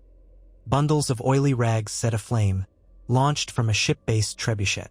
The missile soared overhead in a trail of black smoke, then crashed into a cluster of empty houses near the harbor. The impact sent tiles and flaming debris clattering into the street, sparks dancing. At once, a column of smoke rose from the gutted rooftops. "Archers!" Ned bellowed. "Return fire!" From the battlements, rows of bowmen loosed, their arrows hissing out over the water. Most fell short or clattered harmlessly against ship hulls, but a few found sails or rigging, sending lines snapping. A second flaming shot soared from Stannis's lead galley. This time, it crashed into a small fishing dock, tearing apart planks and igniting a pile of rope. Shouts rang out as gold cloaks rushed to keep the flames from spreading. The defenders' own catapults rumbled in reply, slinging stones into the bay. One struck the water with a mighty splash, missing a galley by a dozen yards. Another shattered part of a deck, the ship listing slightly. From his vantage, Jon's pulse hammered. He could see the battered crowns of the city's old war galleys near the wharf, lines undone, starting to push off. They were going out to meet Stannis head-on, despite being outnumbered. The thought churned Jon's gut, bravery, or perhaps desperation. If they could draw some of the assault away from the walls, it might buy time. Moments later, the city's lead warship, a squat vessel bearing a crowned stag from Robert's era, rode out in a wedge with two smaller cogs. Drums beat on those decks as well, urging rowers to a faster pace. On the walls, defenders cheered, but soon the cheers faltered. Stannis's line parted to allow a contingent of heavier war galleys forward, each bristling with scorpions. At a signal from a tall figure in gold-trimmed armor, likely a knight commander loyal to Stannis, those scorpions unleashed a storm of bolts. Jon watched, sick at heart, as the city's lead ship was peppered by long black shafts. A ballista bolt punched through the hull near the waterline. Another tore into the forecastle, scattering men. Smoke drifted from a small onboard fire. The cogs fared no better. One reeled away, half its oars snapped or aflame. "They're outmatched," Jon said grimly. Ned's lips thinned. "We hold the walls. The fleet must hold the bay as best it can." Barristan's voice rose above the din. "They'll try to land men if they break our navy. We must prepare the beaches, The gates. A sudden roar below cut him off. The mud gate area erupted in alarm. Through the gaps in the battlements, Jon glimpsed a cluster of smaller craft, likely barges or fishing boats, rowed by men in Stannis' colors. They were angling toward the muddy shoreline just east of the city walls.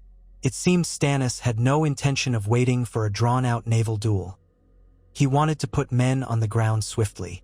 "Ser Barristan," Jon barked. "Take a company to the mud gate. I'll join you there. If they break onto the shore, we'll meet them in the streets." Barristan bowed sharply. "Yes, your grace." But Ned laid a hand on Jon's arm. "I should come with you. The city can spare me on the walls. There are enough captains to coordinate the archers." For an instant, father and son locked eyes. Their bond had evolved so much in such a short time. Jon hesitated, but then he recalled Ned's proven leadership. "All right, we'll lead the men together. Let's move." They hurried down the winding stone stairs from the ramparts, their steps echoing on damp steps. Ghost trotted behind, silent. Below, the courtyard churned with activity. Wounded men from the walls being hauled inside, stable boys struggling to manage frightened horses. The acrid smell of pitch and the tang of smoke clung to the air. Jon found his mount, a sturdy brown courser, while Ned did the same. Gold cloaks had saddled the horses in anticipation of a swift sally. They clattered out of the Red Keep's gates, crossing through cramped streets at a canter. Citizens shrank back as the king and the hand thundered past, the ring of hooves on cobblestone marking their passage. Sansa and Arya were somewhere in the keep, along with Catelyn and many refugees of rank. But Jon forced himself not to think of them now. War demanded his focus.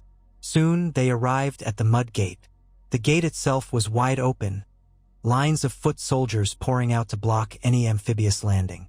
Barristan had seized command there, and his distinctive white cloak signaled the rallying point. The approach to the gate was an expanse of churned mud, dotted with half-sunken wooden pilings where fishers moored small boats. The tide was not at its lowest, but enough beach was exposed that small craft could attempt a landing. Indeed, half a dozen barges were already pulling up, men in the flaming heart sigils leaping into waist-deep water with swords or spears raised.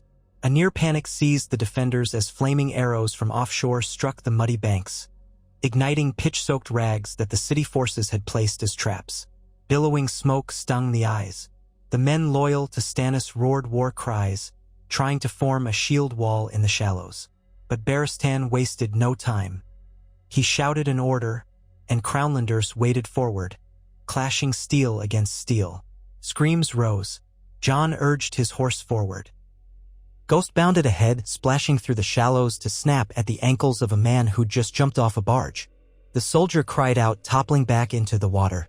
Ned came alongside Jon, sword drawn, scanning the fray. "We break their line here, or they'll push into the city," Ned said. Jon lifted long claw, still scuffed from earlier battles, and spurred his courser. The horse thundered across the wet sand, weaving around men locked in close combat. A swirl of steel erupted as Jon reined in, slashing at a foe with a burning brand. The man fell away with a gurgling cry, brand hissing in the tidal muck. Another wave of men advanced from a second barge. They wore a ragtag mix of surcoats, some displayed Stannis' flaming heart superimposed upon the Baratheon stag, others bore the old sigil of Dragonstone. Yet they attacked with disciplined vigor, surging up the beach. Barristan's line threatened to buckle. "Hold!" Barristan bellowed, his blade flashing. "Remember your king stands behind you." Jon dismounted with a grunt. Fighting from horseback in this clinging muck was precarious. He waded forward, ignoring the chill as water lapped around his boots. Longclaw bit into the shield of a charging soldier. The force jarred Jon's arm, but he set his feet and pushed harder, the soldier stumbling. A second attacker came at Jon from the side, thrusting a spear. Jon sidestepped, knocking it aside with a quick parry. The man's face twisted in shock as Ghost lunged, dragging him down by the calf. Ned was not far away, fighting with a measured calm reminiscent of the courtyard drills in Winterfell. Each blow from his sword was precise, an economy of motion. But even his skill was tested by the chaos of battle, men screaming, the water stained red, the strong reek of brine and blood. The tide pressed in as the morning advanced, swirling around ankles and knees. Despite the defenders' fierce resistance, more barges kept arriving. Overlooking the scene from the vantage of a half-wrecked pier, a tall knight wearing black armor with a red heart directed the landings. Jon glimpsed him raising his sword, yelling orders. No doubt Stannis had sent these loyalists with firm instructions, break through the city's shallow gates while the main fleet battered the harbor. One of Jon's captains, a rangy crownlander named Ser Roderick Fell, galloped along the beach to Jon's side. "Your Grace," he called over the din, "the next wave is forming. They have pikes and might push us back if we can't counter. We're outnumbered on this stretch." Jon flicked his gaze around. Barristan was further down the line, rallying men near a snarl of driftwood. The Crown's forces held for now, but the slope of the beach was churned into bloody foam and new enemies kept appearing. "We can't let them form up unopposed," Jon said. "If they build a pike wall, we're done." Ned caught the remark. "We have shortbowmen behind the dune. If they loose a volley at the pike men as they're disembarking, that might disrupt their formation. We'll charge while they're in disarray." Jon nodded. "Do it." He gestured for Ser Roderick to carry out the order. In the next instant, Jon found himself fending off another attacker who lunged with surprising speed, a short sword slashing for Jon's unprotected thigh. Jon twisted aside, hooking the man's blade with Longclaw, then kicking him backward. A hiss of pain flared in Jon's healing shoulder, but he forced it down, driving the sword point into the man's chest. The attacker collapsed with a wet gasp. Blood spattered Jon's boots. A horn blast sounded from deeper in the city, and for a moment Jon's heart lurched, fearing it signaled a breach elsewhere. But a messenger on horseback galloped up. "Sire," the man shouted. "Lord Stannis's main fleet is bombarding the harbor, but our ships are holding, for now. The large catapults near the quays are still hurling stone." Lord Stark, he only then seemed to notice Ned was also here, spattered with mud. "I mean, your lordship, the king's hand, the eastern walls are calling for more men, but not critical yet." Ned spared the messenger a curt nod. "We remain here. Tell them to hold. If we lose the mud gate, we lose the city from within." The messenger saluted and rode off into the swirling fog of battle. By now, the shortbowmen had found a vantage behind a low dune to the left. They loosed a ragged volley. Arrows whistled, thudding into the cluster of newly arrived pike men who were just emerging from a pair of shallow draft transports. Screams and curses erupted among Stannis' line as men stumbled, clutching arrows in their shoulders or legs. That was the moment Ned and Barristan had waited for. "Forward!" Ned roared. "Break their line!" A surge of Crownlanders and Stormlanders loyal to Jon rushed down the beach, swarming the disorganized pike men. Jon, teeth clenched, joined them, Longclaw flashing in the morning light. The massive bodies collided with a crash of steel on wood, the tide swirling around their ankles. The Knights of the Crown hammered aside pikes and battered into the lesser-armored foot soldiers, forcing them back toward the water. The impetus of the charge, combined with the confusion from the arrows, proved too much. Men floundered in the shallows, dropping shields or trying to retreat to the boats. Jon fought with singular focus. He recognized that these men served a cause they believed just Stannis' cause, but he could not afford mercy in the swirling madness. If he faltered, they would carve a path up the bank into the city. So he cut and parried, until the brine around him felt thick with churned red foam. A savage cry escaped his lips when one soldier nearly took him from behind. Ghost's white shape lunged in time, dragging the man back by the shoulder. Then Ned was there, finishing the job with a swift thrust. Barristan's voice rang out. "They're in retreat. Drive them back to the boats." Indeed, the beachhead was collapsing for Stannis' men. The battered remains of the landing party splashed away, climbing or being pulled onto their barges. Some flung their weapons into the surf to lighten themselves as they scrambled up. A final volley of arrows from the city's defenders hammered into their ranks, and those craft began pulling away from the shore. Cheers rose among Jon's men, though it was a raw, ragged triumph. The bodies strewn along the waterline showed how dearly the defense had cost them. Jon leaned on Longclaw, panting. His arms quivered from the exertion, and his side ached where an enemy's blade had slipped along his mail. At least no blood trickled there, so the cut must be shallow. Ned stooped to check a wounded soldier from the Crownlands. The man's eyes had already glazed. Ned breathed a quiet curse and rose, face haunted. In the distance, the lead barge drifted back toward the bulk of Stannis' fleet, now exchanging catapult fire with the city's battered war galleys. Plumes of smoke rose from multiple vessels. The entire bay looked like a chaos of broken masts, swirling arrow clouds, and drifting debris. A tight-lipped Barristan approached, wiping his brow. We've stalled them here, sire. If they attempt another landing, we'll have time to reorder. But we should remain vigilant. Jon nodded. Hold half the men on the beach in case they try again. Rotate the wounded back into the city. We'll see if the harbor can hold out. He turned to Ned. I'll check the main gate along the wharf. Will you stay here to keep command? Ned hesitated. You're the king. You should remain where you can oversee the bigger picture. But Jon's tone was firm. The bigger picture is everywhere in this city. If the harbor defenses fail, we'll have another front to fight. Barristan can handle the mud gate. Father, I want you to coordinate the watchers on the walls. See if there's any sign of infiltration from another direction. There was a moment silent conflict in Ned's eyes, but then he exhaled and clasped Jon's forearm. Aye, your grace. Be safe. Jon offered a faint smile, an incongruous moment in the midst of carnage. Then he whistled for Ghost, who trotted over, muzzle-stained. They and a few riders turned back toward the city's interior. Foot soldiers parted for them, battered but victorious for now. The streets behind the gate were jammed with bodies, some wounded men limping, others carrying makeshift stretchers, a swirl of onlookers who had not fled in time. Smoke tinted the sky from multiple fires within the city, though a brisk wind off the water kept them from growing uncontrollable. Jon pressed forward, ignoring the pang of guilt at the weeping families or the terrified children pressed into corners. All of this to settle a question of succession? He pushed the thought aside. He had no time for regret. Soon, they reached the bustling approach to the wharves where battered ships from the Crown's small navy had retreated. The wide stone quays were littered with broken crates, splintered timbers, and lumps of tar used for emergency repairs. Harbor workers ran to and fro, shouting about the next wave of catapult stones or flaming missiles. A large chunk of rubble from a missed shot had crashed onto the boards, leaving a jagged hole into the greenish water below. There, Jon found a knot of knights near a half-toppled crane. Leading them was Ser Manfred Sunglass, a stoic Crownlander who had ironically served under Stannis years ago at Dragonstone. Now he had pledged to Jon. Sire, Ser Manfred said, saluting wearily. We're holding for the moment, but the ships out there are hammered. If Stannis breaks our meager naval line, he can sail right up to the docks. Jon scanned the horizon. The city's handful of war galleys were hopelessly outnumbered, pinned near the mouth of the harbor.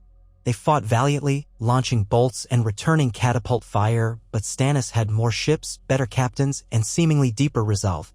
The water was strewn with half-burned hulks and drifting corpses. A black haze of smoke hung over it all, shot through with tongues of orange flame. We need a plan, Jon murmured. Something that can level the odds. We can't simply wait for them to overrun our ships. Ser Manfred clenched his jaw. We have a store of pitch in the old warehouse. If we send out fire ships, that might disrupt them. But it's a desperate measure.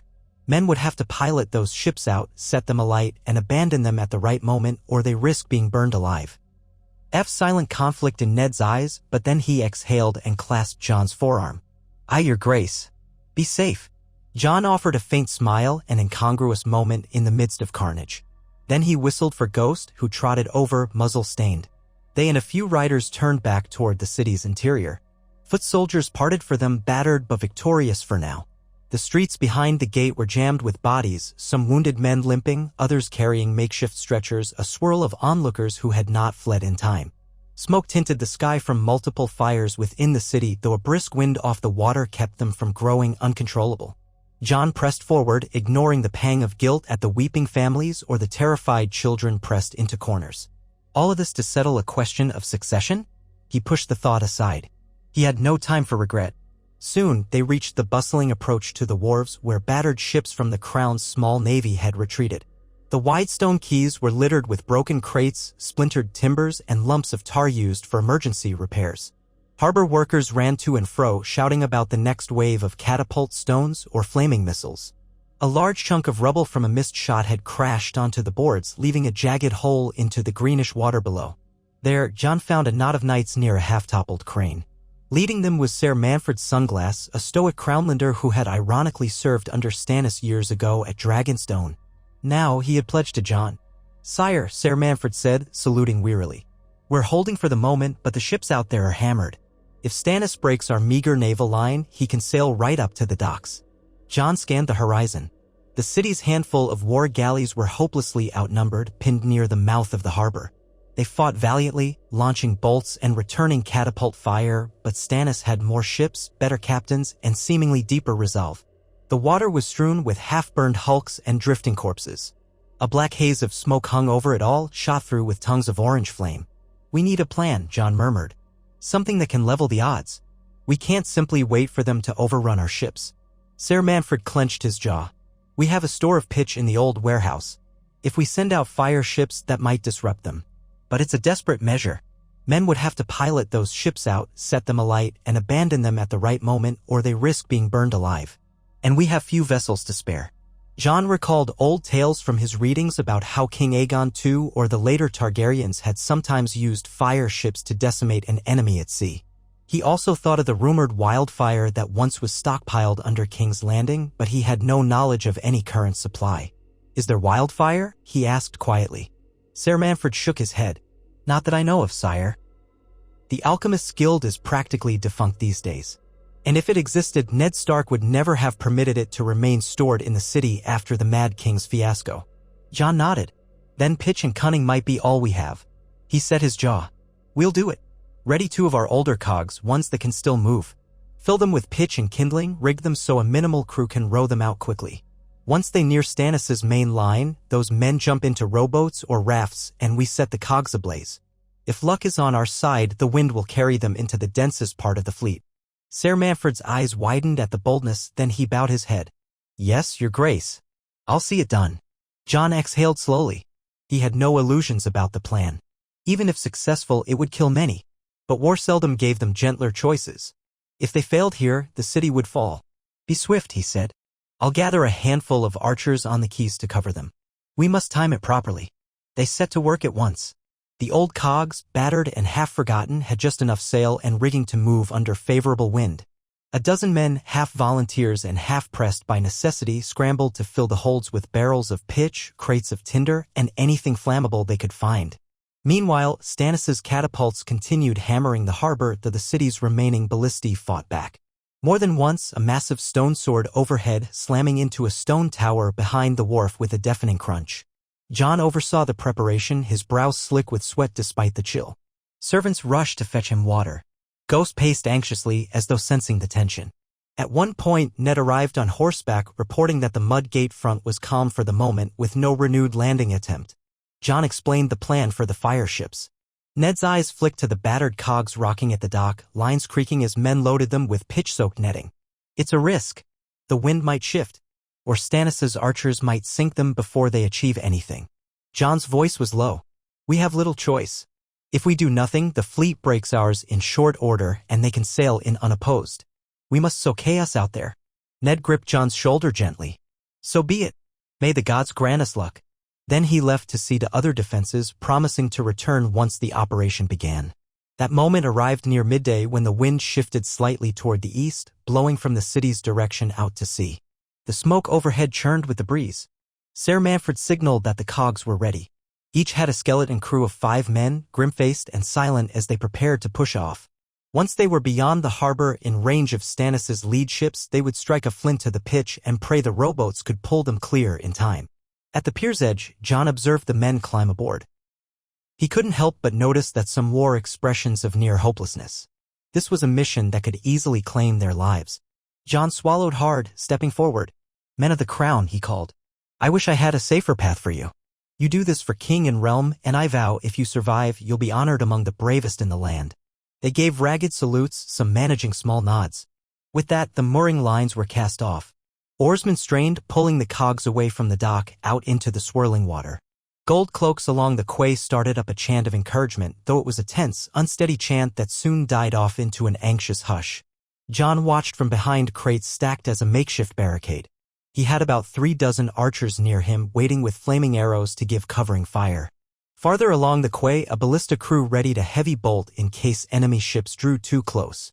Over the water, the sounds of battle still raged. Horns, shouts, the clash of hulls. The city's surviving war galleys tried to cluster around the mouth of the harbor, fighting to keep Stannis' main line from pushing in. But Jon could see they were reeling, outnumbered by nearly 2 to 1. The cogs glided outward, sails partially unfurled. The men inside had rigged them so they could hopefully catch the wind. The first volley from Stannis' scorpions hissed across the water, but the cogs moving erratically were harder to target. A few bolts splashed around them, sending up sprays.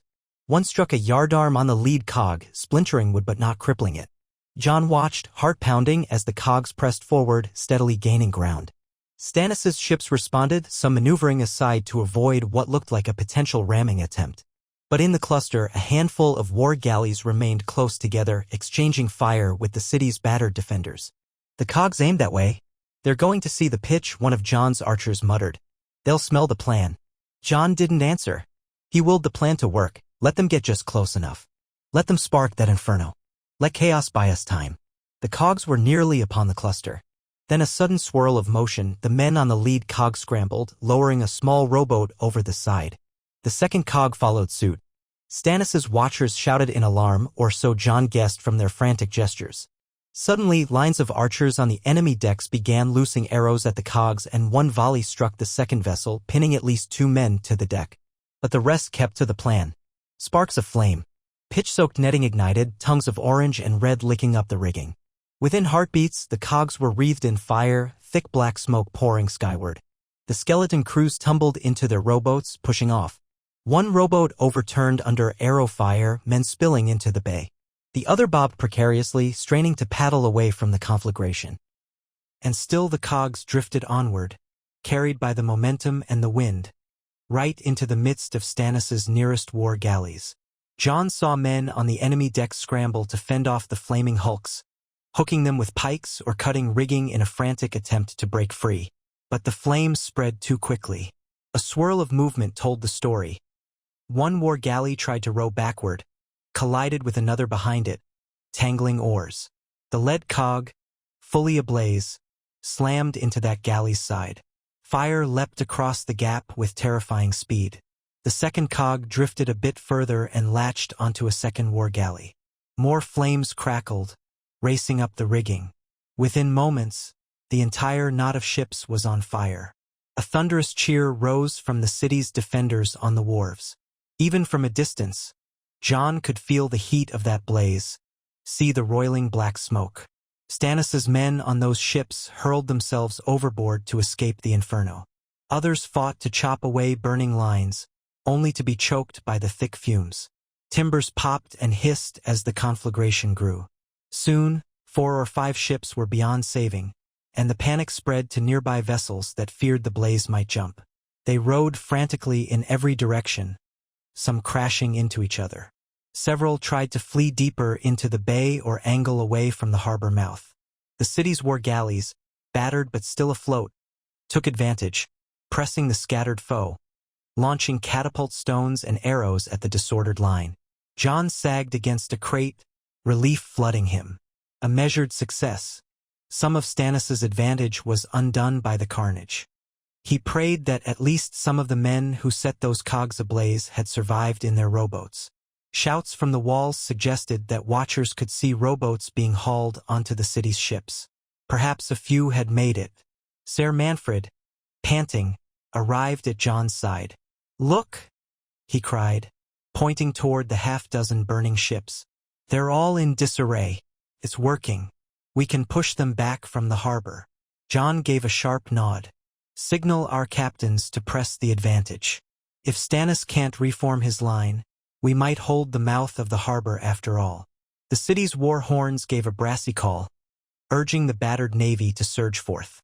Indeed, in the swirl of drifting smoke, Jon spotted the crowned stag figurehead of one of Robert's old galleys forging forward, ramming a smaller vessel that tried to flee the blaze.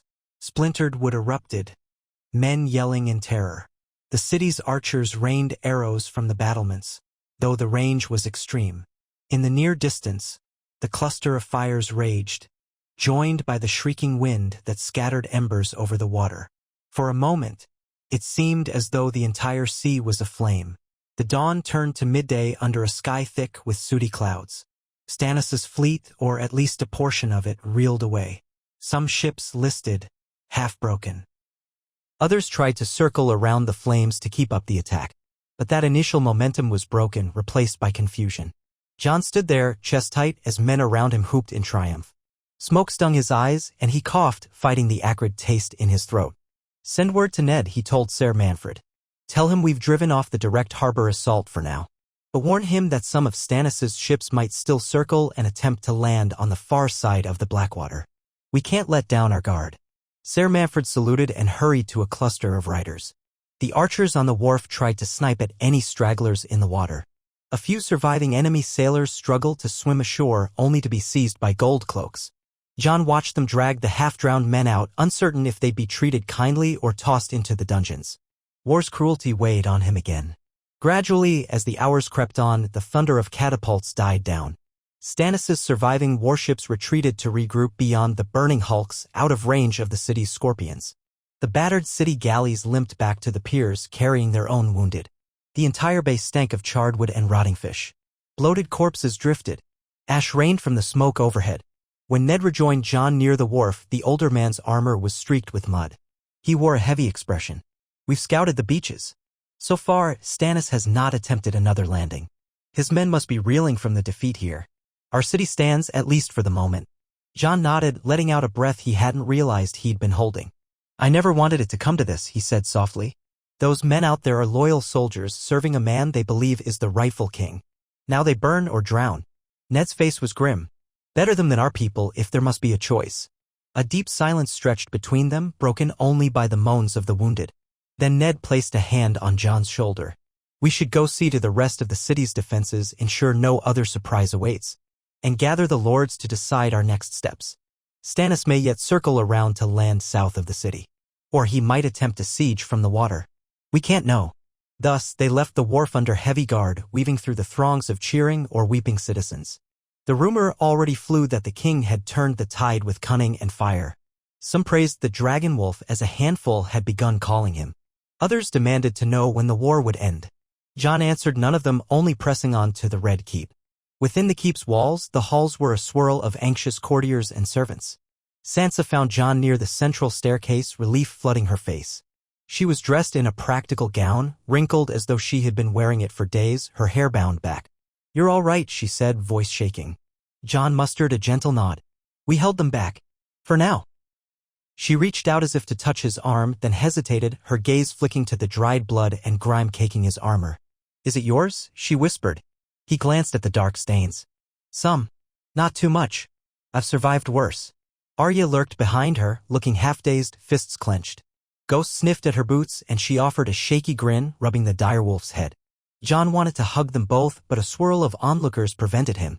Go with Mother, he told them gently. We'll call you if it's safe enough soon. Arya made a face, clearly wanting to argue, but Sansa took her hand and they withdrew. Ned was already striding ahead, beckoning for Jon to join him in the council chamber, a large room with high windows that looked out over the yard. There, Barristan, Littlefinger, Varys, and Oberyn Martell waited, Oberyn leaning on a cane, face pale from his healing wounds. They all bore signs of tension. The windows were hazy with drifting smoke from outside. Oberyn regarded Jon with an appraising glance. So, you set half the bay on fire. Ambitious for a young king. Jon grimaced. It was our best chance. Many died. But the city still stands. Oberyn dipped his head in acknowledgement. War is war. Littlefinger, perched near the table's edge with a sardonic tilt to his mouth, cleared his throat. We have a breathing space, it seems. Perhaps Stannis will attempt negotiations now that you've bloodied his nose. Or perhaps he'll simply starve us out. We cannot count on any safe trade across the sea while his ships linger. Varys, standing with his arms folded into the wide sleeves of his robe, spoke softly. My little birds report that some in Stannis' camp were indeed shaken by the scale of the destruction. But Stannis himself is not likely to yield. He has always been a relentless man, and in his eyes your rule is an unlawful pretense. He believes the Iron Throne should be his. Barristan, hands resting on his sword pommel, nodded. Then we must prepare for a siege. The city's supplies are not abundant, but we have enough for some months if we ration carefully. The question is, do we attempt to sally forth on land while Stannis reorganizes at sea? If we can face him in open battle, we might drive him off entirely. Otherwise, he could blockade the city, wait for us to starve. Ned grimaced. An open field battle might be what he wants. He is rumored to have ground forces stationed near Rosby or Crackclaw Point, ferried there by smaller ships. But we don't know how many. Tained a dull orange from the lingering smoke. The silhouette of the harbor suggested drifting wrecks and blackened masts. The stench of burned pitch hung in the air like a memory of murder. He felt a presence at his shoulder, Barristan, always near. Your Grace, you should rest. You fought and commanded all day.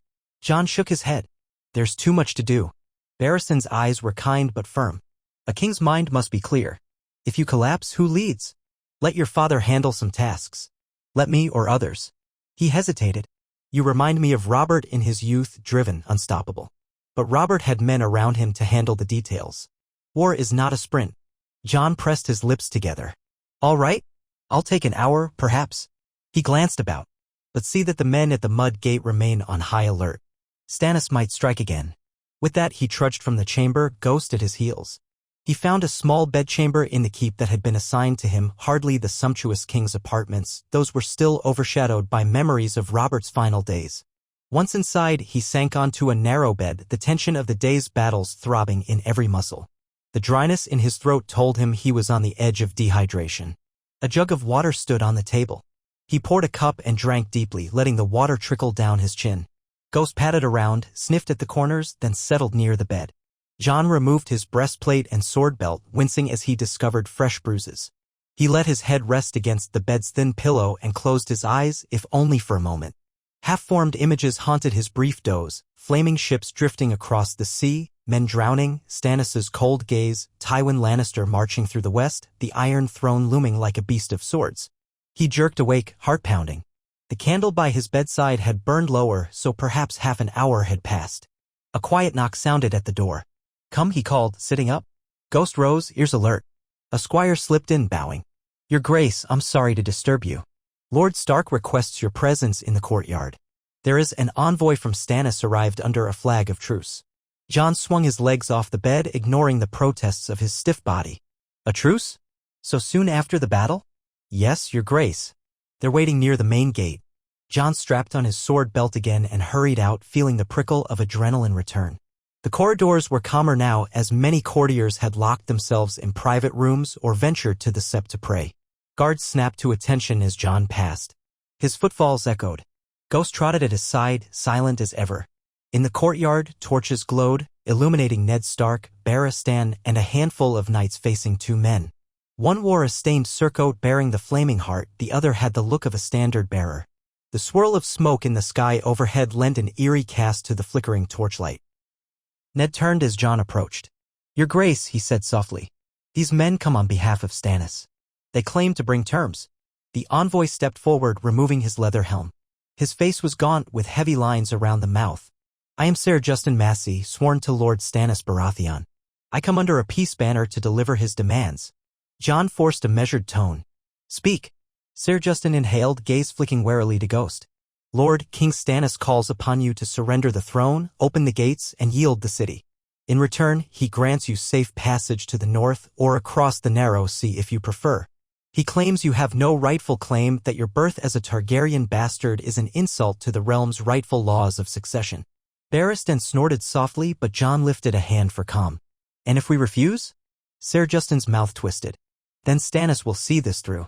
He will blockade you by sea, strangle your supplies, and eventually storm the walls. The lords of Westeros will flock to him once they see you cannot feed the city. Your men will starve, your small folk will revolt, and when that day comes, no mercy will be given. He might, if convinced, spare your life, but every shred of power you hold will be gone. Ned's face was grim, but he let Jon speak. Jon met Ser Justin's eyes. Tell Stannis I have Robert's final testament naming me heir. This city recognizes me as king. We have no intention of surrendering to a blockade or to any threat. If he would avoid more bloodshed, let him withdraw. Ser Justin's jaw clenched. That will not happen. He is prepared to see this matter done. The realm stands behind him. Jon took a step closer, voice low. Not all of it. We repulsed his fleet, burned his ships. More men will come to our aid if needed. Does Stannis truly wish to see the city starve? Because we'll not yield. The envoy's eyes flickered, betraying a hint of uncertainty. Starvation is not what any man wants, but your refusal leaves no path but war. I was told to add, Stannis remains open to the notion of a single combat if that is your preference. He paused. But if you have sense, you will cede the throne. Your supporters, including Lord Stark, might live under Stannis's rule. He does not thirst for more blood than is necessary. Jon remembered his own single combat at the Golden Tooth, the near-death experience that had allowed them to seize the fortress. Another single combat? If Stannis himself proposed to fight, that was a daunting prospect. The man was known for his skill with the sword, his unbending will. And yet, perhaps it could spare the realm further butchery. Then again, if Jon fell, everything he had fought for would vanish. He drew a slow breath. I fought one single combat to secure my rule over House Lannister's fortress. I don't intend to gamble the city's fate on another. The city stands with me, not him. Ser Justin eyed Ned as though expecting the older Stark to speak. But Ned simply offered a cold stare. At last, the envoy exhaled. Very well. I'll deliver your answer. I ask safe passage out the gates. You'll have it, Ned said, beckoning a guard to escort him. With that, the men retreated, the standard-bearer lifting the peace banner once more. The gates opened briefly, letting them pass into the smoky twilight. The watchers on the walls glared down, though no hostility was shown as they departed. Barristan's voice cut the hush. He's come to glean the city's condition, no doubt. They'll see how battered we are. They'll note how many are wounded. Then Stannis will decide the next stage, likely a long blockade. Ned wiped a hand over his brow, gaze heavy with concern. If it comes to that, we must gather all the provisions we can from the outlying farmland. The small folk may suffer, but if we lose the city, it's all for naught. Jon listened, a hollow ache forming in his chest. Send out parties before dawn. We'll gather, or buy whatever grain we can from the crownlands. Secure it behind the walls. The gates remained shut otherwise. So began the next phase, a tense stalemate overshadowed by the threat of a blockade. Over the subsequent days, Stannis's battered fleet mostly withdrew beyond the immediate range of the city's catapults, forming a partial blockade to the east. Hostile outriders roamed the roads north and south, cutting off trade caravans. Meanwhile, within King's Landing, rationing tightened. Bread was cut thinner, and rumors of hoarding circulated. The gold cloaks cracked down on black market sales. Tensions rose among the populace. Jon spent much of his time riding the walls, checking defenses, ensuring that each gate had a watch of loyal men. Ned busied himself with the day-to-day governance while Catelyn managed the keep's domestic affairs. Sansa and Arya tried to help the healers or the city's orphans, though the grim reality of war weighed on them. The Great September of Baelor hosted throngs of fearful citizens praying for deliverance. Whispered rumors claimed that if Stannis took the city, he would punish the faith for not supporting his cause. Some nights, Jon and Ned convened with Oberyn, Barristan, and a scattering of other lords to consider a sally forth. But scouts reported that Stannis had a decent land force mustered near Rosby, prepared to intercept any large foray from the city. Without more men from the north, the Riverlands, or the Reach, attempting a big push might lead to disaster. Letters to the Tyrells, the Martells, and other potential allies went unanswered or returned with vague promises. The realm sensed the standoff, Tywin to the west, Stannis to the east, the Greyjoys a wild card on the seas. The king in King's Landing was half Targaryen, half Stark, and many lords, whether from caution or cynicism, refused to gamble their banners yet. The city's gloom deepened as autumn crept on. Mornings brought a chill. Smoke still hung over the bay, the wrecks of burned ships rotting along the shore. From the highest towers, one could see Stannis's fleet forming a ring, though not an unbreakable one. Smaller smuggler vessels sometimes sneaked in at night, lured by the chance of high profit. Jon quietly encouraged that trade with coin from the royal treasury, hoping to stave off starvation. But it was never enough to feed the multitude within these walls. A month passed, filled with skirmishes on the outskirts and rumors of secret negotiations. Some knights loyal to Joffrey within the city tried to incite a riot, claiming Joffrey was Robert's true son. The gold cloaks put them down. In retaliation, a band of Stannis's men attacked an outpost along the Rosby Road, capturing or killing 24 Crownlanders. Eddard Stark led a small retaliatory raid that returned battered but triumphant, leaving many of Stannis's outriders dead. Still, no large-scale confrontation materialized. Stannis seemed willing to starve them until they broke. Jon often found himself thinking of the last siege on King's Landing, Robert's rebellion, when Tywin Lannister had marched in after the city walls were opened. So many had died. Now, Jon stood on the other side of a wall, hoping not to repeat the same atrocities. At night, in the privacy of his bedchamber, he sometimes dreamt of dragons scorching fleets to ash, half wishing he truly had the power of a Targaryen dragon to end the stalemate. But the real world remained bound in steel and flesh. Amid the strain, Oberyn Martell's health improved. Each day he walked the courtyard with that cane, slowly regaining his vigor. He and Barristan practiced light sparring in the yard, to the amazement of onlookers. One morning, Oberyn cornered Jon near the stables, breathing heavily from exertion. "Sitting in one city, waiting to starve, is not the path I prefer," he said. "But if this is the war we have, so be it. Have you considered reaching out to Daenerys Targaryen across the narrow sea?" Jon stiffened. He remembered the letter he had once sent to Daenerys, the rumored last Targaryen scion, though no reply had come. "I've thought of it, but she is an unknown. And if she truly has Dothraki at her side, or dragons as some wild rumors claim, who's to say she wouldn't come to claim the throne for herself?" Oberyn gave a crooked grin. "She might, but if you recognized her as kin, you could unite your claims. Possibly. The realm might respond to two Targaryens better than to one. Food for thought if you keep running short on friends here." Jon sighed. "Let's hope we don't come to that. I've no desire to see foreign hordes descend on Westeros." Time wore on and the city endured. Stannis' blockade forced many to tighten belts, but Ned and the Council distributed rations as fairly as possible. Occasional mutterings from the small folk made it clear that if the winter grew near, the city might not survive. The knowledge of that slow doom weighed heavily on Jon. Each morning, he woke to new reports of bread riots or merchants caught smuggling stale grain. He tried to maintain fairness and order, reminding himself that Ned would do the same. Yet he saw the cost in every hungry face. At last, as the chill of late autumn deepened, a distant horn call from the city's western gate sounded. Jon, in the yard with Ghost at his side, froze. Word arrived that riders were approaching from the Gold Road, the route from the Westerlands, from the direction of the Golden Tooth. Could it be Tywin? Or Robb Stark? Jon rushed to the western gate, adrenaline pounding, accompanied by a troop of guards. The city's watchers had parted the gates, letting in a band of perhaps 40 riders. The standard, the gray direwolf of Stark, flapping in the wind. Relief crashed through Jon. He recognized at their head the figure of Robb Stark, cloaked in travel dust, face set in a determined line. Gray Wind loped beside him, bigger than before. The rest were northern men, hardened by travel, some bearing fresh scars. "Robb!" Jon called, dismounting to greet them. The two young men clasped forearms, each searching the other's face. Ghost sniffed Gray Wind. The dire wolves exchanged a low, companionable growl. "You made it.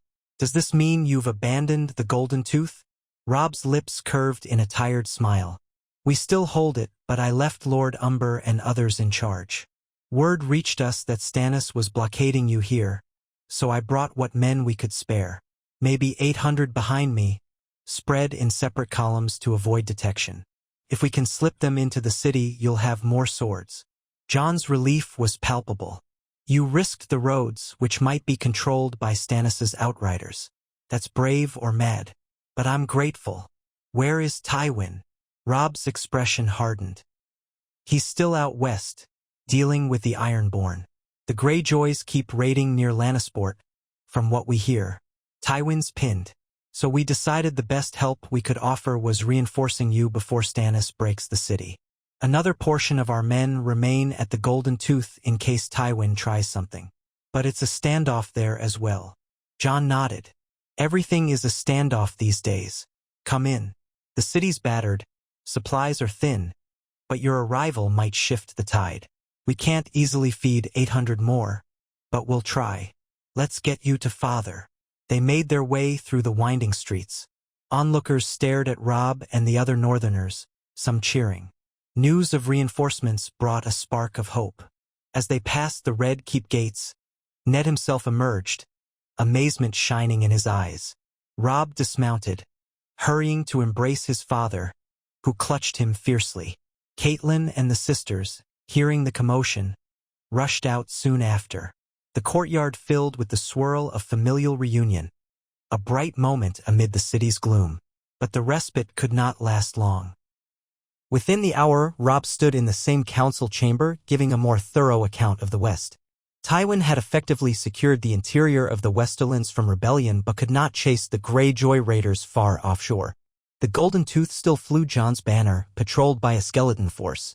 Most importantly, Tywin was nowhere near the capital. "He must know Stannis is outside your walls," Robb said. But Tywin either can't or won't intervene. Maybe he hopes we and Stannis destroy each other, leaving him free to pick up the pieces. Jon drummed his fingers on the table. "That's likely. So for now, it's us and Stannis." He stared at the maps. "With your men, we might attempt a land sally, especially if the blockade has Stannis' main force spread out. If we can punch through his lines near Rosby, we could open a supply route, maybe even threaten him. But it would be risky. He has more men than we do, last we heard." Robb crossed his arms. "We can't just let the city starve. We must do something. The men I brought are fresh, eager for a fight." Ned paced near the hearth. "Before we commit to a large assault, let's gather intel. A night raid on Stannis' forward camp might reveal how many men he truly commands. If we find a gap, we exploit it. But we must not be reckless."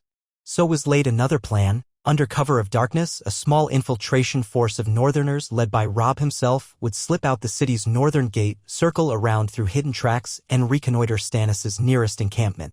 If the chance arose, they might torch supply wagons or sow havoc, then vanish. The hope was to disrupt Stannis' siege lines. Meanwhile, Jon and Ned would keep the city's defenders on alert, ready to exploit any advantage. That night, as the bells of the city tolled curfew, Robb and about 100 men stole out from a poster near the muddy shallows. Arya had tried to beg to go with him, but she was sternly refused. Sansa worried, but Robb only gave her a brave grin, promising to return. The men took no banners, dressed in dark cloaks. Grey wind slunk at Robb's side. Jon watched them vanish into the gloom, wishing them good fortune. Hours crawled by, tense and silent. Jon remained in the Red Keep's courtyard with Ned, Barristan, and a handful of others, waiting for any sign or messenger. Occasionally, a gull screeched from the harbor. The city's watchfires flickered along the walls. Inside the keep, Oberyn sipped wine, claiming he was too weary for another vigil. Varys flitted about, hearing scraps of rumor from the docks. Some said a few of Stannis' ships had tried to approach the southwestern beaches, only to find the tide too low. Others said Stannis himself might have gone to Storm's End, seeking more men. The city bristled with speculation. Shortly before dawn, the watchers on the northern ramparts spotted movement near the gates. Horn calls roused the guard. Jon hurried to see what had happened. By torchlight, the gate opened, revealing Robb's party returning. Some men carried the wounded on makeshift stretchers. Grey wind padded beside Robb, muzzle crusted with dried blood. Robb's face was grim, though a flicker of triumph lit his eyes. They guided him to the courtyard. Ned rushed forward, voice laced with worry. "Robb, what happened?" Robb dismounted stiffly. "We found Stannis' forward camp near an old mill, 4 or 5 miles from the city. We scouted, then launched a quick strike at their wagons. We burned a handful of supply carts, fought off some of their outriders. But they had more men than we expected. We had to retreat before dawn. We lost a dozen and many more wounded, but we inflicted some damage." He drew a breath. "They didn't expect us. We cut down a few knights and at least one of Stannis' mid-ranked commanders. The rest fled or tried to rally. We got out just barely." Jon examined the wounded men now limping into the courtyard. Some would likely lose limbs or lives from those injuries. War always demanded its toll. "Do you think it will hamper Stannis?" Robb shrugged. "We took or destroyed a chunk of his stores. That will hamper the siege if it drags on. With fewer provisions, he can't feed his men indefinitely in these outskirts. But it won't break him outright." Ned clapped Robb's shoulder. "A bold raid. It might buy us time." "Well done." Robb's exhaustion was plain, but he managed a nod.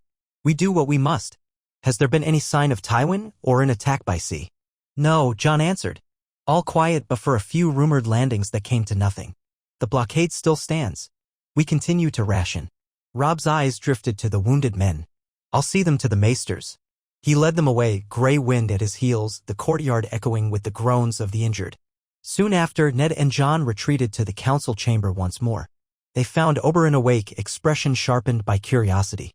He listened to the news of the raid and gave an approving grunt. Adele. East were not sitting idle, letting him tighten the noose.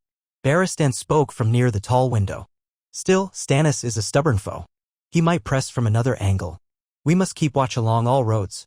Littlefinger, seated with a bored air, offered a mild suggestion. "Have you considered bribing his lords? Some might be swayed to switch sides if the price is right: land, gold, titles."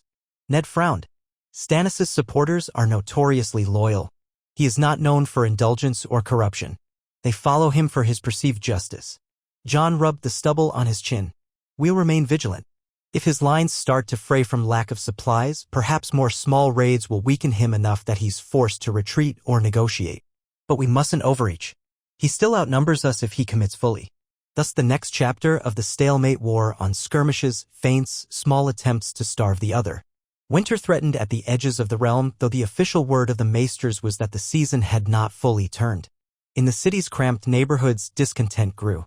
Ned and Jon distributed what food they could, but the stores dwindled. Now and then, smuggler ships dared the blockade, bringing meager supplies at outrageous prices.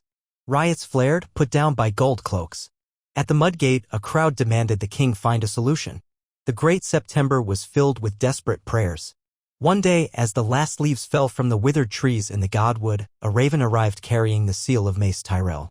Jon read it with Ned looking over his shoulder. The letter said, "To King Jon Targaryen, we have considered your invitation. Your realm is beset by foes, and we Tyrells do not place our men lightly. Yet we remain open to an alliance if certain conditions can be met, favorable trade terms, recognition of Highgarden's paramount rank in the south, and a marriage contract that might bind our houses. My daughter Marjorie is unwed, and if the king desires her hand, the Tyrell banners might be unfurled to defend King's Landing against any usurper." Jon swallowed as he finished reading. Ned gave him a sidelong look. They propose a marriage. Hardly surprising. Jon's cheeks heated slightly. Yes. We knew it was likely. They want a tie to the throne. That's the price for their armies and food shipments. He studied the parchment. They say they'd bring their forces north to break Stannis' blockade if I accept. Or so it's implied. Ned's voice was measured. What do you think? Jon hesitated, a whirl of thoughts flooding his mind. Marjorie Tyrell, known for her beauty and charm, the darling of Highgarden. She had once been rumored a match for Renly or Joffrey in the other timeline. Now, the Tyrells dangled her in front of him. If it saves the realm from starving, he said softly, maybe it's worth considering. But I'd prefer not to be forced into marriage for an alliance. Ned pressed a comforting hand to his shoulder. We do what we must, but the choice is yours. Marriages are often part of a king's duties. Word spread of the Tyrell letter. Some lords, like Oberyn Martell, wore sardonic smiles at the idea of the Tyrell rose entwined with Targaryen blood. Others, especially the hungry small folk, said the king should wed Marjorie tomorrow if it brought wagons of grain from the Reach. Littlefinger drooled at the possibility of financial windfalls. Varys merely observed quietly. Meanwhile, no letter came from Stannis nor from Tywin. The war felt frozen, locked in place. Gradually, as the city's hardships peaked, the pressure to accept Tyrell help mounted. Ned seemed torn, reluctant to see Jon cornered into a loveless match. Catelyn advised that alliances by marriage were the bedrock of the realm's stability. Robb pointed out that if the Tyrells marched, Stannis would be forced to lift the blockade or face a two-front war. In the end, hunger and the threat of collapse left Jon little choice. One late afternoon, he sat at a desk in the Red Keep, drafting his reply to Mace Tyrell. I, Jon of House Targaryen, King of the Undulls, the Rhoynar, and the First Men, do agree in principle to a marriage alliance, provided that Highgarden commits its full strength to relieving King's Landing and repelling any foe who denies my rightful rule. The words felt formal, distant. He pressed his seal into the hot wax, heart-pounding. At the base of that letter, Jon added an invitation for Mace Tyrell or his designated envoys to come to the capital to finalize the terms. If the Tyrells truly meant to save the city, they must act swiftly. He handed the sealed message to the waiting maester, who whisked it away to the rookery. It was done. Now all that remained was to see if the Tyrells would keep their promise, if they could circumvent or defeat Stannis. The realm was in a precarious balance, Tywin lurking to the west, Stannis blockading from the east, the city's population teetering on the brink of revolt. Jon forced himself to think of the potential good. If Marjorie arrived with supply trains and thousands of fresh troops, the blockade would be shattered. The city would cheer him as a savior. But if the Tyrells dithered or if something else appended the plan, chaos might ensue. Life in the city dragged on. Nightly, patrols scoured the streets, stamping out dissent or hunts for meager scraps. Morgues overflowed with the ill and the starved. Gulls picked at the harbor's wrecks. The direwolf's ghost, Grey Wind, and Nymeria prowled the keep's corridors, ill at ease in the claustrophobic tension. Arya yearned for open fields, complaining daily. Sansa tried to keep her calm, assisting the Septas in charitable tasks. In private moments, Jon visited the godwood, staring at the weirwood's carved face. He prayed to the old gods and the new for deliverance from a war that seemed unending. Weeks stretched. Then a crisp dawn brought a stir among watchers on the southern walls. Riders came galloping in from the Stormland's side, dusty and breathless. Ned, roused from a fitful rest, met them at the gate. Jon joined, heart-thudding. The riders declared they carried news of a large host marching up from the south, bearing the rose banners of Highgarden. Mace Tyrell, it seemed, had decided to act. Within hours, ravens confirmed it. A Tyrell army of considerable size was approaching the Crownlands from the southern roads. Their outriders had already clashed with a fraction of Stannis's men near the Windwater, scattering them. They carried wagons of supplies, grain, salted fish, casks of meat. If they reached King's Landing, the city would be relieved and Stannis's blockade outflanked.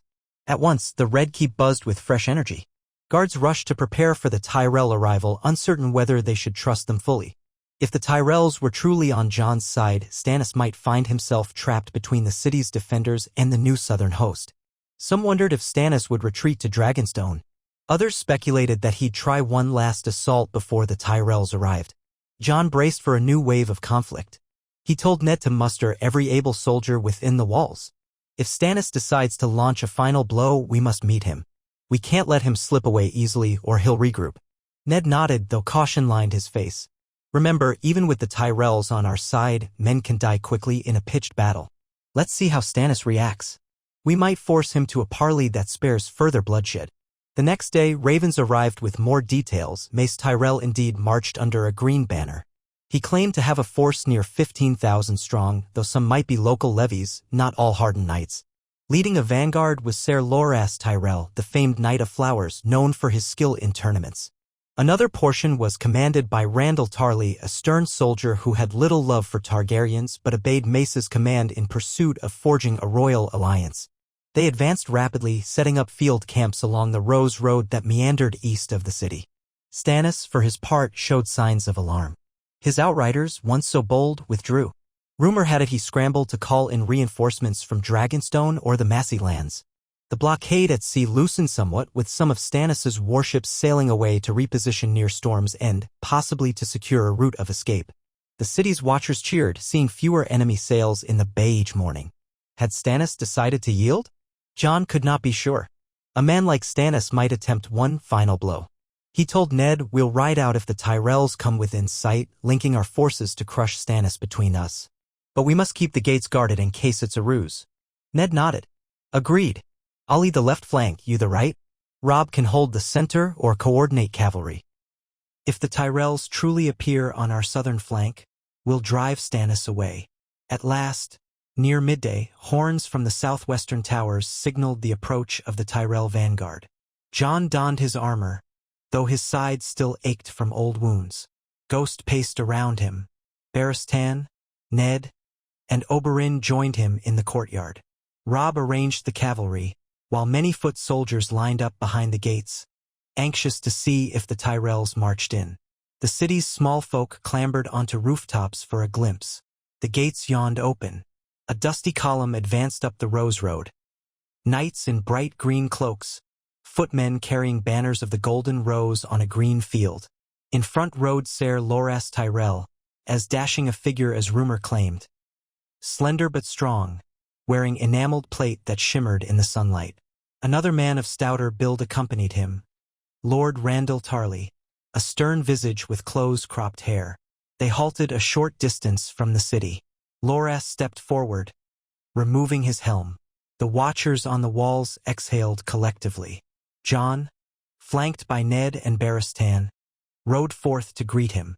The pair met in the open space before the gate, gold cloaks forming a half-circle behind Jon.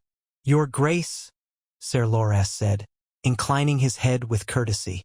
"I come on behalf of my Lord Father, Mace Tyrell, who soon follows. He sends these vanguards to ensure King's Landing is relieved. We hear you've been under blockade by Stannis Baratheon." Jon dipped his head, tension in his posture. "We have. Your arrival is timely, Ser Loras. The city is near starving. Will you truly break Stannis's line, as your father implied?" A slight smile curved Loras's lips. "That is our purpose. We bring grain, salted meats, barley, whatever we could. We also bring steel. If Stannis stands in your way, we shall remove him. In return, Lord Tyrell expects your abiding friendship, and the marriage alliance previously discussed." Jon swallowed. "I stand by my written word. If your father truly aids us and helps secure the realm, I'll pledge an alliance, even marriage if that is the best path to peace." Loras nodded, apparently satisfied. "Then, with your leave, we'll enter the city and see to distributing supplies. The main host is some hours behind, along with my lord father. He will wish to speak with you upon arrival." Jon gestured for them to proceed. "The gates are open. My men will help you. We are grateful." So, with clatter and fanfare, the Tyrell vanguard entered King's Landing. Wagons piled high with sacks of grain trundled over the cobbles, under the awed gaze of thousands of hungry small folk. Cheers erupted as bread was handed out, lumps of barley measured into ragged sacks. The atmosphere changed from despair to near celebration. By evening, the city smelled of fresh-baked loaves, a miracle after so many weeks of stale or non-existent bread. Yet one question loomed. How would Stannis respond to this infusion of new strength for Jon's cause? If he didn't retreat, the combined forces of King's Landing and Highgarden might push him into a pitched battle. Loras, brimming with confidence, believed it would be an easy victory, but Ned cautioned that Stannis would not roll over. The man might still fight if he believed the gods or the law favored him. Night fell. A swirl of feasting erupted in the Red Keep. Makeshift tables laden with fresh produce from the Tyrell supply wagons. The small council welcomed Loras, Tarly, and other Tyrell captains. Jon found himself in the awkward role of gracious host, though he wore the same battered cloak from the battle at the Mud Gate. Loras put on a charming display, praising the city's resilience. Tarly was more reserved, watchful, his eyes flicking to Jon with skepticism whenever the Targaryen name was mentioned. Close to midnight, the sound of horns and clamor from the southwestern gate announced the arrival of Mace Tyrell's main host. Thousands of men poured into the city or camped outside the walls, forming a new ring of steel that dwarfed the gold cloaks. Mace Tyrell himself, a round-faced man with a self-important manner, marched in at the head of a line of knights, proclaiming that the king would be saved by the generosity of House Tyrell. The city guard escorted him to the keep, where Ned, Jon, and Barristan greeted him with formal courtesy. Mace wasted no time bringing up the marriage question. "Your Grace," he intoned, bowing, "we come in your hour of need, as you have asked. My dear daughter Marjorie is on the road behind me, traveling by litter. Once you meet her, I trust you'll see how perfect a queen she would make. Let us unify your new Targaryen monarchy with the power of Highgarden, ensuring peace across Westeros." Jon offered a polite smile, mindful of the swirling, watchful eyes around them. "I look forward to meeting Lady Marjorie. Let us put an end to Stannis's blockade first. Once the realm is secure, we can proceed with the betrothal." Mace clapped his hands in delight. "Yes, yes. Lord Tarly and Loras will coordinate with your captains for a plan. We have the numbers to smash Stannis if he stands and fights. Let us not waste time, though. War is a messy affair.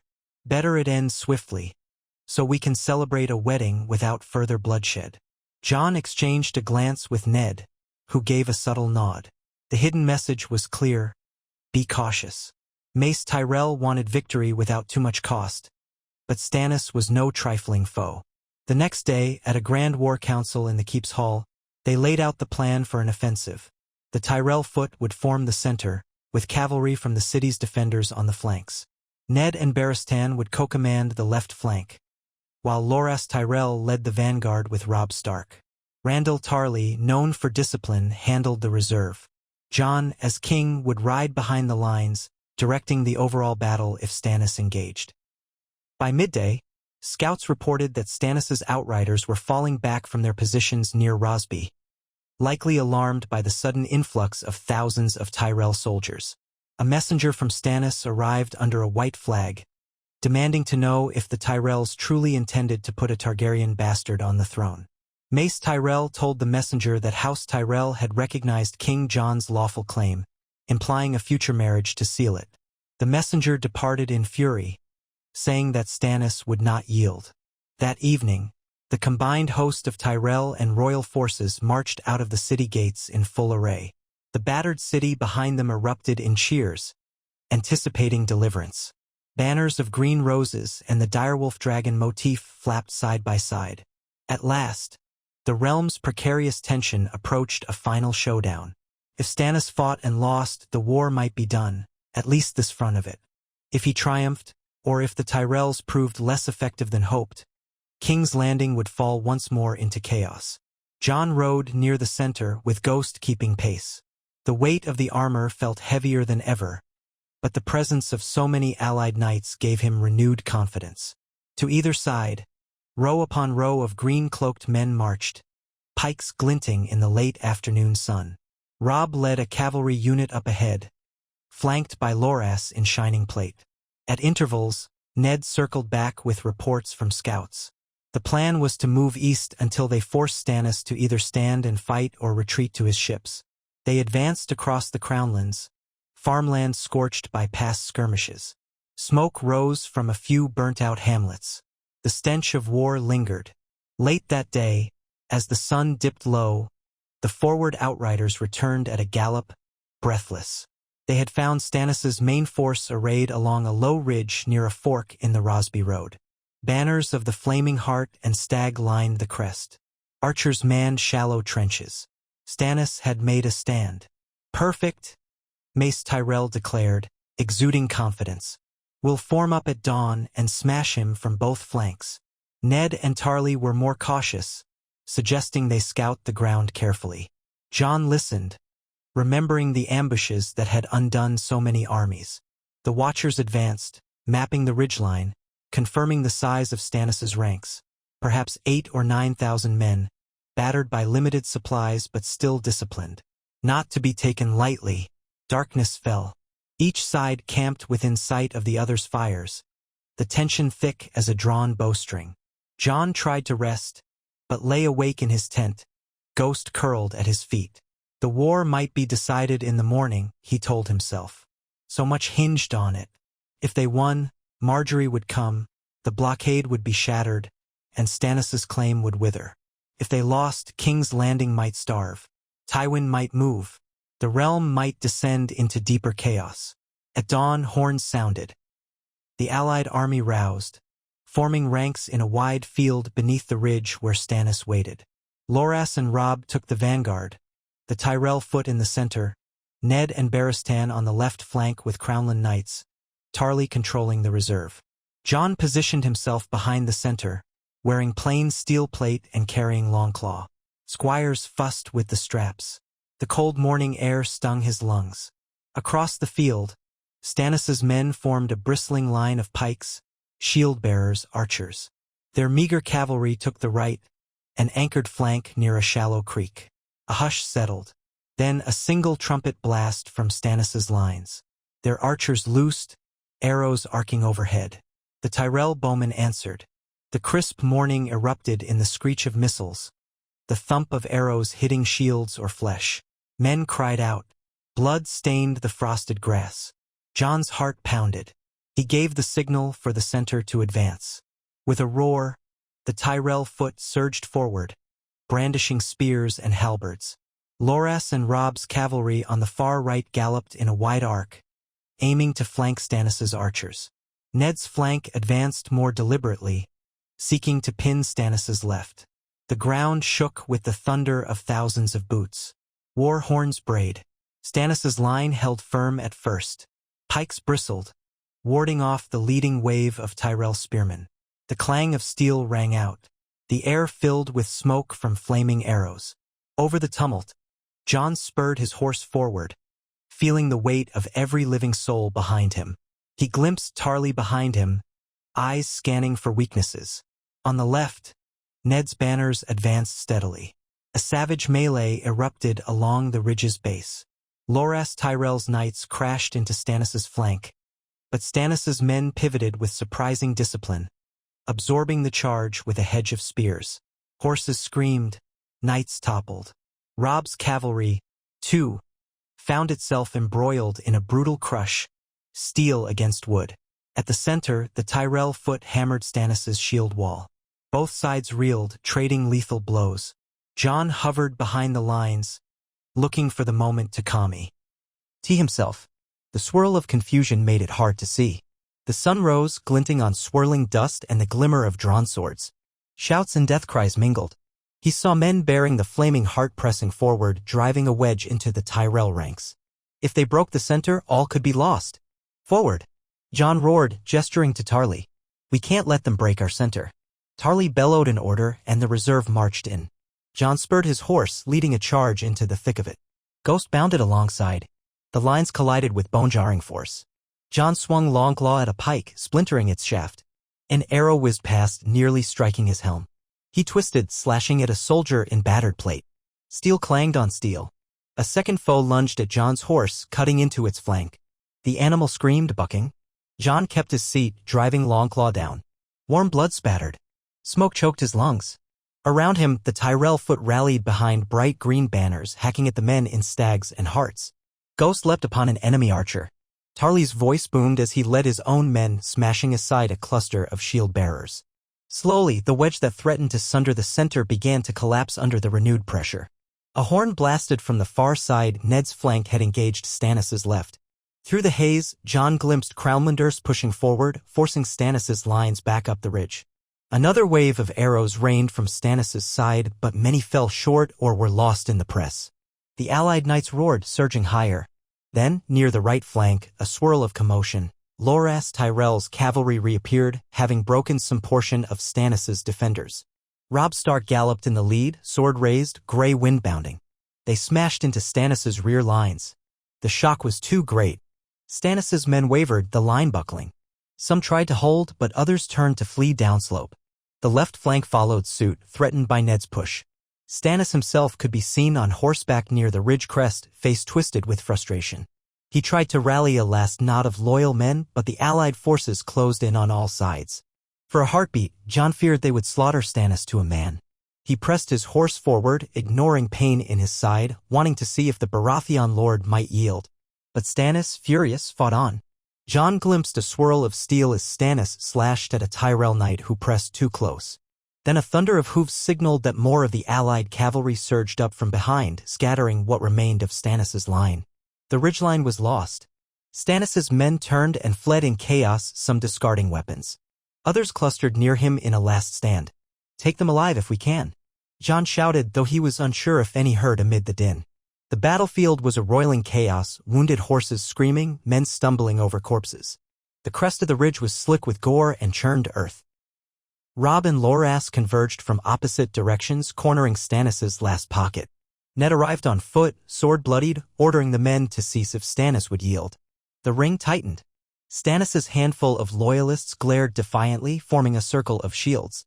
They knew they could not break free. Jon dismounted, gasping for breath, limbs shaking from adrenaline. Ghost prowled at his side, muzzle dripping red. Lord Stannis, Jon called hoarsely. It's done. Enough men have died. Yield, or we end this in more blood. Stannis, battered and bleeding from a cut on his scalp, spat on the ground. You are no rightful king. I yield nothing to you. His mount, an exhausted mare, snorted and nearly stumbled. The men around him, perhaps a dozen, looked to him with bleak acceptance. Robb raised his sword, brow knitted. Don't be a fool. It's over. Surrender and you can live. Stannis' eyes blazed with cold fury. I will never kneel to a Targaryen pretender. Your father was an honorable man, boy, but he died serving a false king. This realm is cursed with usurpers. He turned his gaze on Jon. If you want me, come take me.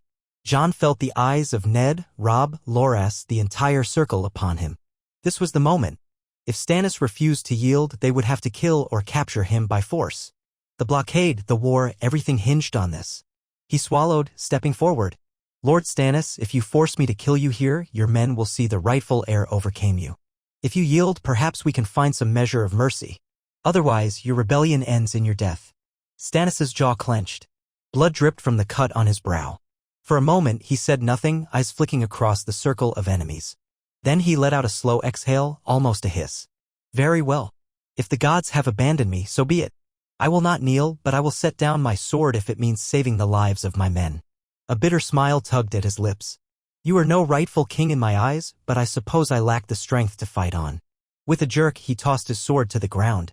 His men, relieved or resigned, followed suit. A hush fell. The allied knights swiftly stepped forward to secure them, but Ned motioned for gentleness. "We take them as prisoners," Ned said. "No man is to harm Lord Stannis or his men if they lay down arms." A chorus of cheers erupted from the allied lines further along the ridge as word spread that Stannis had surrendered. The Tyrell men, in particular, exulted in triumph, chanting their lord's names. Robb wore a guarded expression, relief warring with pity for Stannis. Loras seemed jubilant, certain that victory meant House Tyrell would soon be the power behind the throne. Tarly supervised the rounding up of hundreds of prisoners who now poured across the field. Jon stood there, heartsick and relieved. Another war decided, at least for now. He met Stannis' defiant gaze. "I'll have you brought to King's Landing.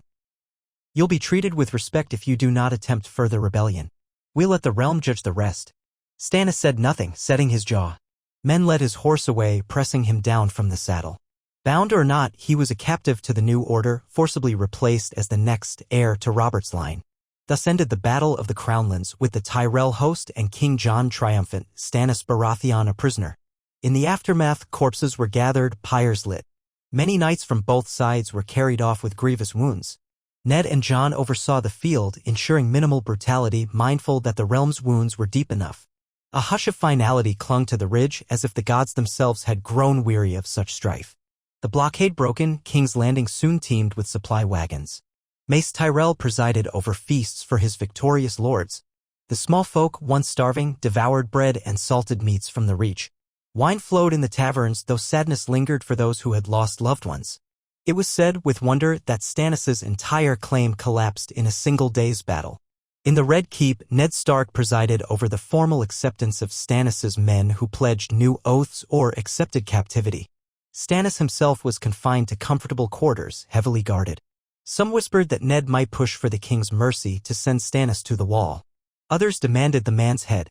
For now, Jon postponed the decision. Too much had happened too fast. Within a week of the battle, Mace Tyrell insisted on the next step, the wedding arrangement. Lady Margaery arrived, accompanied by a retinue of Tyrell ladies and knights. Her grace and courtesy charmed many. She knelt before Jon, calling him "Your Grace," her voice soft. He saw intelligence in her eyes, composure beyond her years. The city, still euphoric from the newly arrived food, embraced the idea of a fresh queen. Ned, though uneasy about the swift betrothal, recognized the realm's political necessity. Catelyn quietly soothed Sansa's envy while Arya rolled her eyes at the pomp. Jon found Margaery polite, thoughtful, perhaps more politic than genuine, but he understood that marriages among nobility often required such facades. Over dinners in the Great Hall, they spoke of the future, the city's rebuilding, forging alliances with other regions, ensuring no new threat would arise. She listened attentively to tales of the war in the West, of Tywin's looming presence, though she never wavered in her father's ambition that House Tyrell become the strongest ally of the crown. Behind the scenes, Ned urged Jon to consider the potential repercussions. Dorne might resent a Tyrell queen. Oberyn Martell, still convalescent, observed with narrowed eyes. "So the rose wraps the dragon wolf in its vines," he quipped. "We shall see how the realm fares. And if any vengeance for Elia must wait, so be it." Jon tried to assure Oberyn that the crown still sought justice for old crimes, but everything took time. The city needed stability, not another wave of vendettas. Meanwhile, the aftermath of the battle rippled outward. Ravens spread word that King's Landing had triumphed. Some lords who hesitated now bent the knee, sending sealed letters of fealty to Jon. Over in the west, Tywin was said to have realized that the king had subdued Stannis. He remained at Casterly Rock, apparently focusing on the Ironborn Threat or perhaps biding his time. In the north, Robb's partial host returned to the Golden Tooth or marched home to ensure no fresh trouble arose. The Greyjoys, hearing that the king had survived the blockade, also shrank from any bold new raids. Stannis languished as a captive, refusing to speak more than a few curt words. He demanded a trial by combat or by the laws of the realm, insisting his claim was righteous. Ned planned to hold a great council eventually where Stannis' arguments could be heard. But for now, the city battered by famine wanted only rest and celebration. In corners of the keep, some asked if Jon would show mercy or exact the same harshness Stannis might have shown them. At length, the day for the betrothal announcement arrived, a grand feast in the Red Keep's throne room, tapestries cleaned of soot, floors scrubbed. Mace Tyrell stood at Jon's side, all smiles, while Marjorie glided forward in a gown of pale green. Trumpets sounded. The assembled lords and ladies, Ned, Catelyn, Robb, Sansa, Arya, Oberyn, Barristan, Tarly, and countless others watched as Jon offered Marjorie his hand before the Iron Throne. She curtsied, and he lifted her up, pronouncing that they were betrothed by the grace of the Seven. Cheers and applause resounded. Jon managed a polite smile, heart-pounding with the enormity of it. He remembered the dire battles, the single combat at the Golden Tooth, the blockade of King's Landing, the flaming cogs that set the bay alight, the final stand of Stannis. All of that had led here, a moment of fragile unity, hammered by war, overshadowed by the promise of a new union. With Tywin still out there, with the Greyjoys restless, with Dorne watchful, the future was not without peril. But for tonight, the city rejoiced in the notion that the worst had passed. As the crowd roared its approval, Jon caught Ned's eye, and the older man nodded with a small measure of pride and relief. "We have come far," that nod seemed to say. "We shall go further yet." Ghost, lurking near the dais, let out a soft, low howl that seemed almost triumphant. In that echoing hall, under torchlight glinting on the melted swords of the Iron Throne, King Jon Targaryen, once Jon Snow, recognized that his reign, conceived in secrets and tested by war, was forging a new shape for Westeros.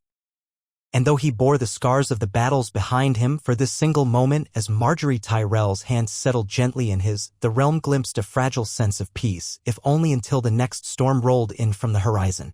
The Red Keep's great hall remained steeped in the echoes of applause and excited chatter, long after the trumpets had fallen silent.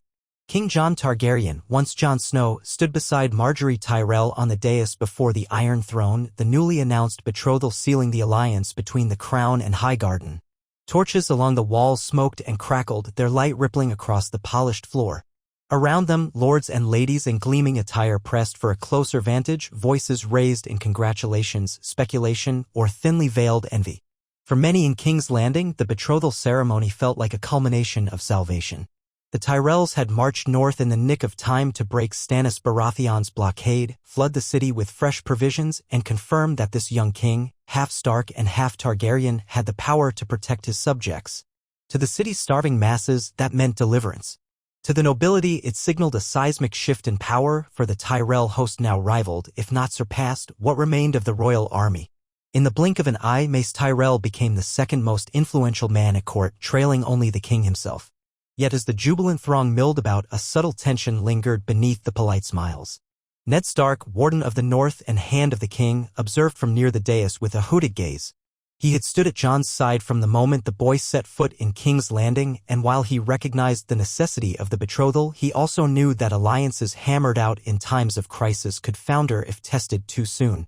Beside Ned, Catelyn Stark exchanged a guarded look with her husband. They both remembered the old lines of rivalry between Highgarden, Dorne, and the Crown. If one blessing had emerged from the current arrangement, it was that no immediate danger threatened the city. But that peace felt fragile, a calm that might dissolve if a single rumor or spark of ambition set new conflicts ablaze. Across the hall, Marjorie Tyrell accepted a stream of courtiers' compliments with her customary grace. She wore a gown of soft green velvet embroidered with golden roses, her dark hair falling in gentle waves. At her side hovered a handful of Tyrell ladies, each fluttering a fan or trailing sweet perfumes. Marjorie had arrived in King's Landing only a few days earlier, traveling under heavy guard.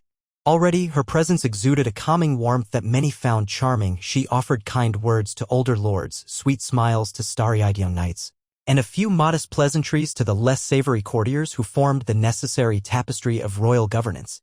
Jon, for his part, felt a mixture of relief and unease. The cheers and blessings had died down, replaced by the swirl of lesser nobility clamoring for a closer exchange. He wore a simple circlet on his brow, gold hammered into the shape of a slender ring set with a single dark stone to reflect both House Stark's dire wolf and House Targaryen's legacy.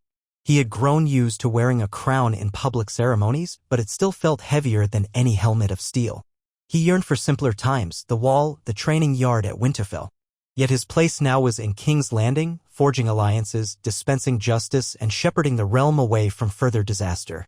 His bruises from the Golden Tooth and the Mudgate battles had healed into faint aches, yet the deeper wounds, emotional and political, remained less easily mended. As the betrothal feast commenced, servants in the Red Keep's livery carried trays of roast duck, honeyed fruits, fresh bread from the Tyrell wagons, and casks of Arbor gold. The music of flutes and fiddles stirred the air. Already, the city's mood had turned from desperation to a wary optimism. No more blockade. Stannis Baratheon was defeated and taken captive. Balmy breezes from the south brought better harvests than the scorched crownlands had seen. The people of King's Landing, though battered and exhausted, clung to the hope that the Tyrell alliance meant an end to war. Jon took his seat at the high table, flanked by Margaery on one side and Ned Stark on the other, with Mace Tyrell directly across. Robb Stark and Ser Loras Tyrell sat further down, exchanging polite conversation. Next to Robb was a quietly observant Oberyn Martell, Cain leaning against his chair, the lines of pain at his eyes evidence of his slow healing wound. No public feud existed between House Tyrell and House Martell in that moment, but an undercurrent of old rivalries occasionally glimmered in Oberyn's gaze. Raising his goblet, Jon offered a short speech to the assembled lords and ladies, reminding them that unity was the realm's greatest shield against the storms of ambition and chaos. He thanked Mace Tyrell for coming to the Crown's aid, praised Ned Stark's unwavering guidance, and acknowledged the sacrifices of all who had fought and bled in the capital's defense.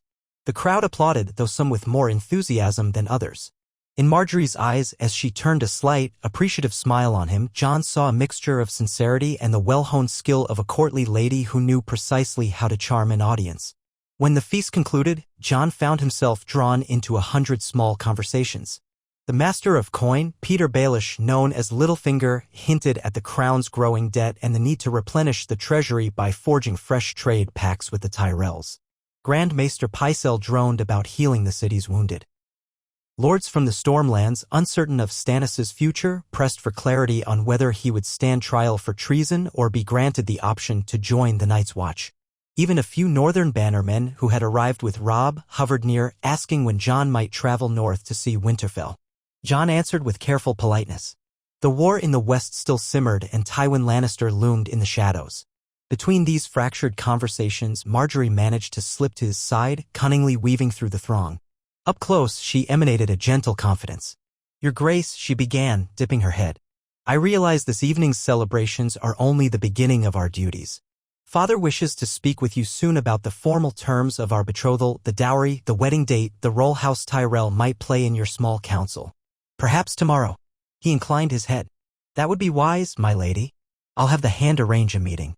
For tonight, let us hope no urgent matter interrupts our respite." Her laugh was soft. A respite would be welcome for everyone, especially the city. Jon allowed himself a small smile. "We've had far too few." Before either could continue, Mace Tyrell's booming voice cut across the hall, beckoning Margaery to join him in greeting the new arrivals from the arbor. With a graceful curtsy, she departed. Jon watched her go, unsure how he felt.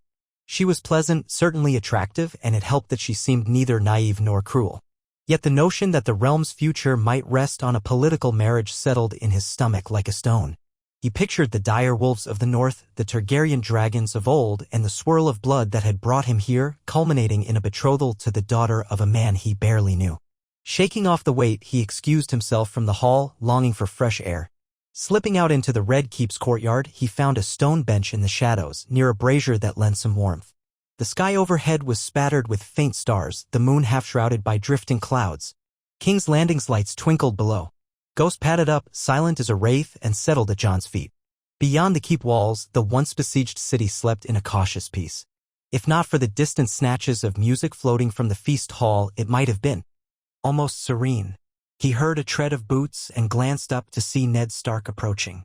Ned paused, then joined him on the bench, setting a hand on Jon's shoulder. No words were spoken at first. The man who raised him, father in all but blood, seemed equally drawn to the hush of the courtyard. At length, Ned's voice broke the silence.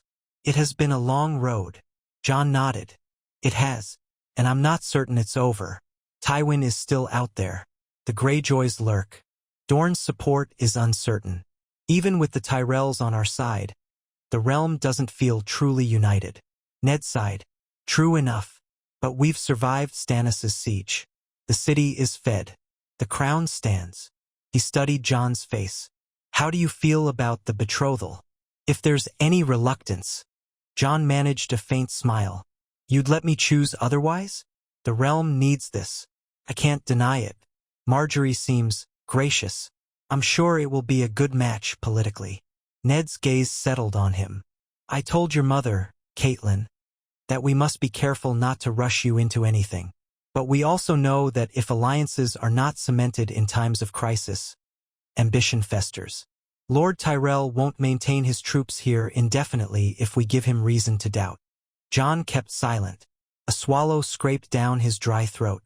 "I'll do what's required," he said finally. "If it helps the realm." Ned nodded, a hint of sorrow in his eyes. "It's the burden of kingship. I only wish you had more say in your own destiny. I know you never asked for this crown." Jon released a slow breath, glancing up at the faint stars. "It's a strange fate for the boy called Snow." They both knew the deeper truth, that Jon was born of Rhaegar Targaryen and Lyanna Stark, protected for years by Ned's silence. He sometimes wondered if Rhaegar would have approved of all this, or if the Targaryen prince would have scorned an alliance with Highgarden, or with these new lords in the west. But speculation was pointless. Rhaegar was long dead, and the living realm demanded to be ruled. They shared a moment of companionable silence until footfalls approached. Barristan Selmy, wearing his white cloak, stepped close and bowed. "Your Grace, Lord Stark. Apologies for disturbing you, but we've received a raven from the west. It bears the seal of Lord Robb Stark at the Golden Tooth."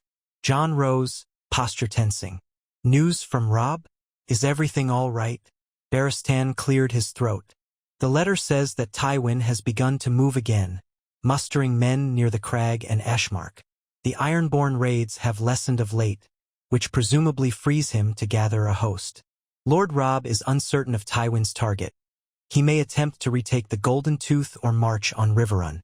The letter urges us to be vigilant, in case Tywin tries something bold." Ned's jaw tightened. "So the lion stirs at last." Jon's shoulders slumped.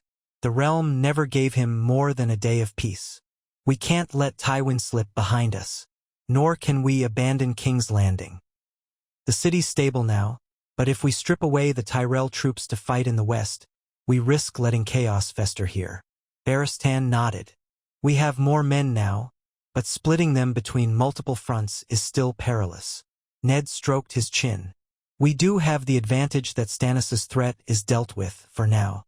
He remains our prisoner. Perhaps, if the Tyrells are fully committed, we can meet Tywin in the field. But we should consult Mace Tyrell. The west is no small challenge." Jon recalled that Tywin Lannister had spent months pinned by the Ironborn. If Balon Greyjoy's raids were diminishing, Tywin might have turned them aside or bribed them to withdraw. Or perhaps the Greyjoys had simply tired of raiding. Whatever the cause, Tywin would soon focus on retaking all that his house had lost. "All right," Jon said grimly. "We'll gather with Lord Tyrell tomorrow. For tonight, let's keep this news quiet. Let the feast end without panic. But we can't wait long to act. If we let Tywin retake momentum in the west, the last half-year of bloodshed will have been for nothing." Ned and Barristan both bowed, understanding. As they returned to the hall, Jon lingered a moment, lost in thought. A hush settled over the courtyard again. Ghost nuzzled his hand, as if sensing his agitation. Jon forced a steady breath. The betrothal might calm the capital, but the realm's deeper wounds still festered.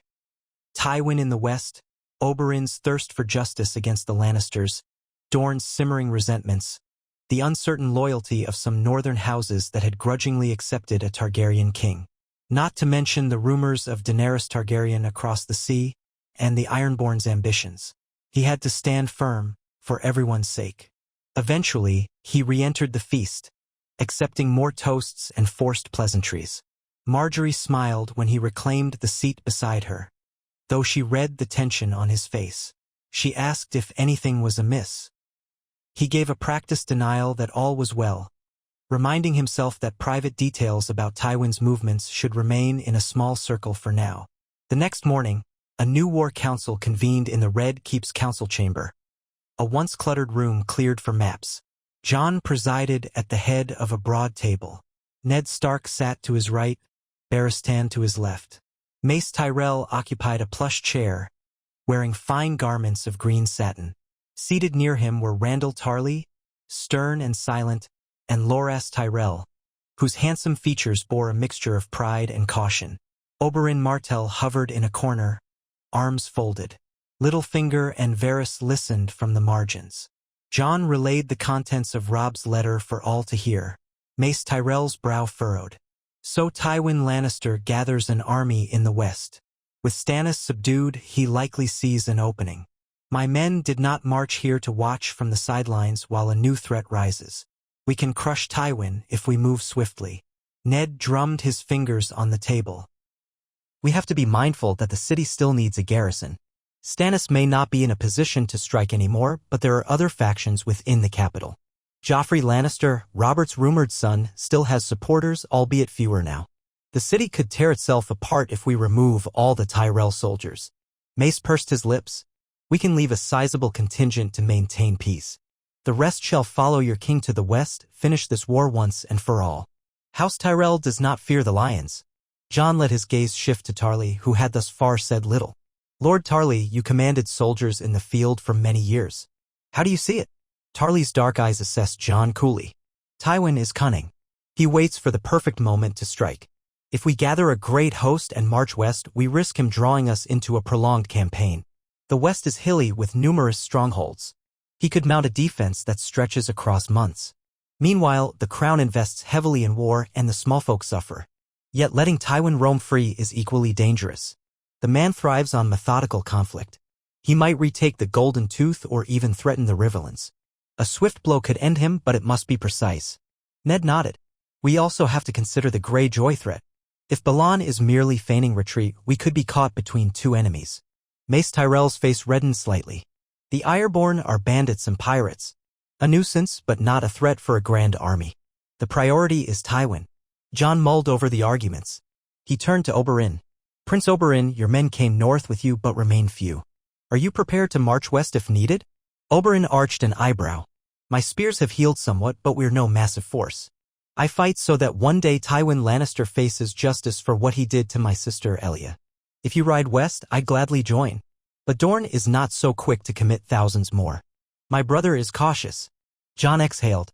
The puzzle was complex. We have at least a partial standing army here in King's Landing, the Tyrell host plus the Crown's men, plus some northern forces Robb left behind. If we strip away too many, the city could be vulnerable. If we leave too many, we can't press Tywin. Perhaps a balanced approach? Lord Tyrell, do you have enough men to muster so we can keep a strong garrison here and still form a formidable field army? Mace Tyrell preened. Highgarden can field more men than any house except perhaps the Lannisters themselves if they rally every bannerman. I brought only a fraction to save King's Landing, for the march was swift. If your grace so commands, I can send word for additional forces from the Reach. We can gather near the Rose Road, push west, and crush Tywin. That, combined with your own men, should suffice. Littlefinger cleared his throat. All of this takes coin, of course. Equipping, feeding, paying such an army. The Crown's treasury remains precarious after the blockade. The Tyrell supply lines ease immediate hunger, but a protracted campaign will reopen the wound of debt. Ned glanced at Jon, half apologetic. We do what we must, but it is something to consider. Jon frowned at the table. War upon war, each day threatened to drain the realm further. He recalled his vow to spare the kingdom if possible. But Tywin would not simply vanish. Very well, Jon said. We'll do this carefully. Lord Tyrell, if you can muster additional men from the Reach, do so. In the meantime, we'll keep half your current forces in or near King's Landing to maintain order, while the other half prepares to march west under my banner. I'll lead personally, with Lord Stark and a portion of the Crown's knights. Lord Tarly, your discipline is renowned. You'll coordinate the march. We must strike quickly before Tywin can dig in. Mace nodded, clearly pleased at the plan. Tarly merely dipped his head in acquiescence. Oberyn smirked from his corner, tapping his cane. Another march. Well, I must see it. My men will come, if only for a chance at Tywin's throat. Let us hope we do better than at the Golden Tooth. Barristan spoke softly. We should also consider leaving a strong guard for Stannis. He remains captive. If we marched off and left him only lightly guarded, his loyalists might attempt a daring rescue. Jon grimaced. Yes, he stays.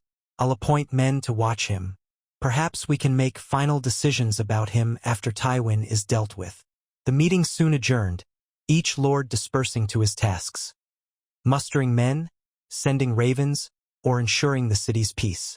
Outside, in the corridors, Mace Tyrell's booming voice carried as he barked instructions to scribes.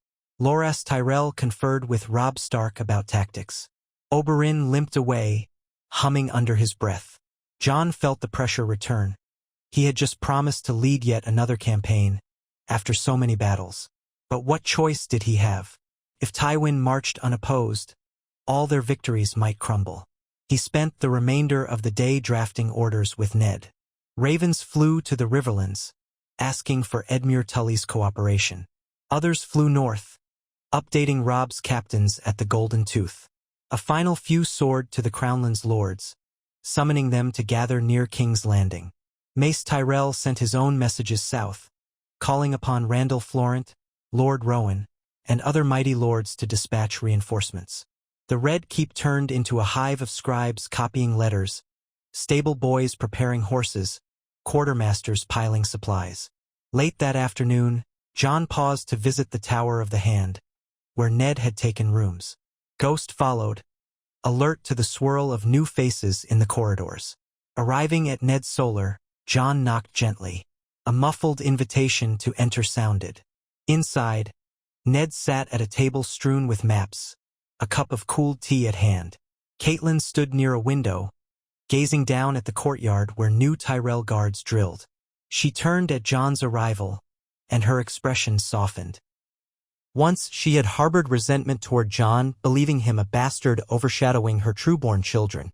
Now, after so much bloodshed and secrecy, she had come to accept him, if not always warmly, then at least with respect.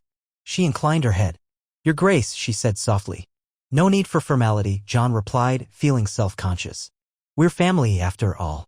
Catelyn's lips pressed in a thin line, but she nodded in acknowledgement. "Ned says you're leaving soon, to face Tywin?" Jon exhaled, stepping closer to the table. "That is the plan. We can't let Tywin amass unchecked." She drew in a breath. "I hope you find a swift victory. The realm needs peace. Enough children have lost parents, enough wives have lost husbands. War is a ravenous beast." Ned gestured for Jon to sit. "We can't linger. Tywin is cunning. But I also want to ensure King's Landing remains stable. The Tyrells are a potent ally, but if Mace Tyrell grows too confident, we could exchange one threat for another." Jon sank into a chair. "We must keep them happy without yielding the throne's authority. That may be a delicate dance." Catelyn approached, resting her hands on the back of Ned's chair. "Has there been any further talk of your wedding date?" Jon's cheeks warmed. "Not yet. Mace Tyrell wants a victory over Tywin first, I suspect, so the wedding can be a grand celebration. That suits me. The city is in no state for a lavish ceremony. The small folk still nurse wounds from the blockade, and many houses remain cautious." She studied him for a moment. "As you say. Well, for what it's worth, Marjorie Tyrell seems gracious enough. Perhaps you will find contentment in each other." He managed a faint smile, uncertain how genuine the hope might be. "Thank you." Ned shifted the maps, pointing to a scribbled mark near Harrenhal. "A group of Crownlanders under Lord Rosby might join us as we pass by. That will bolster our numbers. We expect to reach the Golden Tooth in a moon's turn or so, depending on where Tywin chooses to engage." Jon nodded. "If Tywin stays near Ashmark, we can attempt to block him. If he tries to circle, we must be ready. Let's hope Robb can hold him off until we arrive." A hush fell. Catelyn touched Ned's shoulder, then murmured an excuse to leave, presumably to see to the girls. When she was gone, Ned's gaze returned to Jon. "Are you prepared for this campaign?" Jon pursed his lips. "I'll do what I must. Each day I wish I could simply let it end. But the realm won't let me. Tywin won't yield the West, the Ironborn still lurk, Dorne still yearns for vengeance. I sometimes wonder if it ever ends." Ned's face was gentle. "One day, perhaps, you'll impose enough unity that the realm can rest. Wars do end, but rarely cleanly. You've done better than I could have hoped under near-impossible circumstances." A tightness in Jon's chest released slightly. If any man's approval meant something, it was Ned Stark's. "Thank you. I'll keep going then." They spent another hour reviewing potential routes. As the sun dipped low, painting the sky with streaks of orange and purple, Jon rose, bidding Ned farewell. There was still time to speak with Marjorie if she wished to plan some morale-boosting efforts in the city, food distribution, a public address. He suspected she'd be eager to show the small folk that the future queen was not merely a distant figure. Sure enough, in the great hall, he found her conferring with her brother, Loras, and a circle of attendants. Ghost drew a few startled squeaks from the ladies, but Marjorie herself merely smiled, extending a hand for the dire wolf to sniff. She greeted Jon with the poised warmth she displayed so effortlessly. "Your Grace, my brother and I were discussing how best to help the city rebuild. A new garden in the city squares, or perhaps a distribution of seeds so people can grow their own produce in the outskirts. Something that shows the Tyrell generosity is more than words." Jon approved. The people would welcome that. They've endured so much, though they'll also need safer roads to bring their goods to market without fear of bandits or leftover Stannis loyalists. Loras inclined his head. "Let me lead a few patrols outside the walls while we remain here.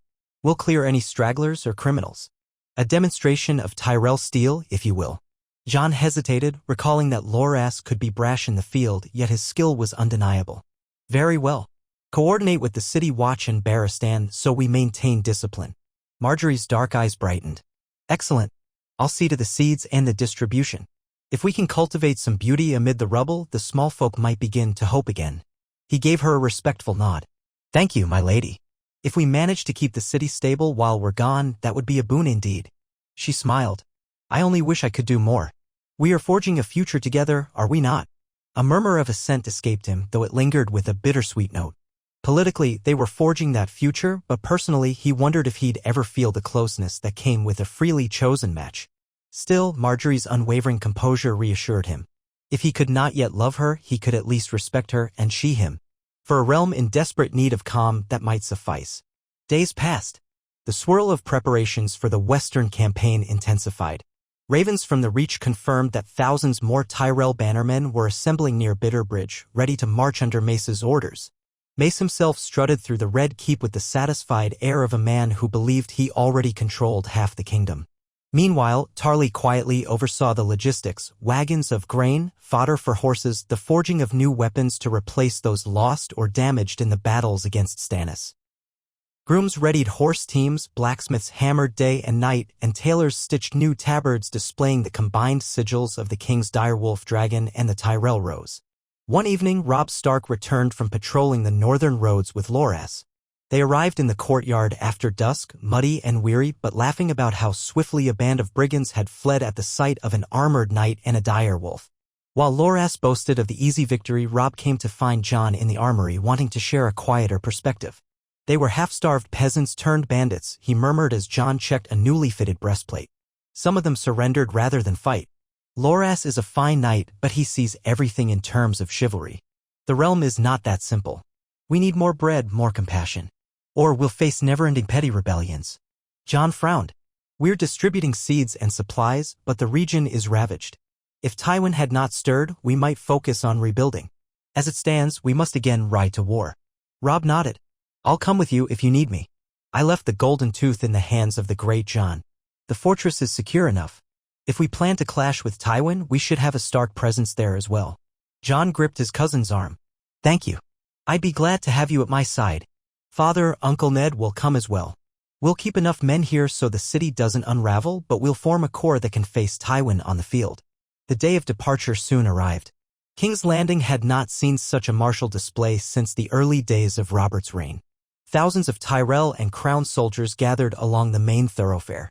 Wagons rattled, horses whinnied, and the racket of harness and mail set nerves on edge.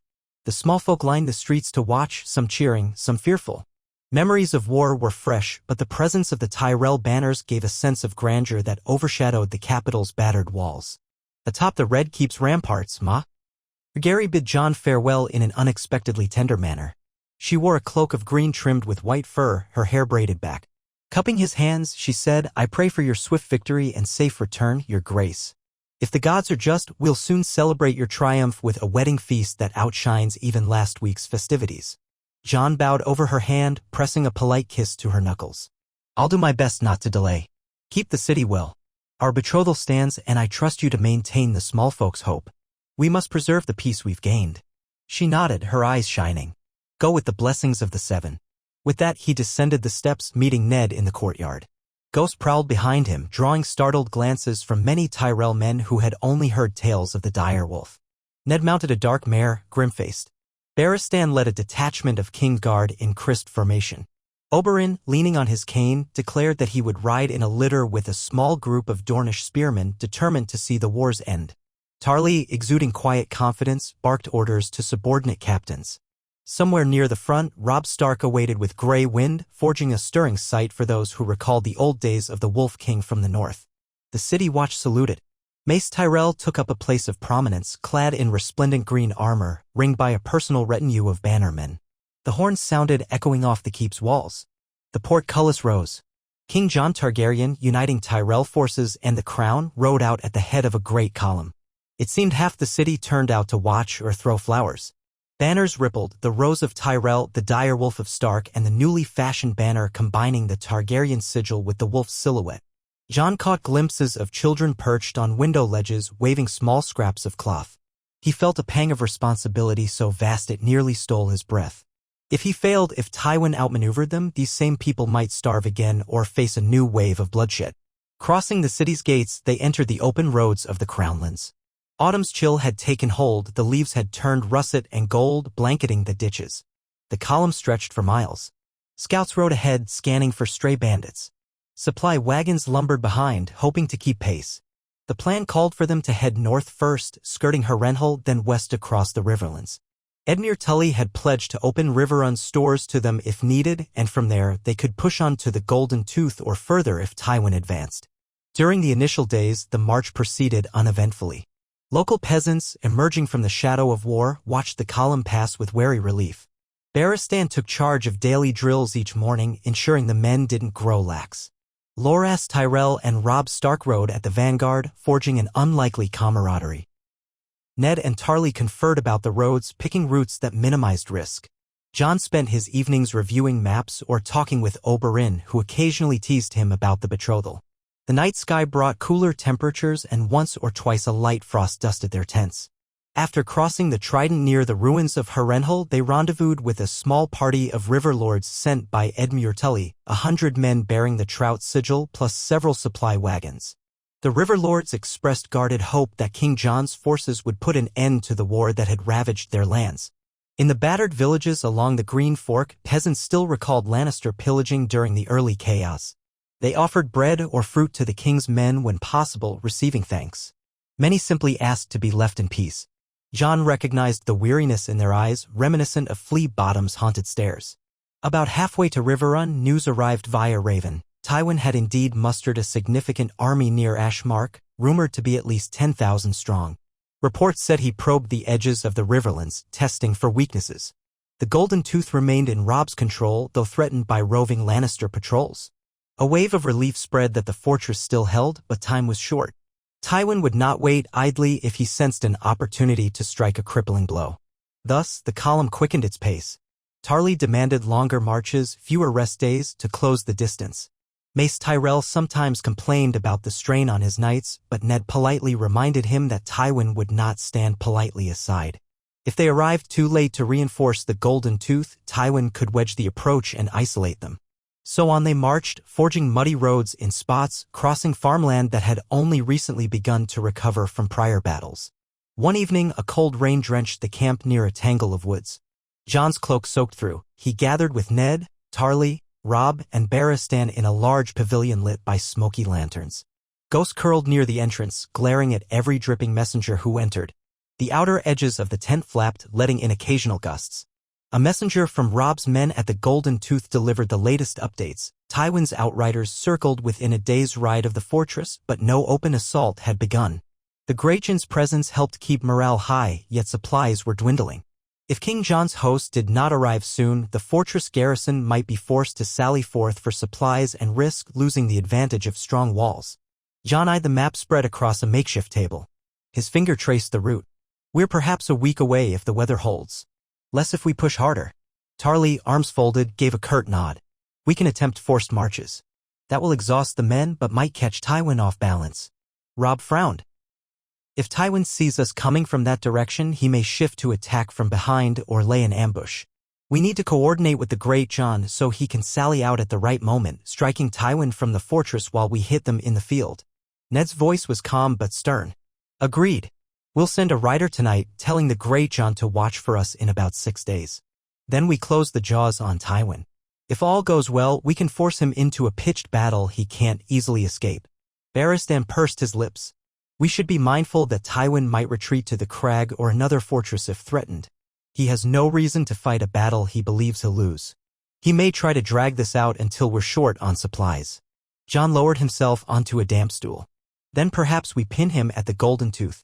If he can't bypass that fortress and if we arrive behind him, we trap him. Let's see how cunning he is in open country." The strategy set, they parted. Outside, the drizzling night hung heavy. Jon retired to his tent, drained. Within, a brazier glowed faintly, chasing away some of the chill. He stripped off his soaked cloak and mail, wincing at the itch of damp linen. Ghost shook droplets from his fur, curling on a dry spot. A sigh escaped Jon's lips. War upon war, would it ever end? In uneasy sleep, he dreamt of King's Landing's great hall where the Iron Throne flickered in torchlight. A woman stood behind it, features obscured by shadows, though her posture somehow reminded him of the statue of his mother, Lyanna Stark, in the Winterfell crypt. She whispered his name, beckoning him forward. But as he reached for her, the vision dissolved into a swirl of ashes and an echo of dragons' roars. He woke with a start, heart pounding. Morning dawned in shades of gray, the rain abating to a faint drizzle. The camp roused early, Tarly and Ned urging a faster march. By midday, the roads turned from mud to firmer ground, letting them pick up the pace. Mace Tyrell grumbled about not wanting his knights exhausted, but Loras supported the plan, anxious for a decisive conflict. Each day, scouts combed the horizon, sending up smoke signals if they spotted any sign of Lannister outriders. The land began to slope upward as they neared the western edges of the Riverlands. Rockier terrain replaced gentle fields. They were close to the region that had seen much blood spilled when Jon initially claimed the Golden Tooth. The memory of that fortress siege flickered through his mind, a savage fight, Oberyn nearly dying, and Jon himself winning a single combat to secure the gate. The man he had killed, Ser Arlen Prester, haunted him sometimes, though less so now than the fresh grief of the men who died at the Mud Gate. On the 4th day after the War Council, scouts brought in a stray Lannister outrider captured while lurking near a shallow stream. Under interrogation, he revealed that Tywin's main host lay about 2 days' march west, near a place called Sharer's Pass. The outrider insisted Tywin had ample men and was in no rush to meet King Jon in open battle. "He'll pick his ground," the captive said, "and you'll die tired on his swords." The man spat defiance until Tarly ordered him gagged and locked away, ignoring Mace Tyrell's suggestion to hang him on the spot. Late that afternoon, a pair of fresh riders bearing the dire wolf sigil arrived, men from the Greyjon's contingent at the Golden Tooth. They confirmed that Tywin lingered in the surrounding countryside, harassing supply lines, but had yet to launch a direct assault. The fortress had enough provisions for perhaps a fortnight. "The Greyjon stands ready to sally out once you arrive," one rider said, panting from the pace of travel. Jon made the decision to push even harder. Exhausted men risked morale, but lingering gave Tywin more time to entrench. Barristan reminded them to keep discipline. If they rushed blindly, they might walk into a trap. Ned agreed, but the men's will was strong, and so they marched from before sunrise to dusk, halting only for brief meals. Tarly enforced a rotating rest schedule so not all units were equally worn. At last, near the end of the 6th day, the rocky ridges that heralded the Golden Tooth's vicinity came into view. The mountains rose, craggy and formidable, forming natural choke points. The fortress itself was hidden around a bend in the pass. Jon's column halted, archers fanning out to secure a perimeter. Scouts reported no large Lannister force visible. Yet tensions soared. Tywin must be close, somewhere in these hills. The wind carried a faint tang of smoke from distant cooking fires, possibly enemy camps. That evening, under a waning moon, Ned and Tarly led small scouting parties to glean Tywin's position. Jon remained in the main camp, reviewing maps with Mace Tyrell. Outside the command tent, horses whickered nervously as if sensing the weight of the coming clash. Ghost prowled the perimeter. Robb lingered near, restless. Suddenly, a horn call echoed from the north, faint but unmistakable, the Greyjon's signal. Men shot awake, scrambling for arms. Jon rushed from the tent, heart pounding. Another horn call answered from the east, a Tyrell vantage. Torchlight flickered across startled faces. Within minutes, scouts returned with urgent news. Lannister forces were on the move, presumably attempting to skirt the fortress and strike at Jon's flank in the night. Chaos rippled through the camp as Tarly and Ned hurried back, confirming the alarm. "Tywin's splitting his men," Ned said, breath ragged from the fast ride. One contingent approaches from that northern ridge, another from the west. He hopes to box us in, away from the fortress. Jon took a breath to steady himself. We hold the main line here, form a defensive perimeter. If the great Jon hears the horns, he can sally out behind Tywin's lines. We can trap them or at least fend them off until dawn. Loras Tyrell wanted to mount an immediate cavalry charge, but Tarly insisted on forming ranks in the dark was risky. They chose a compromise. Tyrell cavalry would screen the camp's flanks, while foot soldiers formed a shield wall around the center. Jon and Ned directed archers to take positions on a slight rise near the camp. Barristan split the Kingsguard among the perimeter to maintain discipline. Sparks of torchlight dotted the blackness. The horns repeated, joined by the faint clang of steel. Soon, war whoops and harsh cries carried on the breeze. Tywin's outriders must have engaged some of Jon's advanced scouts. Shouts erupted near the camp's western edge. Loras led a group of knights to intercept, the thunder of hooves receding into the gloom. Jon's pulse raced. Another ambush in the dark, so reminiscent of past chaos. But now he had more men, more discipline. If they held, they could punish Tywin for attacking so boldly. He stationed himself near the center with Ghost and half a dozen guards. Overhead, the moon peeked through ragged clouds, illuminating the stony ground. Fires burned in rings around the camp, casting dancing shadows across men's anxious faces. Moments later, Lannister war cries emerged from the west. A half-formed charge crashed into a line of Tyrell foot. Steel on steel rang out, men cursing.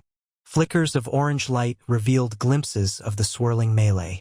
The Tyrell foot braced behind spears, repelling the charge. Arrows hissed overhead, some striking the ground near Jon, others finding marks in the tangle of bodies. The attackers faltered.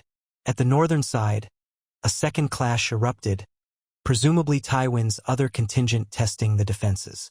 The night filled with frenzied roars, horns, and the desperate clang of weapons. Jon roamed between vantage points, ensuring no flank crumbled. Ned, face grim, directed archers, launching volleys that whittled down the disorganized Lannister riders. Barristan led a short counterthrust that reclaimed a cluster of boulders near the camp's outskirts, driving back a wave of men who tried to set fire to supply wagons. All the while, Jon prayed for the great Jon's sally. If the fortress men hammered Tywin from behind, the Lannisters might break. Indeed, near the night's midpoint, horns from the western slope changed in tone, a deeper blast echoing across the ridges. Jon's heart leapt. That must be the great Jon. Soon, the cries from the attacking lines shifted from aggression to alarm. The ring around Jon's camp loosened as Lannister soldiers realized they were threatened in the rear. Sensing an opportunity, Tarly bellowed a command for a disciplined advance. Spearmen pushed outward, forming a wedge that split the attackers. Loras Tyrell's cavalry swept around from the flank, cutting off retreat. By the moonlight's pale glow, Jon glimpsed the swirl of red and gold tabards retreating up the slope, pursued by men in Tyrell green and crown surcoats. A triumphant roar went up. Ghost bounded among the scattered foes, fangs bared. But the fighting wasn't done. At the northern perimeter, a stubborn group of Lannisters under a lion banner refused to yield, locked in close-quarters battle with Robb Stark's men. Robb, helmet dented, slashed through pike shafts, trying to find their commander. Grey Wind lunged at a knight's horse, toppling rider and mount. A gold cloak infantry unit joined from behind, sealing the ring. One by one, the Lannister fighters threw down arms or died, leaving the hillside littered with bodies. When the sun's first pale light crept over the ridges, the battle's extent became clear. The ground around Jon's camp was churned and stained. Dozens of bodies lay sprawled in twisted poses, with more wounded moaning among scattered torches. A heavy haze of smoke and dust hung in the cold morning air. The Greyjoy's forces, having smashed Tywin's rear, now mingled with the camp, exchanging whoops of victory or lamenting lost friends. Jon stood amid the wreckage, chest heaving, eyes stinging from lack of sleep. His shoulder ached where a glancing blow had dented his pauldron. Around him, men cheered or wept, stumbling to find water or bandages. Ghost came to his side, muzzle flecked with drying blood. Ned approached from the swirling throng, limping slightly but unhurt. Robb joined them, hair sweat plastered, a shallow cut on his cheek. Tarly and Mace Tyrell soon arrived, followed by Loras, each bearing new bruises and nicks. "Is it over?" Robb asked, voice rough. Tarly nodded. "Yes, for now." Tywin's men either fled or surrendered. We captured at least a few hundred. Perhaps more scattered in the dark. Tywin himself, no sign. Possibly he wasn't here. This may have been a portion of his army testing us. Ned gritted his teeth. He might have been trying to bypass the fortress, but we were quicker than he expected. We owe the Great Jon thanks for that timely intervention. The Great Jon himself strode up, bellowing laughter that boomed across the smoky field. "Ha! We put the fear of the old gods into them, didn't we?" His arm dripped blood from a minor gash, though he seemed barely to notice. They tried to circle behind, we stormed out, hammered, good. Mace Tyrell polished his gauntlet with a scrap of cloth, sweat dripping. "It's a fine victory, though not a final one. We must assume Tywin still commands the bulk of his forces elsewhere. But let him see this as a warning." Jon looked over the battered ranks. "We hold the field. The Golden Tooth is safe. We should send out scouts at once to find Tywin's main camp. If he's close, we press now. If he's retreated further west, we reassemble and plan a strike." Barristan and Selmy, equally weary, saluted. "Yes, your grace. I'll dispatch riders. In the meantime, we tend our wounded." So began the aftermath. Fires were stoked to warm men chilled by the damp night. Healers bustled among the wounded, applying poultices and bandages. Prisoners were collected under guard, many trembling or cursing the day they served Tywin. Jon saw Loras quietly comforting a dying knight who had once served with him in a tourney. Death and war bridging old friendships in heartbreak. Robb stalked among the casualties, offering water or words of solace. At midday, scouts returned. They reported glimpses of Tywin's main banners about 6 leagues to the west, withdrawing deeper into the hills. Likely he had not committed his entire force to the night attack, preferring to test the king's readiness. Seeing the attempt fail, he might now attempt a stronger defense or further feints. Jon and his commanders gathered near a rocky outcrop to survey the ridgeline. The morning sun glinted off distant slopes, though the bulk of Tywin's army remained out of sight. From the Golden Tooth, the Great Jon confirmed that the fortress's supplies had been partially replenished with the latest arrivals. The question was, press on or consolidate? Mace Tyrell frowned. "We should chase him now, break him before he regroups. My men are eager for a decisive victory." Tarly's tone was cautious. "We've marched hard, fought a draining battle through the night. Our men are exhausted. Tywin's men, or the bulk of them, remain fresh. Pursuit through these hills could lead to an ambush. Let us rest a day, reorder, then we can move." Ned flicked his gaze to Jon. "A single day might give Tywin time to fortify a position further west. If we do not hamper him, he might dig in." The Great Jon boomed. "Let him dig in. We'll dig him out. These hills are no match for the combined might here." Barristan shook his head. "Overconfidence can doom us. Yet we risk letting Tywin slip away if we remain idle." All eyes turned to Jon for the final word. He studied the exhausted ranks, the pallor of men who had marched for weeks and fought a savage nighttime skirmish. "We'll compromise. Rest today, let the men sleep, treat the wounded. At dawn we march. If Tywin is still within reach, we push him. If he's retreated to a fortress, we see if we can encircle him." He glanced at Tarly. "Organize a scouting force to keep watch tonight. We must not be surprised again." So the day wore on with no fresh attack. Bodies were buried in shallow graves. The stench of decay thickened in the hot afternoon, but the men were too weary to complain. When night fell, the camp guarded itself with double sentries. No horns blared. Tywin did not strike. Come dawn, the allied host formed ranks once more, albeit at reduced strength. They had lost perhaps 200 men in the night ambush, with more wounded. Tywin's losses were heavier and the rest had scattered. Jon led the column west, the Great Jon guiding from the fortress vantage. The land grew more rugged, dotted with twisted pine trees and hidden ravines. Scout parties roved ahead, searching for sign of a large encampment. Around midday, riders returned to report they'd found what looked like a large campsite recently abandoned. Tywin had apparently pulled back, leaving behind the ashes of cook fires. The direction suggested he aimed for a known route to the crag, a Lannister-aligned stronghold. If he reached it, laying siege could be time-consuming. Mace Tyrell fumed at the idea of Tywin slipping away, complaining that the Alliance had marched all this way to finish the war only for Tywin to keep running. Jon considered the options.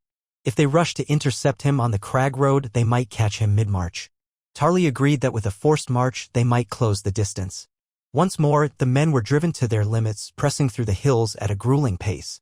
Each day felt heavier than the last, each footsore soldier cursing the rocky paths. The nights brought chill winds, and rations began to run short despite Tyrell's supply wagons. But no one wanted to let Tywin escape. So they endured. Finally, on the fourth day of this pursuit, scouts sighted a dust cloud on the horizon, sure sign of a marching army. A sense of anticipation crackled through the allied ranks. Tywin was near. At twilight, the watchers saw glimmers of campfires along a slope. By dawn, Jon's host approached within a few miles. The land opened into rolling foothills leading to a wooded valley. Perfect terrain for Tywin to attempt a defensive stand or slip away if threatened. Jon met with Ned, Tarly, Mace, Loras, Barristan, Oberyn, and Robb on a small rise. They squinted at the ridgelines ahead, dust swirling in the air. Tarly's mouth set in a grim line. He might attempt to block this valley. If we try to force it, he could rain arrows from above. Mace Tyrell thumped a mailed fist on his thigh. He cannot hide forever. We have more men than he does, assuming the sums are correct. If he tries to hold the pass, we can flank him from the north slope. Ned pointed to a steep ridge on the map. That's risky, but feasible if we coordinate well. Barristan placed a gauntlet hand on the map. We must decide quickly. Tywin might strike while we talk. Or he might slip off in the night again. Jon turned to Robb. Take a group of outriders along the northern slope. If the terrain is passable, we'll attempt a flanking maneuver. The main force under Tarly and Mace can threaten the valley entrance. I'll ride with them along with Ned and the Great Jon. If Tywin commits to defending the pass, your flanking move might pin him. If he tries to retreat, we close in from behind. Robb nodded firmly. Understood. I'll gather men. The plan set, the allied army advanced. Tarly formed the center, ranks of spearmen and archers behind him. Mace Tyrell took the right flank with heavy cavalry. Ned and the Great Jon commanded the left, while Jon stayed in the center to coordinate. Overhead, the sun climbed, scorching the stony ground. Dust churned under thousands of boots. The men's nerves wound tight, glancing anxiously at the ridges where Lannister banners might lurk. At last, as they rounded a bend, they beheld Tywin's host arrayed across the valley's mouth. Red and gold banners rippled above lines of pikes, smaller banners of allied Lannister houses bristled to either side. A subtle slope rose behind them, leading up to wooded hills. In the distance, a glint of water suggested a stream winding away. This was the battlefield Tywin had chosen. Jon's heart pounded. They had pursued the lion this far, now the lion stood, tail bristling. A hush spread as both armies formed up. Trumpets blared, echoing across the valley. Jon exchanged a look with Ned, who gave a terse nod. Then Tarly signaled the forward ranks to march. The ground trembled under the allied surge. Tywin's lines stood firm, waiting. Ghost prowled beside Jon's horse, lips curled. Mace Tyrell bellowed a challenge from across the lines, calling Tywin to come forth or be destroyed. No immediate reply came. A single arrow arced from the Lannister ranks, landing short. Then dozens more soared. The battle began. Allied archers returned fire. The clang of steel soon engulfed the valley as spear formations collided. Dust rose in swirling clouds. On the right, Mace Tyrell's cavalry thundered into a knot of Lannister foot, scattering them momentarily. On the left, Ned directed foot soldiers to anchor the flank, mindful of a potential approach from higher ground. In the center, Tarly advanced methodically, columns of spearmen pushing through a hail of arrows. Jon rode behind them, scanning for Tywin's main banner. The lines met with a deafening crash. Men screamed, horses shrieked, the press of bodies became a churning mass of chaos. Arrows whistled overhead, some striking friend or foe alike. Shadows flickered as the sun rose higher, scorching helmets and armor. Jon tried to maintain command, shouting orders to runners, urging them to direct archers onto the Lannister flanks. Through the confusion, he glimpsed a golden lion standard deeper in the line. Could that be Tywin himself? Gradually, a momentum formed. Tarly's disciplined spear blocks advanced, forcing Lannister foot to yield ground step by step. Mace Tyrell's cavalry made repeated charges, though they struggled with the rocky footing. Meanwhile, no sign of Robb's flanking force appeared. Jon worried they might have gotten lost or engaged in a separate skirmish. If the flank attack failed to materialize, Tywin could still retreat. Gritting his teeth, Jon pressed forward. Suddenly, the clangor to Jon's right intensified. A surge of Lannister knights hammered into Mace Tyrell's cavalry. The tide of battle pitched. Mace vanished behind swirling dust. Barristan, riding near Jon, cursed and led a detachment to reinforce. The fighting devolved into pockets of savage melee. Ghost bristled, charging into a cluster of Lannister archers who tried to target Jon.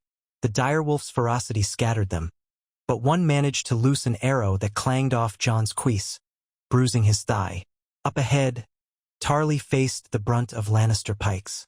He signaled archers to loose fire from behind the lines, but the pikes advanced with locked shields. The allied spear blocks groaned under the pressure. For a heartbeat, it seemed the Lannisters might break them. Then a trumpet pealed from the north slope, a brassy, triumphant note. Jon's heart leapt. That had to be Robb. Indeed, from behind the Lannister lines, riders appeared, brandishing Stark banners. Robb Stark and Grey Wind led the charge, joined by Crownlanders who had circled through the hills. The Lannister rear turned in alarm.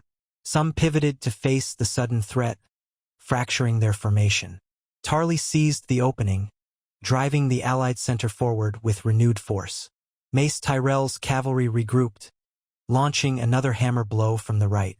The Lannister lines buckled, men stumbling over the rocky ground. Dust and screams choked the valley.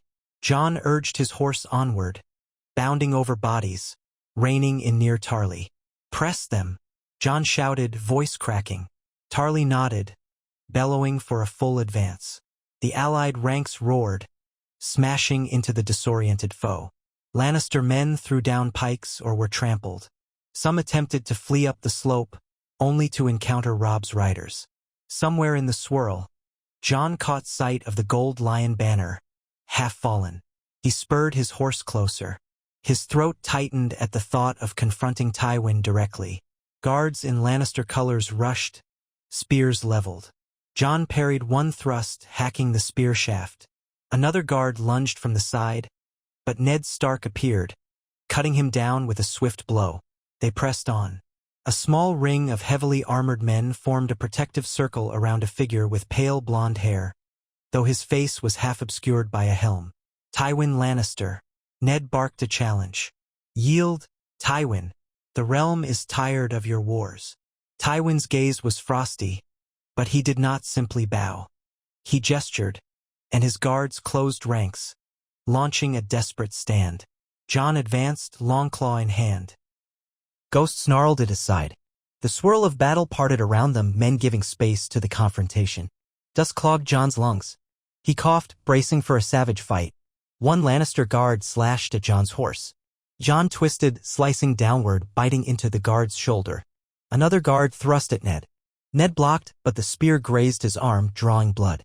Tywin himself circled behind them, sword in hand, looking for an opening. His face contorted with contempt. "All this for a Targaryen pretender. Do you truly believe you can hold the 7 kingdoms?" Jon spat, "I am king by Robert's will and the realm's choice. Surrender now. Your men are beaten." Tywin's mouth curled in a sneer. "I surrender to no bastard Targaryen.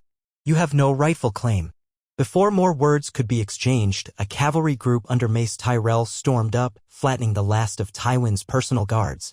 Tywin pivoted, parrying a blow from a Tyrell knight, but that left him open. Ghost seized the moment, leaping at Tywin's leg. Tywin tried to slash the dire wolf away. Ghost yelped as the blade nicked him. But in that instant, Ned and Jon stepped in together, forcing Tywin's sword aside. Ned's voice rang out. "Enough." Tywin's sword clattered from his hand as Ned locked it with his own blade, twisting. The Lion Lord stumbled, the press of countless foes around him. Mace Tyrell reined in, sneering. "We have you, Lannister." Tywin glared, chest heaving. Blood trickled from beneath his helm, where a cut above his brow glistened. Men all around aimed spears. Escape was impossible. Slowly, Tywin let go of the sword's hilt, letting it drop. Disgust flickered across his face, yet he made no further attempt to fight.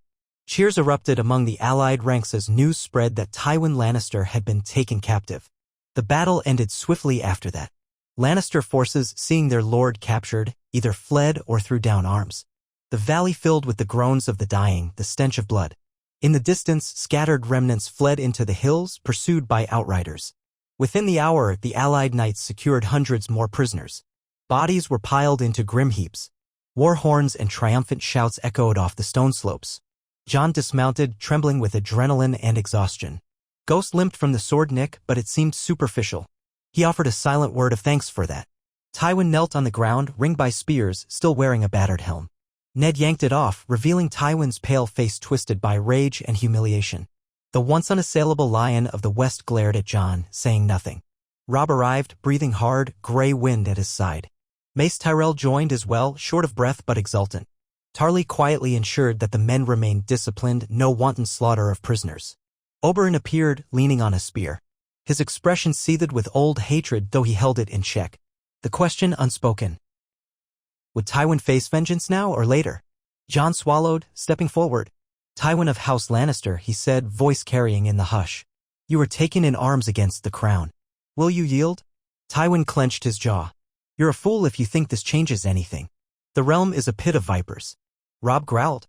His men are scattered, his cause is done. Tywin stared up at Jon, cold as death. Finish it, then. Or keep me prisoner as you did Stannis. The day will come when Lannisters repay every slight. Ned pressed a hand to Jon's shoulder. You are king. The final say is yours. Jon's mind churned. Slaying Tywin here would avenge many crimes. Dorne's prince might even rejoice. But would that act sow more seeds of future conflict? Holding him prisoner, as with Stannis, might be better. The realm's lords would witness that the new king was just, not a butcher. We'll take him captive, Jon said, forcing his voice steady. No harm is to come to him unless he resists. We will see that he faces the realm's justice. A swirl of murmurs accompanied that decree. Oberyn's mouth twisted in displeasure, but he did not object aloud. Mace Tyrell cleared his throat, somewhat disappointed perhaps at not seeing Tywin's immediate end, but he recognized the king's authority. Tarly simply nodded, turning to his men. Bind him well.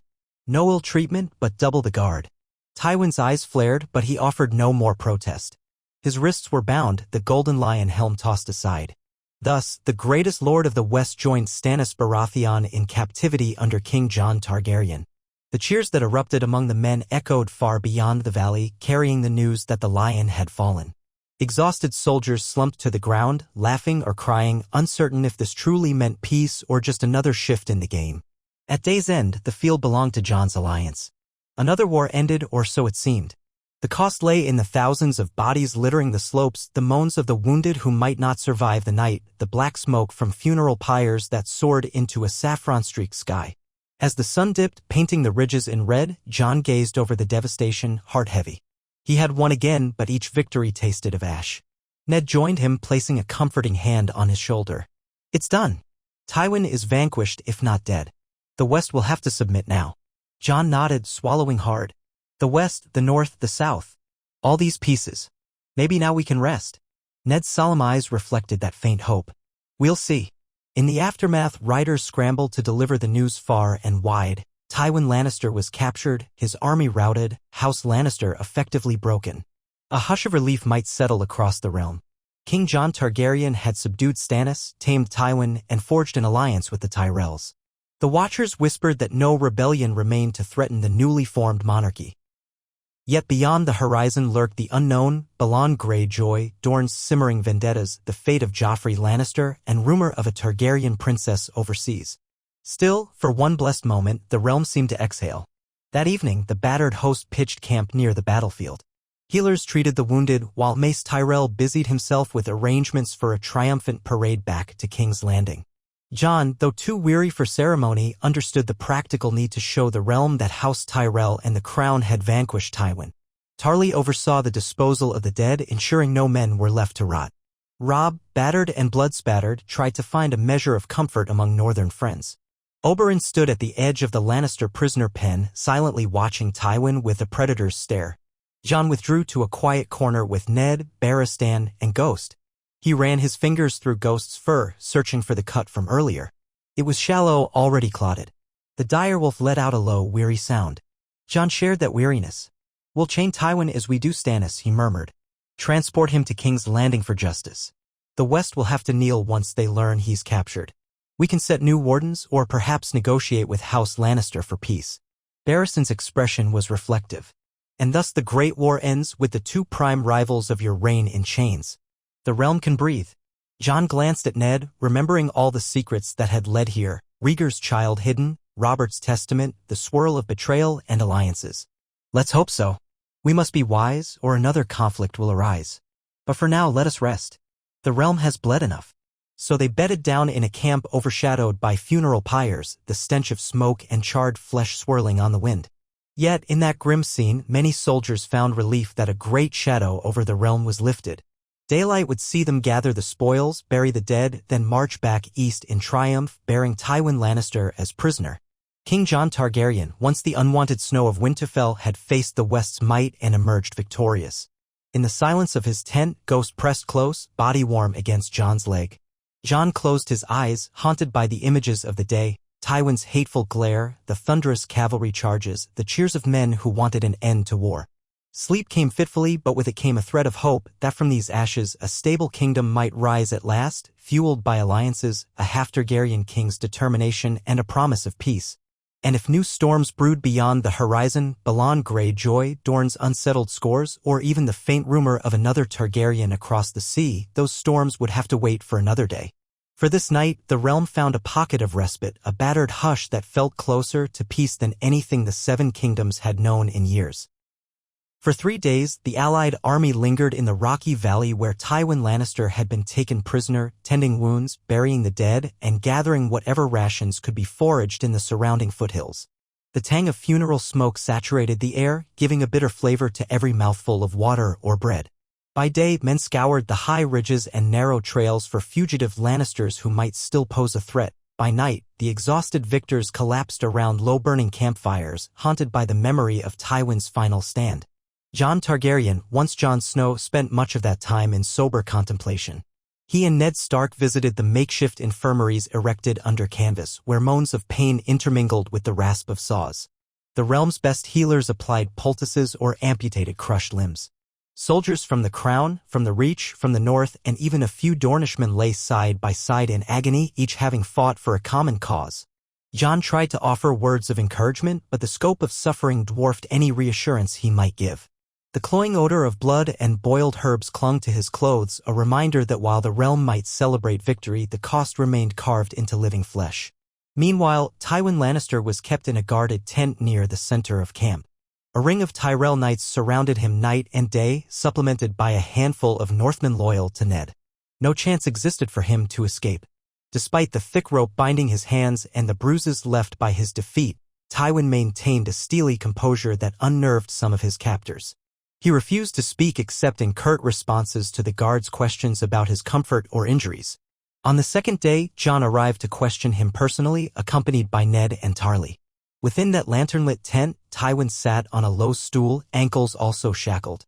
He did not rise when Jon entered, nor did he avert his gaze. His eyes shone with an unbowed hatred, as though a single spark of opportunity might let him seize a blade and turn the table. If that chance existed, though, it never surfaced. The king remained flanked by 4 knights, and Ned stood just behind Jon, hand on the hilt of his sword. Jon studied the Lion Lord for a moment, remembering the swirl of events that had led them here: Robert's death, the naming of Jon as heir, the capture of King's Landing against Stannis, the forging of a Tyrell alliance. And now the downfall of House Lannister's patriarch. In a subdued voice, Jon spoke. "Lord Tywin, I have come to see if you have words for me. You are no longer free. Do you accept the realm's authority? Or will you continue to defy it even in chains?" Tywin's expression did not change. "I see only a boy wearing a cheap circlet. The realm's authority once flowed from my goodwill, or from Robert's. But Robert is gone, and you hold power with the help of these Tyrells. You might brand me a traitor, or toss me in a dungeon. It means nothing. The wheel turns, boy." Jon forced a calm exhale. "My name is Jon Targaryen, king by Robert's decree. I do not require your endorsement, only your compliance. Had you yielded months ago, we might have spared thousands of lives. That chance is gone. When we return to King's Landing, you will face the same justice we owe to any rebel lord." Tywin's lip curled. "Will you grant me a trial? Or simply murder me as your father did Rhaegar's children?"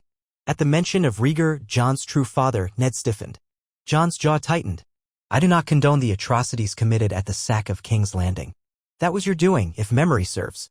My father, Eddard Stark, had no part in killing Elaya's children. It was your men.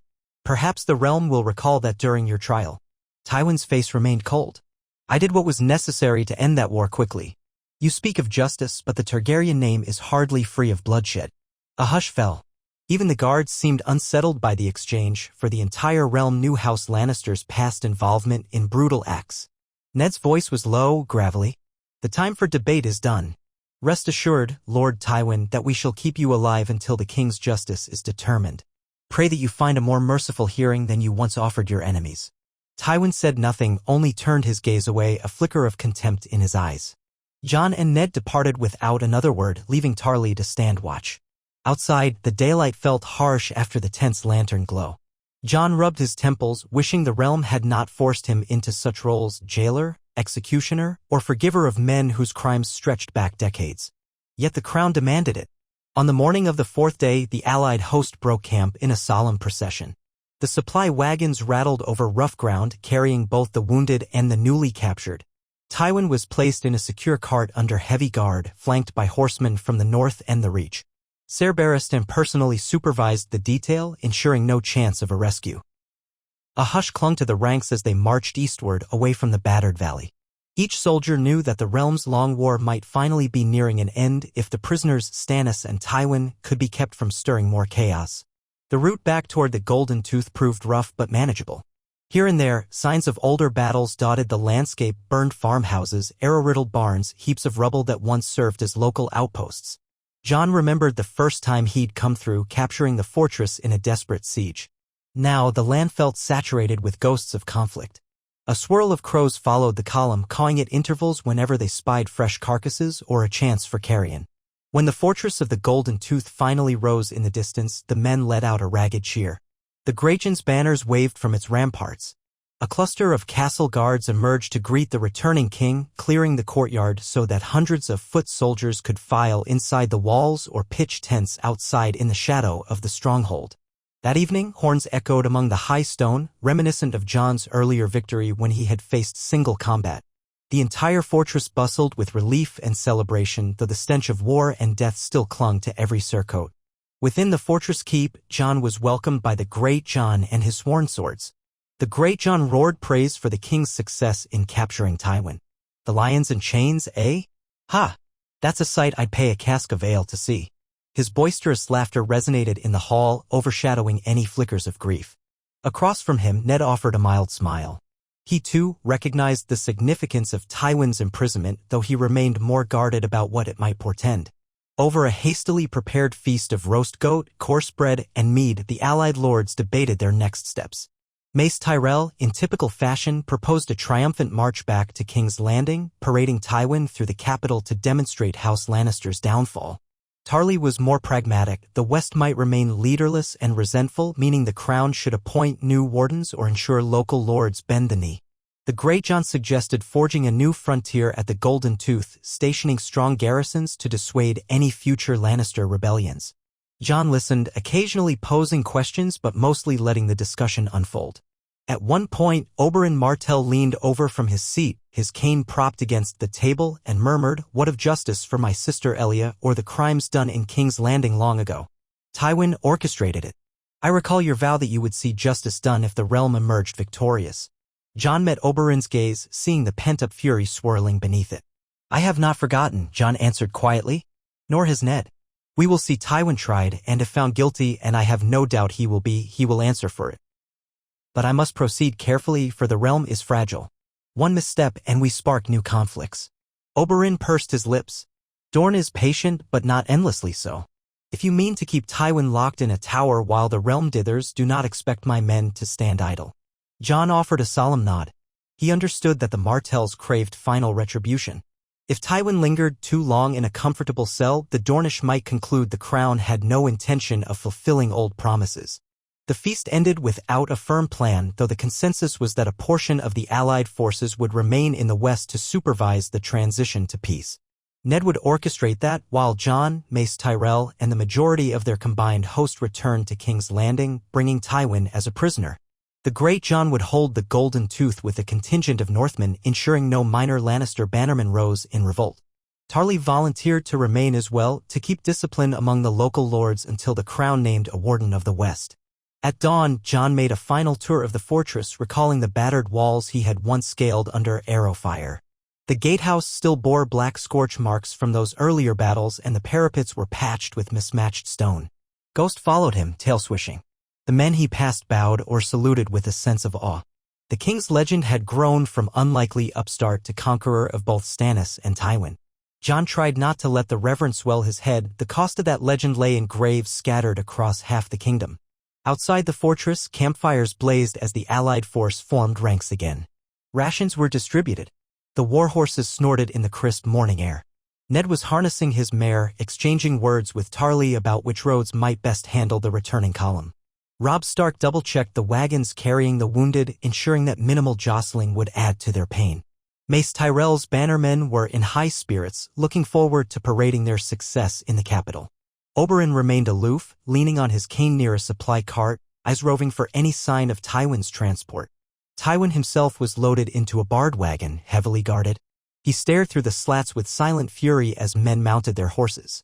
Some jeered or spat in his direction, but most recognized the gravity. This was one of the most feared lords in Westeros, brought low. Barrist and Selmy commanded the escort, ensuring Tywin would have no chance for mischief. Thus began the journey back to King's Landing, the allied column tracing a route that carried them through the Riverlands, then the Crownlands. This time, they traveled more leisurely than in pursuit of war. Though speed remained preferable, the realm could not afford more delays. Peasants glimpsing Tywin's captive wagon reacted in varied ways. Some cheered, others reeled in shock. Many said it was a sign that the world had turned upside down. Word spread ahead of them so that at each village, folk lined the roads to see the king who had toppled House Lannister. Jon did not relish the spectacle, but Mace Tyrell encouraged it, proclaiming the triumph of the new monarchy for all to witness. At River Run, the column halted briefly to confer with Edmure Tully, who expressed relief that Tywin was subdued.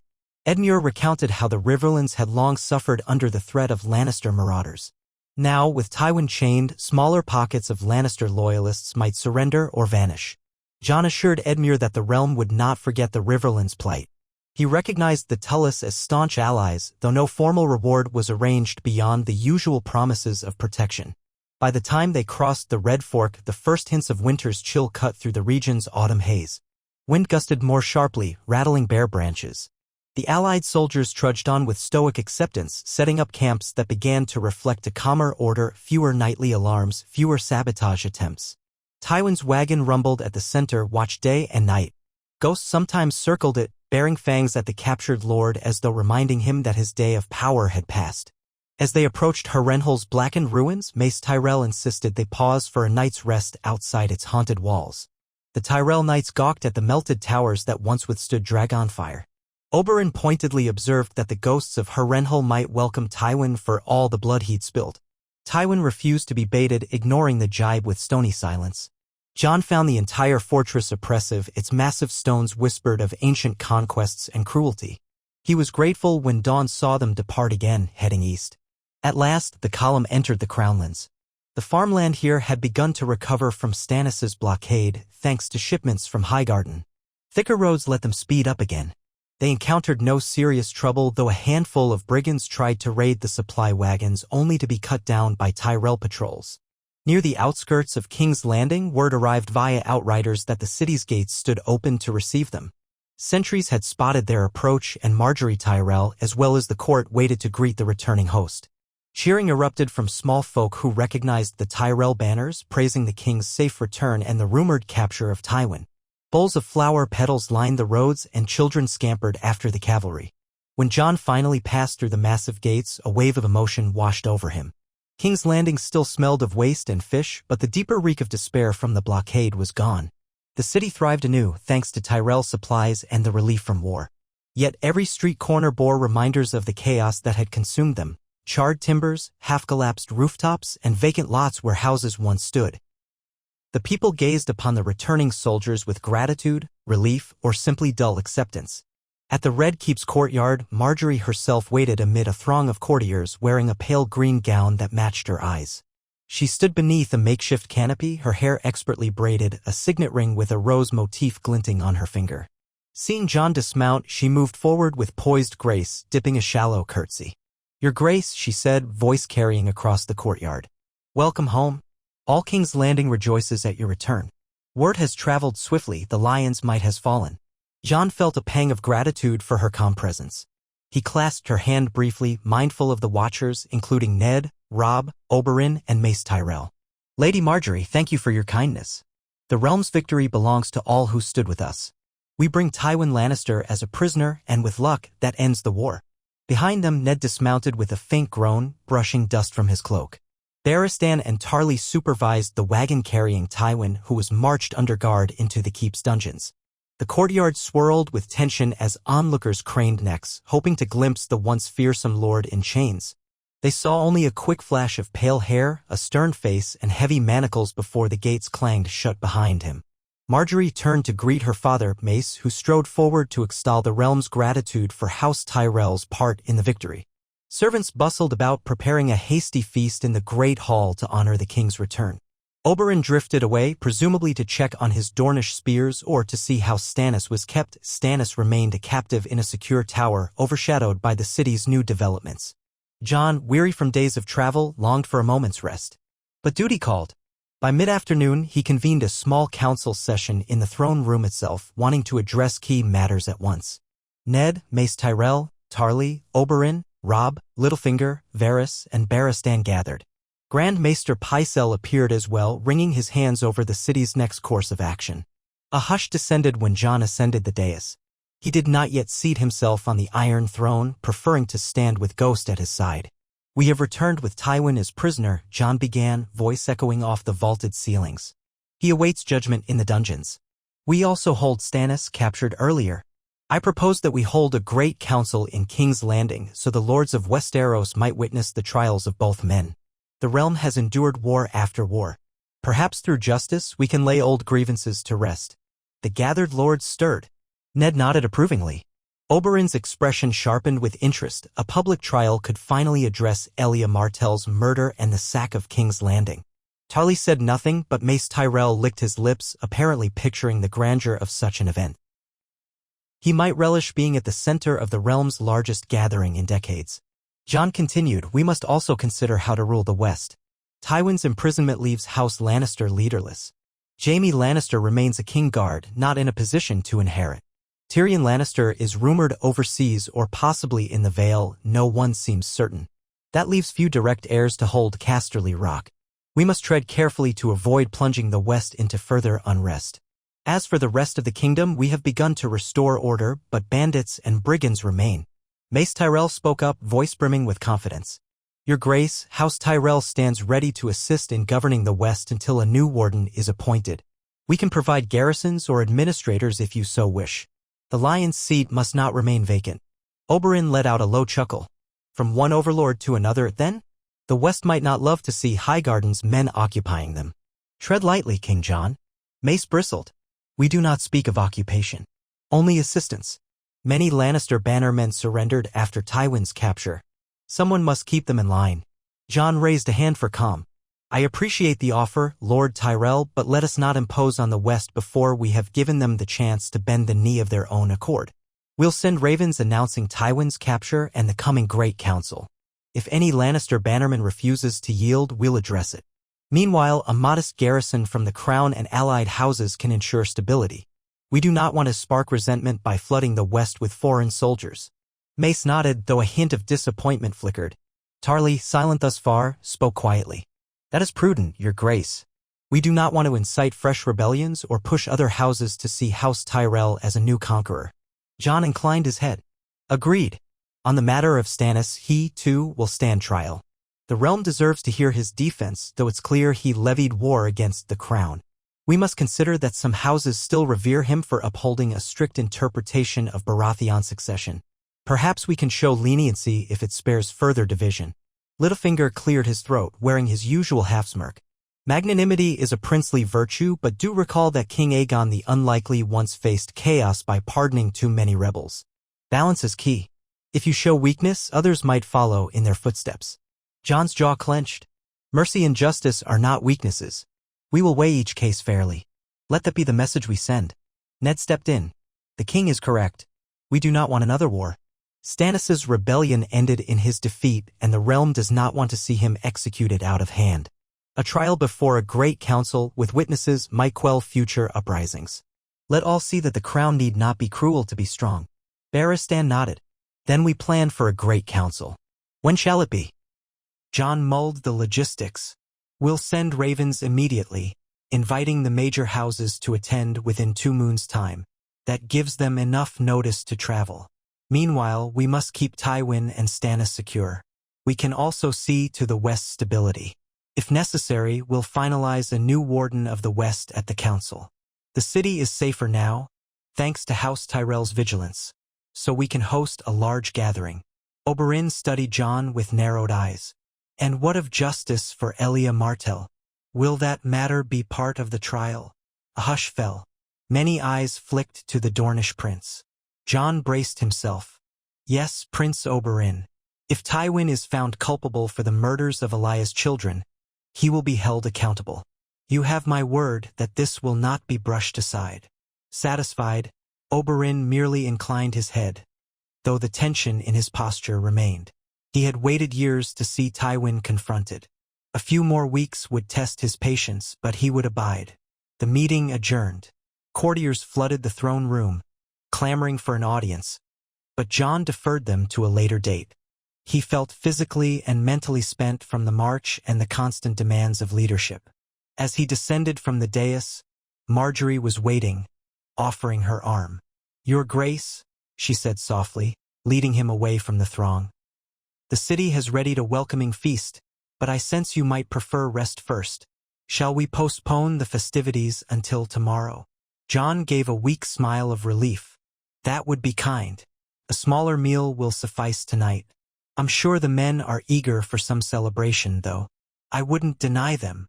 Then we'll have a modest feast tonight for the soldiers, and an official ceremony tomorrow, if that pleases you, she said, her tone gentle. He nodded, murmuring thanks. In that moment, he was almost grateful for the betrothal. Margaery's competence in courtly matters eased a burden from his shoulders. He allowed her to guide him toward a solar where wine and bread awaited.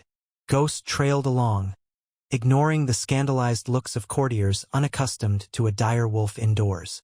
By nightfall, the Red Keep filled with the hum of voices. Soldiers who had returned from the west found themselves welcomed as heroes, but not everyone was overjoyed. Some city folk still remembered how troops had once caused trouble in the streets, how their presence signaled more war. Yet, after the blockade, a stable army under the king's command seemed preferable to total anarchy. Wine and ale flowed in the great hall, and minstrels played lively tunes, but Jon sensed the underlying exhaustion.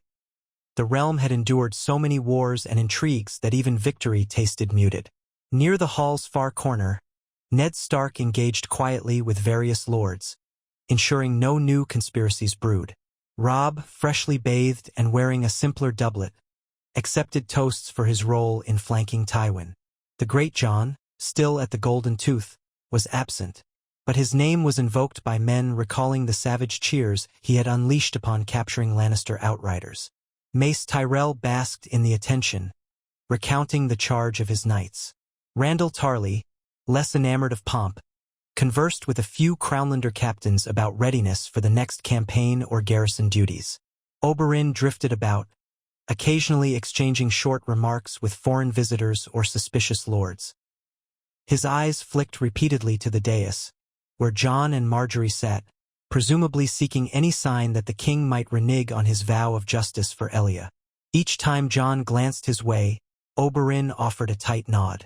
The atmosphere was not tense enough to be hostile, but it held an undercurrent that might snap if Tywin's trial dragged on. For the small folk, the net effect of the day was uncertain. While they had bread and relative peace, rumors abounded. Some wondered if Tywin's capture would bring about heavier taxes to pay for the war, or if new lords from the Reach would supplant older Crownlander families. Others speculated that Joffrey Baratheon might reemerge, though the boy had been effectively sidelined since Jon took the throne. Joffrey still lived in the Red Keep, but under close watch, stripped of any illusions that he was Robert's rightful heir. None had seen him in public for months. When the modest feast concluded, Margaery escorted Jon to a private solar, offering him tea spiced with honey and ginger. He accepted gratefully, The lingering taste of dust and blood from the march dissipated on his tongue. Marjorie sat across a small table, her expression serene. "How does it feel?" she asked. "To have ended the threat of House Lannister." Jon let out a weary breath. "House Lannister isn't ended. Tywin is in chains, yes, but there may be others in the West who resent the crown. We must handle them carefully. As for how it feels, I'm relieved the battles have ceased, but the weight of what comes next is just as heavy." She nodded, sipping her tea. "You speak as if the war's aftermath might be as daunting as the war itself. Perhaps that is so. Governing a realm battered by repeated conflicts is no small feat. If there is anything I can do to help, Your Grace, simply ask." He regarded her. "Thank you. In truth, your calm presence is already a help. The small council grows fractious, each man wanting a slice of victory. I need steadiness." A gentle smile curved her lips. "Then you shall have it. Meanwhile, I'm sure your people are curious about when we might formalize the wedding. My father yearns to see a grand ceremony that solidifies House Tyrell's place in history. But I understand we have pressing matters first, this great council, the trials, the West's governance. I can wait. I'm patient." Jon studied her in the lamplight, the shifting shadows on her face. "Yes, and I appreciate that. Once we see Tywin and Stannis tried, once the West is stable, we can hold the wedding. Perhaps in the spring if the realm remains calm." She bowed her head slightly. "As you will." The next morning brought the first flurry of ravens announcing that the king had returned victorious, that Tywin was captured, and that a great council would convene in the capital within 2 moons' time. Messages were sent to the lords paramount of every region: Dorne, the North, the Vale, the Iron Islands, the Reach already present in part, and the Stormlands. Even distant corners of the realm would have their chance to weigh in. Meanwhile, new orders were distributed, a partial demobilization of certain Tyrell troops so that not every soldier lingered in the capital while a portion remained to uphold law and order. Tywin was marched from the wagon into the Red Keep's secure dungeons, specifically a tower cell well guarded by gold cloaks. Stannis Baratheon continued to occupy another tower cell. 2 captive warlords under one roof, an unprecedented situation. Some courtiers whispered that the Red Keep's walls practically crackled with tension, imagining clandestine attempts at rescue or assassination. But day after day, no such plots emerged, for the realm's appetite for war was sated and the king's watchers stayed vigilant. Joffrey Baratheon, once the boy who believed himself Robert's heir, cowered in a suite guarded by Tyrell men. He had not been formally charged with any crime nor recognized as an heir. Rumor said he spent his days sulking or practicing crossbow skills on caged animals, though the king's men tried to curb his cruelty. Cersei Lannister, Joffrey's mother, had fled months earlier, rumored to have sought sanctuary in the Westerlands or with relatives in the Vale. None knew for certain. As the weeks passed, envoys and lordly retinues began arriving for the Great Council. From the north came lords sworn to House Stark, though the region was largely stable under Robb's watch. From the Vale arrived a handful of lesser lords, though Lord Robert Arryn remained in the Eyrie under guardianship. From the Stormlands, Gendry Baratheon, acknowledged as Robert's natural son but never legitimized, appeared, accompanied by lords who had once followed Stannis. Gendry was a quiet young man, uncertain of his place, but Ned Stark recognized him from older memories of King Robert. He might hold some claim or significance, though not to the throne. Dorne's delegation, led by Prince Doran Martell and escorted by Oberyn, came in a stately procession. Their arrival caused a stir in the city as many recalled the horrors inflicted on Elia Martell or the rumors of a Martell vengeance. Doran Martell was mild of manner, often seated in a covered palanquin due to fragile health. Oberyn now walked with only a slight limp, free of the cane. The tension between the Martells and the Tyrells still lingered, centuries of rivalry, but both sides maintained courtesy for the king's sake. Even the Iron Islands sent envoys. Yara Greyjoy, or Asha as she called herself, arrived with a small retinue of leathery Ironborn. She claimed that Balon Greyjoy had demanded independence, but the crown refused. They had come to see whether the king's new strength might threaten them or if a negotiated settlement was possible. Sansa and Arya, living in the Red Keep with their parents, regarded the Ironborn with a mix of caution and curiosity. Memories of Theon Greyjoy at Winterfell perhaps weighed on them. The Vale and the Tully lords from the Riverlands assembled as well, fleshing out a truly grand gathering. The city bulged with foreign knights, retinues, and heralds. Inns overflowed, forcing lesser visitors to camp outside the walls. Tarly coordinated logistics, ensuring enough bread and fish were distributed to prevent riots. The gold cloaks drilled daily to show the city's might, while Tyrell cavalry patrolled the roads. Tensions occasionally flared between rival houses, and Ironborn man might brawl with a Stormlander in a tavern, but Ned's swift justice or Tyrell discipline nipped each incident in the bud. Throughout it all, Jon presided over a swirl of audiences, legal petitions, and subcouncil sessions to handle the realm's immediate disputes. He spent hours with Ned, Barristan, and Marjorie drafting edicts to restore farmland, rebuild the crown's roads, and quell banditry. Yet the looming question, what to do with Tywin and Stannis, hung over everything. The Great Council was the place to resolve it. Finally, on a crisp morning under a pale sun, the Great Council commenced in the Red Keep's throne room. The hall had been cleared of lesser courtiers so that the highborn lords, their council, and a select number of knights could witness. Rows of benches lined either side, and the Iron Throne loomed at the far end on its dais. Banners of the Crown, the Tyrell Rose, and House Stark's dire wolf draped the walls. Ghost lay near the dais, watchful, ignoring the whispers from the assembled. Lords paramount and delegations took seats with hushed anticipation. Ned Stark and Mace Tyrell stood near Jon's side as trusted supporters. Robb stood behind Ned, representing the North. Prince Doran Martell and Oberyn claimed seats to the left, accompanied by a handful of Dornish guards. Yara Greyjoy and her Ironborn sat on the right, glancing warily at the larger host of mainlanders. The Stormland's lords, led by a reluctant Gendry, took seats near the center, overshadowed by tall knights. The Vale's lesser lords found themselves an inconspicuous bench. Tarly and Barristan patrolled the edges, ensuring order. When all were settled, Jon rose, crown glinting in the torchlight.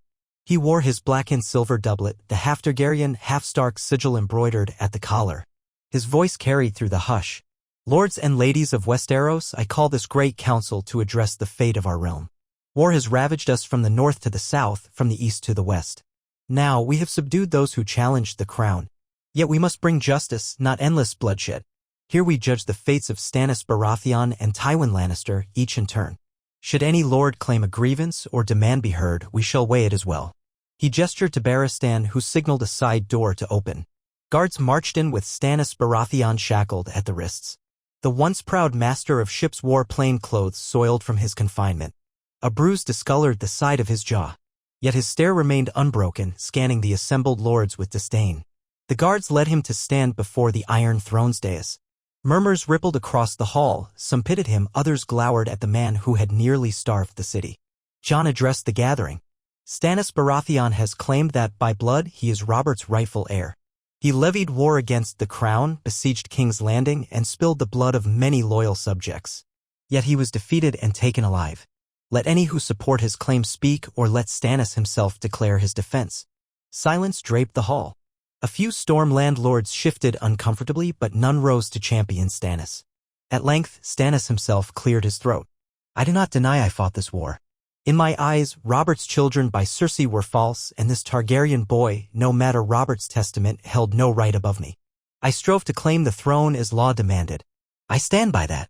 If the realm is so blind as to accept a Targaryen black spawn, so be it. A rustle of indignation spread, but Jon lifted a hand for calm. You still deny Robert's testament, which Ned Stark can attest is genuine. Moreover, the realm acknowledges your rebellion ended in your defeat. Do you repent of further bloodshed? Stannis' jaw clenched. I see no reason to fight now. My cause is lost. But I do not bow to you as rightful king. Ned's voice resonated. Do you acknowledge you have no further claim? Stannis glared. I acknowledge you hold me in chains. My words mean little in the face of overwhelming might. A hush lingered until Jon spoke again, addressing the Great Council. Stannis Baratheon stands unrepentant but defeated. We must decide if he faces death, exile, or a lesser sentence. I am inclined to show mercy. Let him live at the Wall, joining the Night's Watch, where he might atone by guarding the realm's far north. If the lords object, let them say so. A wave of murmurs rose, swirling among the benches. Some lords wanted Stannis dead to remove any lingering claim. Others believed a forced vow to the Watch was punishment enough. Gendry Baratheon, face pale, said nothing. He had no illusions about being next in line for anything. At last, Tarly stood. Your Grace, the Night's Watch is for men who seek redemption or punishment that spares their lives. Let Stannis serve there, if you will. So long as he cannot incite new rebellions from behind black walls, the realm is safe. Nods and scattered agreement followed. Jon scanned the hall, seeing mostly acceptance. He turned back to Stannis. Then, by the realm's judgment, you shall be taken to the wall under guard. There you will forswear all claims and don the black. Should you refuse, death is the alternative. A muscle in Stannis's jaw twitched. He exhaled, voice low. Then I suppose the wall is my fate. I accept. Better to fight wildlings or freeze in the cold than rot in your dungeons. The matter concluded. Barristan signaled, and guards led Stannis away. Some lords clapped politely, as if a minor problem had been tidied. In truth, many recognized it as a gracious outcome.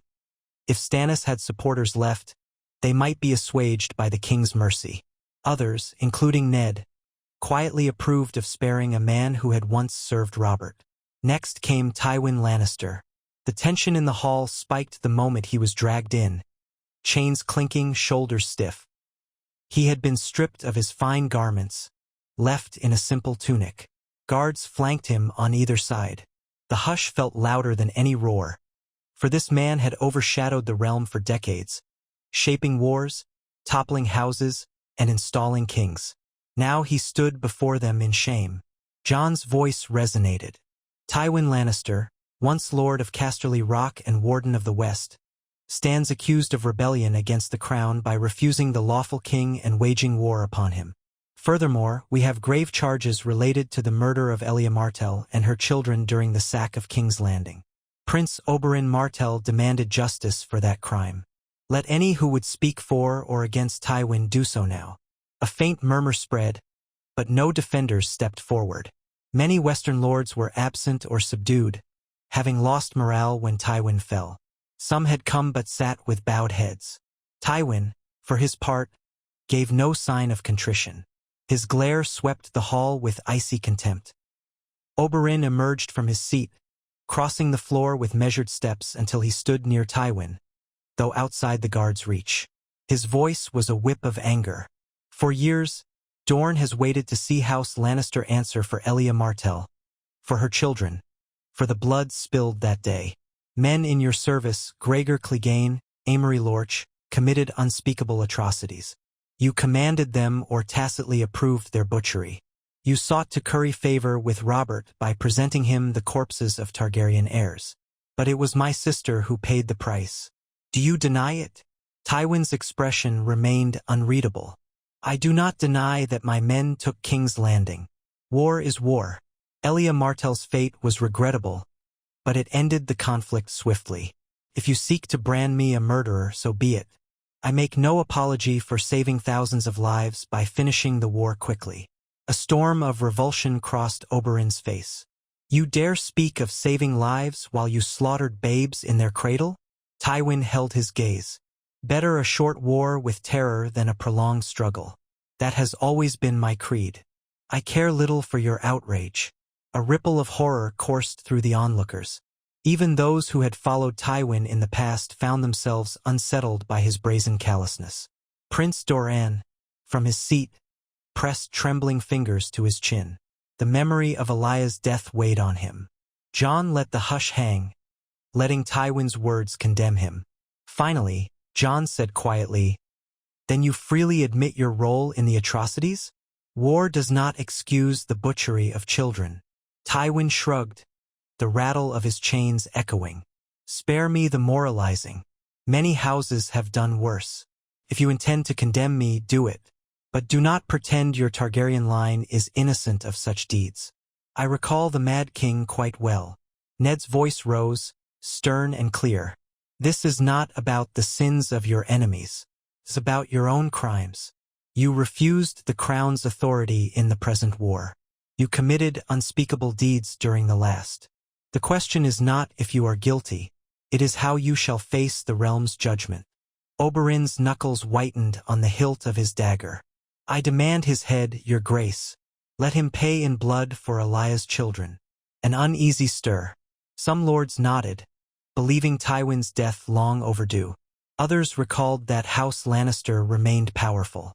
Executing Tywin might incite new grudges, though with Tywin's direct heirs scattered, perhaps it mattered less. Mace Tyrell frowned, uncertain if a public execution would feed a sense of vengeance that might overshadow the new peace. Tarly watched quietly, measuring the temperature of the hall. Jon inhaled slowly. Tywin Lannister stands guilty of rebellion and the sanction of atrocities. This great council was called so all might witness the realm's justice. I see no cause for mercy here, unlike with Stannis. Tywin's history is steeped in cruelty, culminating in an attempt to overthrow the crown. Does any lord speak in favor of sparing his life or offering exile? A long silence answered. Those who might have once defended Tywin had no desire to be associated with him now. Even the Western lords present had lost faith. So Jon turned to Ned. Lord Hand, do you see any reason not to mete out the final sentence? Ned's face bore sadness, not triumph. I see no reason. For the sake of the realm's peace, Tywin Lannister must face the consequences of his crimes. He has spurned mercy for others, now he must meet the same fate. Oberyn's voice cut through, he must die. Jon exhaled. He thought of the countless men lost to Tywin's wars, the tragedies inflicted. And yet a twinge of sorrow laced his resolution. Another life snuffed out. Had the realm truly grown by so many deaths? But justice demanded action and the realm needed closure. Locking eyes with Tywin, Jon forced himself to speak with authority. Tywin of House Lannister, for your crimes of rebellion, murder, and atrocities I sentence you to death. Let it be carried out by the king's authority. May the realm learn that cruelty and treason shall not stand. The tension broke in a swell of murmurs. Tywin's stare did not waver, though a flicker of resigned anger curved his lip. He said nothing. Oberyn, near him, gave a small exhalation as though releasing decades of pent-up rage. Some lords in the crowd nodded, while others paled at the finality of the sentence. Mace Tyrell wore a grave expression, realizing the realm's power balance would shift yet again. Jon lifted his chin. At sunrise tomorrow, the execution will take place in the courtyard of the Red Keep. All who wish to witness may do so, though we keep the dignity of the realm intact. We end this with a single stroke, not a spectacle of torment. Tywin's mouth twitched in a bitter half-smile. I prefer a quick end to captivity. Do as you will, boy. House Lannister will not forget. Jon almost shuddered at the coldness, but he steeled himself. The guards led Tywin away, chains rattling. The great council murmured, but the matter was settled. After a moment of stunned silence, Jon signaled that they would address other concerns, namely the question of the West's leadership. It would pass not to Tywin's direct heirs, given Jaime's Kingsguard vows and the uncertain whereabouts of Tyrion. Many suggested a caretaker be installed until Tyrion's fate was known. Tarly proposed a coalition of loyal local lords. Dorne expressed no interest in the West. The Tyrells offered to help, but the final arrangement left a small regency council in place, with the Great Jon and Tarly each sending representatives to keep order until Tyrion or another rightful Lannister could be located. The rest of the session meandered through lesser matters. Distribution of taxes, reinstating trade routes, addressing disputes between Dorne and the Stormlands. Tensions flared, but Ned's calm negotiations and Marjorie's mediations helped keep it civilized. By dusk, the Great Council adjourned, with the promise to reconvene in a few days for further issues. The overshadowing item, Tywin's execution, hung like a thundercloud, sending waves through the lords as they dispersed. That night, in the Red Keep's corridors, a hush clung to the air. The last time a lord as powerful as Tywin faced the headsman's blade was beyond living memory. Jon ate a light supper with Ned, Robb, and Marjorie in a private chamber, speaking little. Ghost dozed at his feet. The knowledge that he must oversee an execution weighed on him. At dawn, a pink-gold haze tinted the city's rooftops. The courtyard of the Red Keep was cleared, guarded by lines of gold cloaks and Tyrell knights. Tywin stood at the center, wrists still bound, flanked by Barristan and a headsman. A block of polished oak awaited. Lords who chose to witness ringed the courtyard, some on the balconies above. Oberyn stood near the front, arms folded. Mace Tyrell and Tarly observed from a modest distance, while Ned and Robb flanked Jon. Jon approached, wearing a simple black cloak. He had decided not to force Ned or anyone else to swing the blade, recalling the stark tradition that the one who passes the sentence should wield the sword. Yet this was not the North's way alone. It was also a statement of kingly duty. The headsman's sword was offered, but Jon refused it. Instead, he bore Longclaw. The Valyrian steel felt heavier today than in any battle. Tywin knelt at the block without prompting, refusing the blindfold. He wanted to face death with his eyes open, perhaps as a final show of defiance. Silence settled. Jon lifted Longclaw, exhaling shakily. He recalled the horrors Tywin had unleashed, the countless families sundered, the Targaryen heirs murdered in infancy, the rebellion he had just waged. Though Jon took no pleasure in it, the realm demanded justice. His voice emerged steady. Tywin Lannister, by the authority of the crown and the Great Council's judgment, you are sentenced to die for treason and murder. May the gods judge your soul. Tywin's gaze flitted to the sword, then to Jon's face. He spoke no last words. The hush stretched taut. Jon raised Longclaw overhead, heart hammering. For a heartbeat, he glimpsed Tywin's stoic mask, the sunlight glinting on white gold hair. Then Jon swung the blade. Valyrian steel bit through flesh and bone with awful finality. The body toppled, blood pooling. A collective hush rippled through onlookers, some exhaling as though they, too, had died. Oberyn closed his eyes, a faint tremor coursing through him as if decades of rage found release. Mace Tyrell looked on with a grim set to his jaw, aware that the great lion of the West had fallen. Jon stood there, chest tight, Longclaw dripping. Ned stepped forward gently, placing a hand on Jon's arm. Robb likewise hovered near. The hush gave way to an undercurrent of murmurs, shifting feet, uneasy acceptance. Death had claimed Tywin Lannister, and with him an era of power politics that had shaped 3 kings. Barristan signaled to the attendants, who removed the body. Jon let Ned lead him away, mind buzzing with the gravity of what he had done. Justice or not, it weighed on him. He felt no triumph, only a hollow sense that the realm had demanded this toll. Oberyn said nothing, but followed at a distance, face unreadable. For the rest of the day, the Red Keep bristled with tension. Some lords retreated to their lodgings, unsettled by what they had witnessed. Others openly praised the king for delivering final justice to a man many considered irredeemable. The small folk, learning the news, mostly applauded Tywin was never beloved among commoners. A few in the West might quietly resent it, but with their lord gone, none had the strength or will to rebel anew. Jon spent hours in the Godwood, pacing beneath the weirwood's pale limbs, trying to calm the storm in his thoughts. Ghosts shadowed him, nose low to the ground. Occasionally, a servant or guard passed, but all gave the king space. At twilight, Margaery found him there, gently placing a cloak over his shoulders. You did what the realm demanded, she said softly. You're not a butcher, Jon. The blood he spilled dwarfed his own end. He nodded, voice raw. I know. War is war, but it never grows easier. Even this victory leaves me sick at heart. She placed a comforting hand on his arm. The people are safer now, and it is not your burden alone. The Great Council saw it through. You only carried out the sentence they agreed upon. He managed a faint smile. Thank you, Margaery. I appreciate the reminder. In the days that followed, the Great Council reconvened to tie up remaining threads, confirming the regency in the West, adjusting taxes, formalizing alliances. House Martell was somewhat appeased by Tywin's death. Oberyn no longer demanded revenge for Elia, though he pressed for the head of Gregor Clegane as well.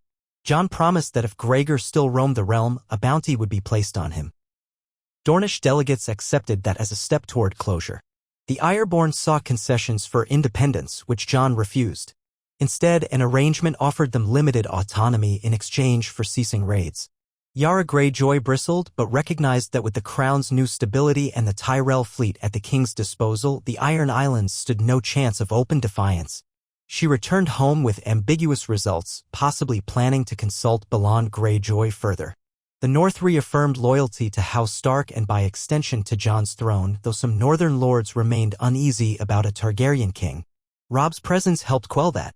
The Vale Lords offered token support, content to remain isolated in their mountains. The Stormlands, too, recognized Jon's rule now that Stannis was removed from the picture. Gendry had no interest in stirring old claims. With the realm at last in relative alignment, the Great Council dissolved. Many lords departed, though some lingered in the capital, eager to see how the king would govern in the coming months. Rebuilding efforts launched across the Crownlands, funded partly by Tyrell gold. Ned and Margaery collaborated on measures to restore farmland, open roads, and ensure caravans traveled safely. The small folk, battered though they were, dared to hope that a new era might truly dawn. As Winter's Edge nibbled at the city, Jon turned his mind to the wedding. Mace Tyrell politely reminded him daily of the earlier arrangement. Margaery never pressed, but her father's ambition burned bright. Ned advised waiting until the realm was absolutely stable, but the Tyrells pointed out that a wedding would seal their loyalty and give the entire kingdom a reason to celebrate. Even the small folk yearned for a grand feast, something to mark an official end to strife. Thus, after conferring with Ned and Margaery, Jon announced that the royal wedding would occur in early spring, provided no fresh calamities arose. 2 months remained. Enough time for the roads to be safer, for lords to gather gifts, for the city to stockpile provisions for a lavish event. The announcement stirred waves of excitement. Nobles schemed to angle for better positions in the wedding feast. Merchants scurried to present fine fabrics or exotic spices. Sansa Stark, once enthralled by the notion of a storybook wedding, found herself helping with gowns and ceremony details, though her earlier illusions of perfect romance had dimmed after witnessing so much war. Arya scowled at the fuss but was secretly fascinated by the swirl of visitors and knights. Meanwhile, Stannis was quietly dispatched north under heavy guard, traveling with a small escort of gold cloaks and a vow-laden letter that he must join the Watch upon arrival at Castle Black. If he reneged, the crown would brand him an outlaw. Stannis had no illusions left, so he trudged away, not quite broken but chastened by reality. With Tywin gone, Stannis exiled, and Joffrey defused, the realm felt the first true calm in years. Gold cloaks patrolled a city no longer threatened by blockade or sabotage. Distant roads reopened, though the scars of war lingered. House Martell departed for Dorne, satisfied enough with the outcome but keeping a wary eye on the future. The Tullis returned home, relieved that the Riverlands might know peace. The Grey Jon remained at the Golden Tooth, ensuring no western lords rose in revolt. The Ironborn withdrew to their isles, for now abiding by the uneasy peace. Ned Stark, as Hand of the King, often found Jon in the Red Keep's library or small council chamber, immersed in scrolls about the kingdom's finances or genealogies. The crown had inherited Robert's debts, and the cost of these wars was steep, but with Tyrell backing and a more stable realm, the treasury might recover. Littlefinger crafted new trade deals with Bravos, while Varys quietly reported that Essos was calm for now, though rumors still drifted about a Targaryen girl with dragons. Jon had no time to chase rumors across the narrow sea, and Varys sensed that the threat, if real, was distant. On a cold, clear morning, with the wedding still a few weeks away, Jon rose early to walk the city walls. He wore a thick cloak, face stung by the chill breeze off Blackwater Bay. Ghost padded behind, leaving faint prints on the frosty stones. Ned joined him, silent as they surveyed King's Landing from on high. Smoke curled from thousands of chimneys, the sunrise tinting the horizon pink and gold. It felt like a city on the mend, not the battered husk it had been under siege. Jon paused near a crenellation, scanning the harbor. A handful of ships bobbed at anchor, unafraid now that Stannis's blockade was broken. The city's warships carried Tyrell men who guarded the mouth of the Blackwater, ensuring no pirates or Ironborn would raid. Ned stood at his side, the lines on his face etched deeper than when they'd first come south, though his eyes retained their unwavering honesty. "You've done more than Robert ever did to secure the peace," Ned said quietly, breath steaming. "He overcame the Targaryens but never truly rebuilt the realm. You are forging alliances, welcoming councils, ending old blood feuds. I'm proud of you, son." Jon's heart squeezed at the word son. Ned rarely spoke it, given the secret of Jon's parentage, but it had always mattered. "I only followed your example of fairness, father. Or uncle, as we now know. I owe everything to you." Ned's hand clasped Jon's shoulder gently. "Call me what you will. Blood or not, we share a bond that no decree can break. I only hope we can keep the realm safe for years to come." Jon nodded, gaze drifting toward the open sea. "We have some respite now. The wedding might unify the lords behind us, but I cannot ignore the rumor of Daenerys Targaryen across the sea. Nor can I ignore the Ironborn or the possibility that new feuds arise. This is only the next chapter." Ned sighed. "It never truly ends, does it?" Jon offered a faint, rueful smile. "Perhaps not. But for once, the realm rests. I'll take that for now." They remained there a while, the winter light casting long shadows, ghost at their feet, a silent sentinel. Eventually, Ned departed to meet with Tarly about further city improvements. Jon lingered, letting the crisp air clear his mind. The city below bustled with 1,000 mundane concerns.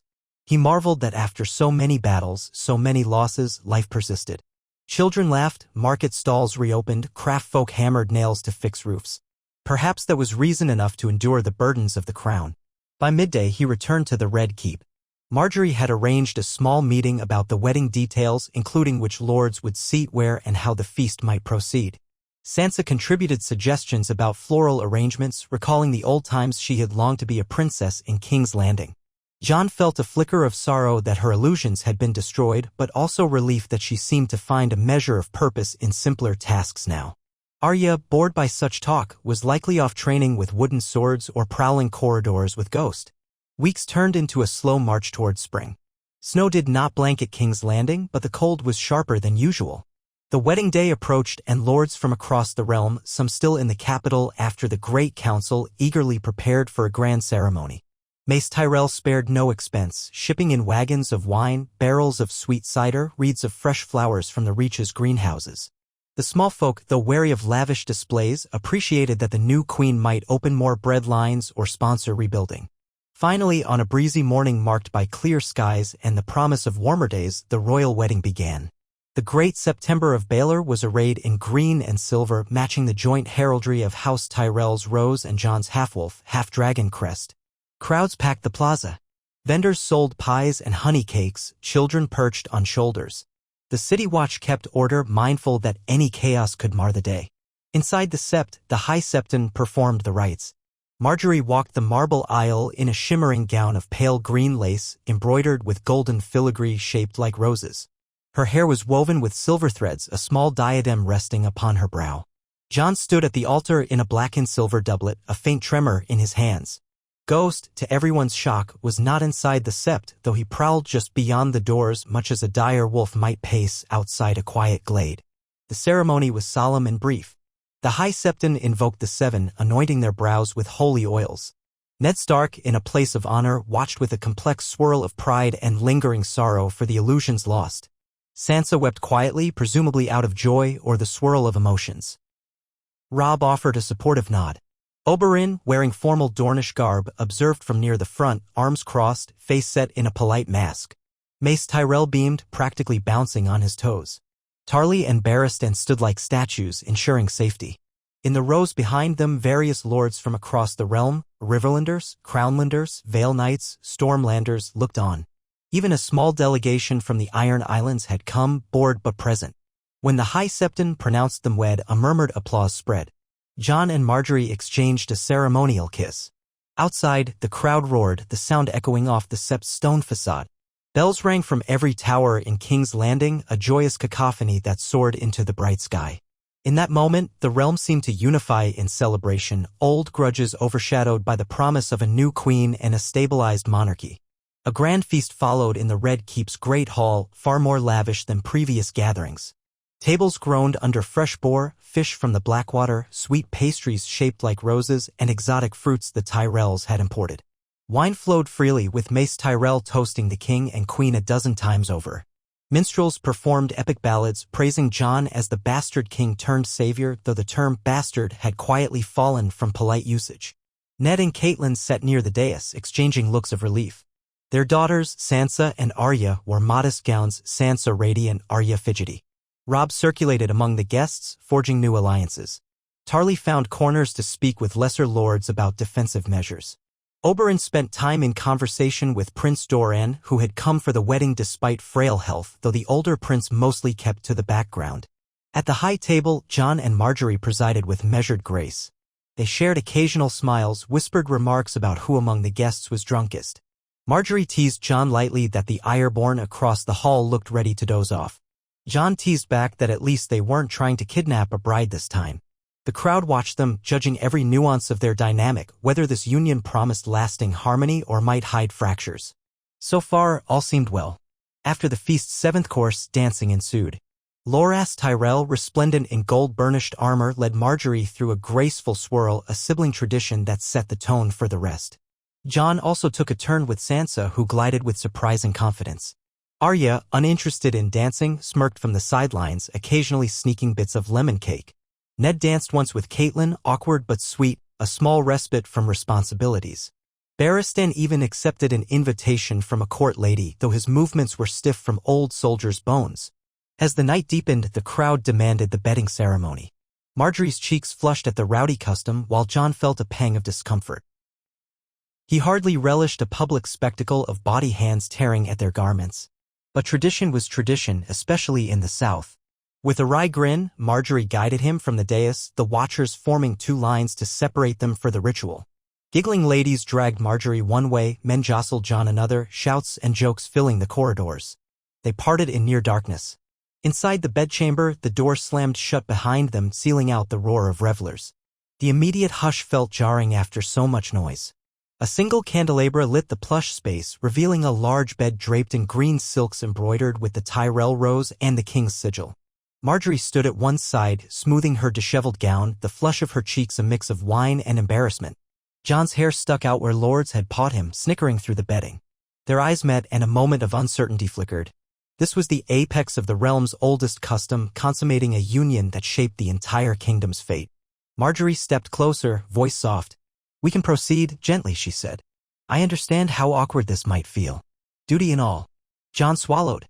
He recalled everything that had led him here, the father who raised him, the wars, the betrayals, the secrets, the vow to unify a realm. This bride was a symbol of peace, or at least the best hope for it. "I appreciate that. We'll move at a pace we both find comfortable." She offered a small, genuine smile. "Then let us begin by shedding some of these silly clothes. We can talk or remain silent. There is no one left to impress but each other." A faint laugh escaped him. True.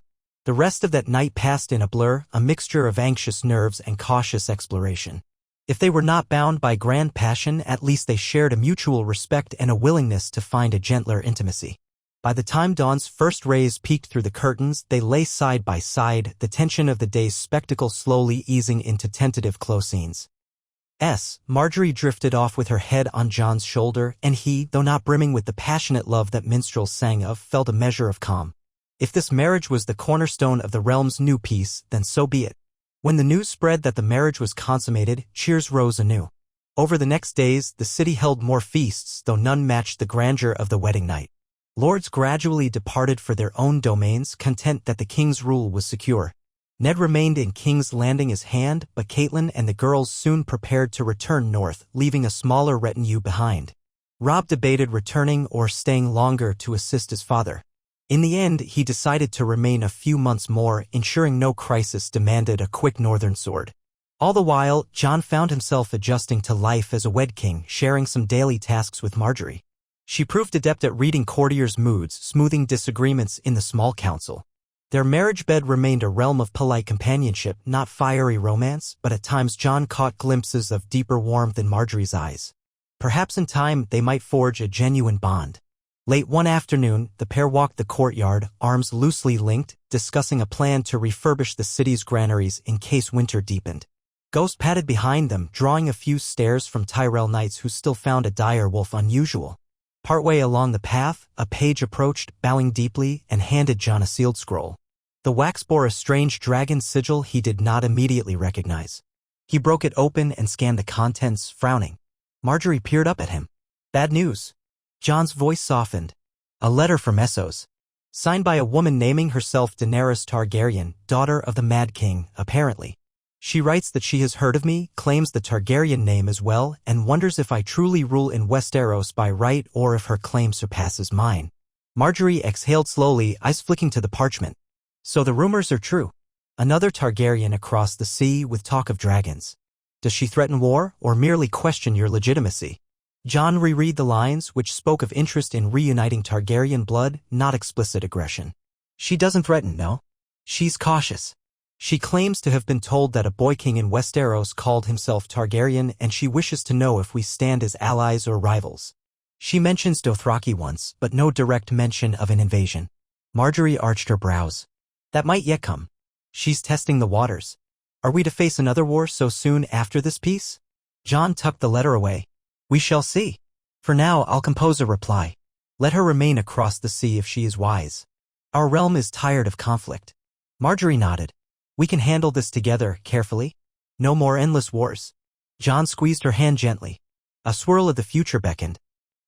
Unknown challenges, a sister Targaryen claiming some distant birthright, the uncertain loyalty of the Ironborn, Dorne's simmering resentments, the ever-present cycle of shifting alliances. Yet, for this moment, the capital lived in relative harmony. The West bowed, the North loyal, the Stormlands calm, the Tyrells allied. The realm had endured too many nights of blood and fire. Now, under the newly anointed King Jon Targaryen, born of ice and fire, and his queen from the fertile lands of the Reach, hope sprouted where once despair had taken root. The ghosts of war lingered, but the Seven Kingdoms stood poised to enter a new age, shaped by a king who had worn the black at the wall, a bride who knew the power of gentle diplomacy, and the scars of a realm determined never again to be torn asunder by unrelenting strife. And as the days lengthened into the promise of spring, it seemed, at least for a time, that the realm would heal. Its people guided by the memory of what had been lost, united by a king who carried the legacy of two great houses, and bound by a quiet vow that, no matter the storm still stirring on the horizon, they would never again let the realm fall to the flames of endless war.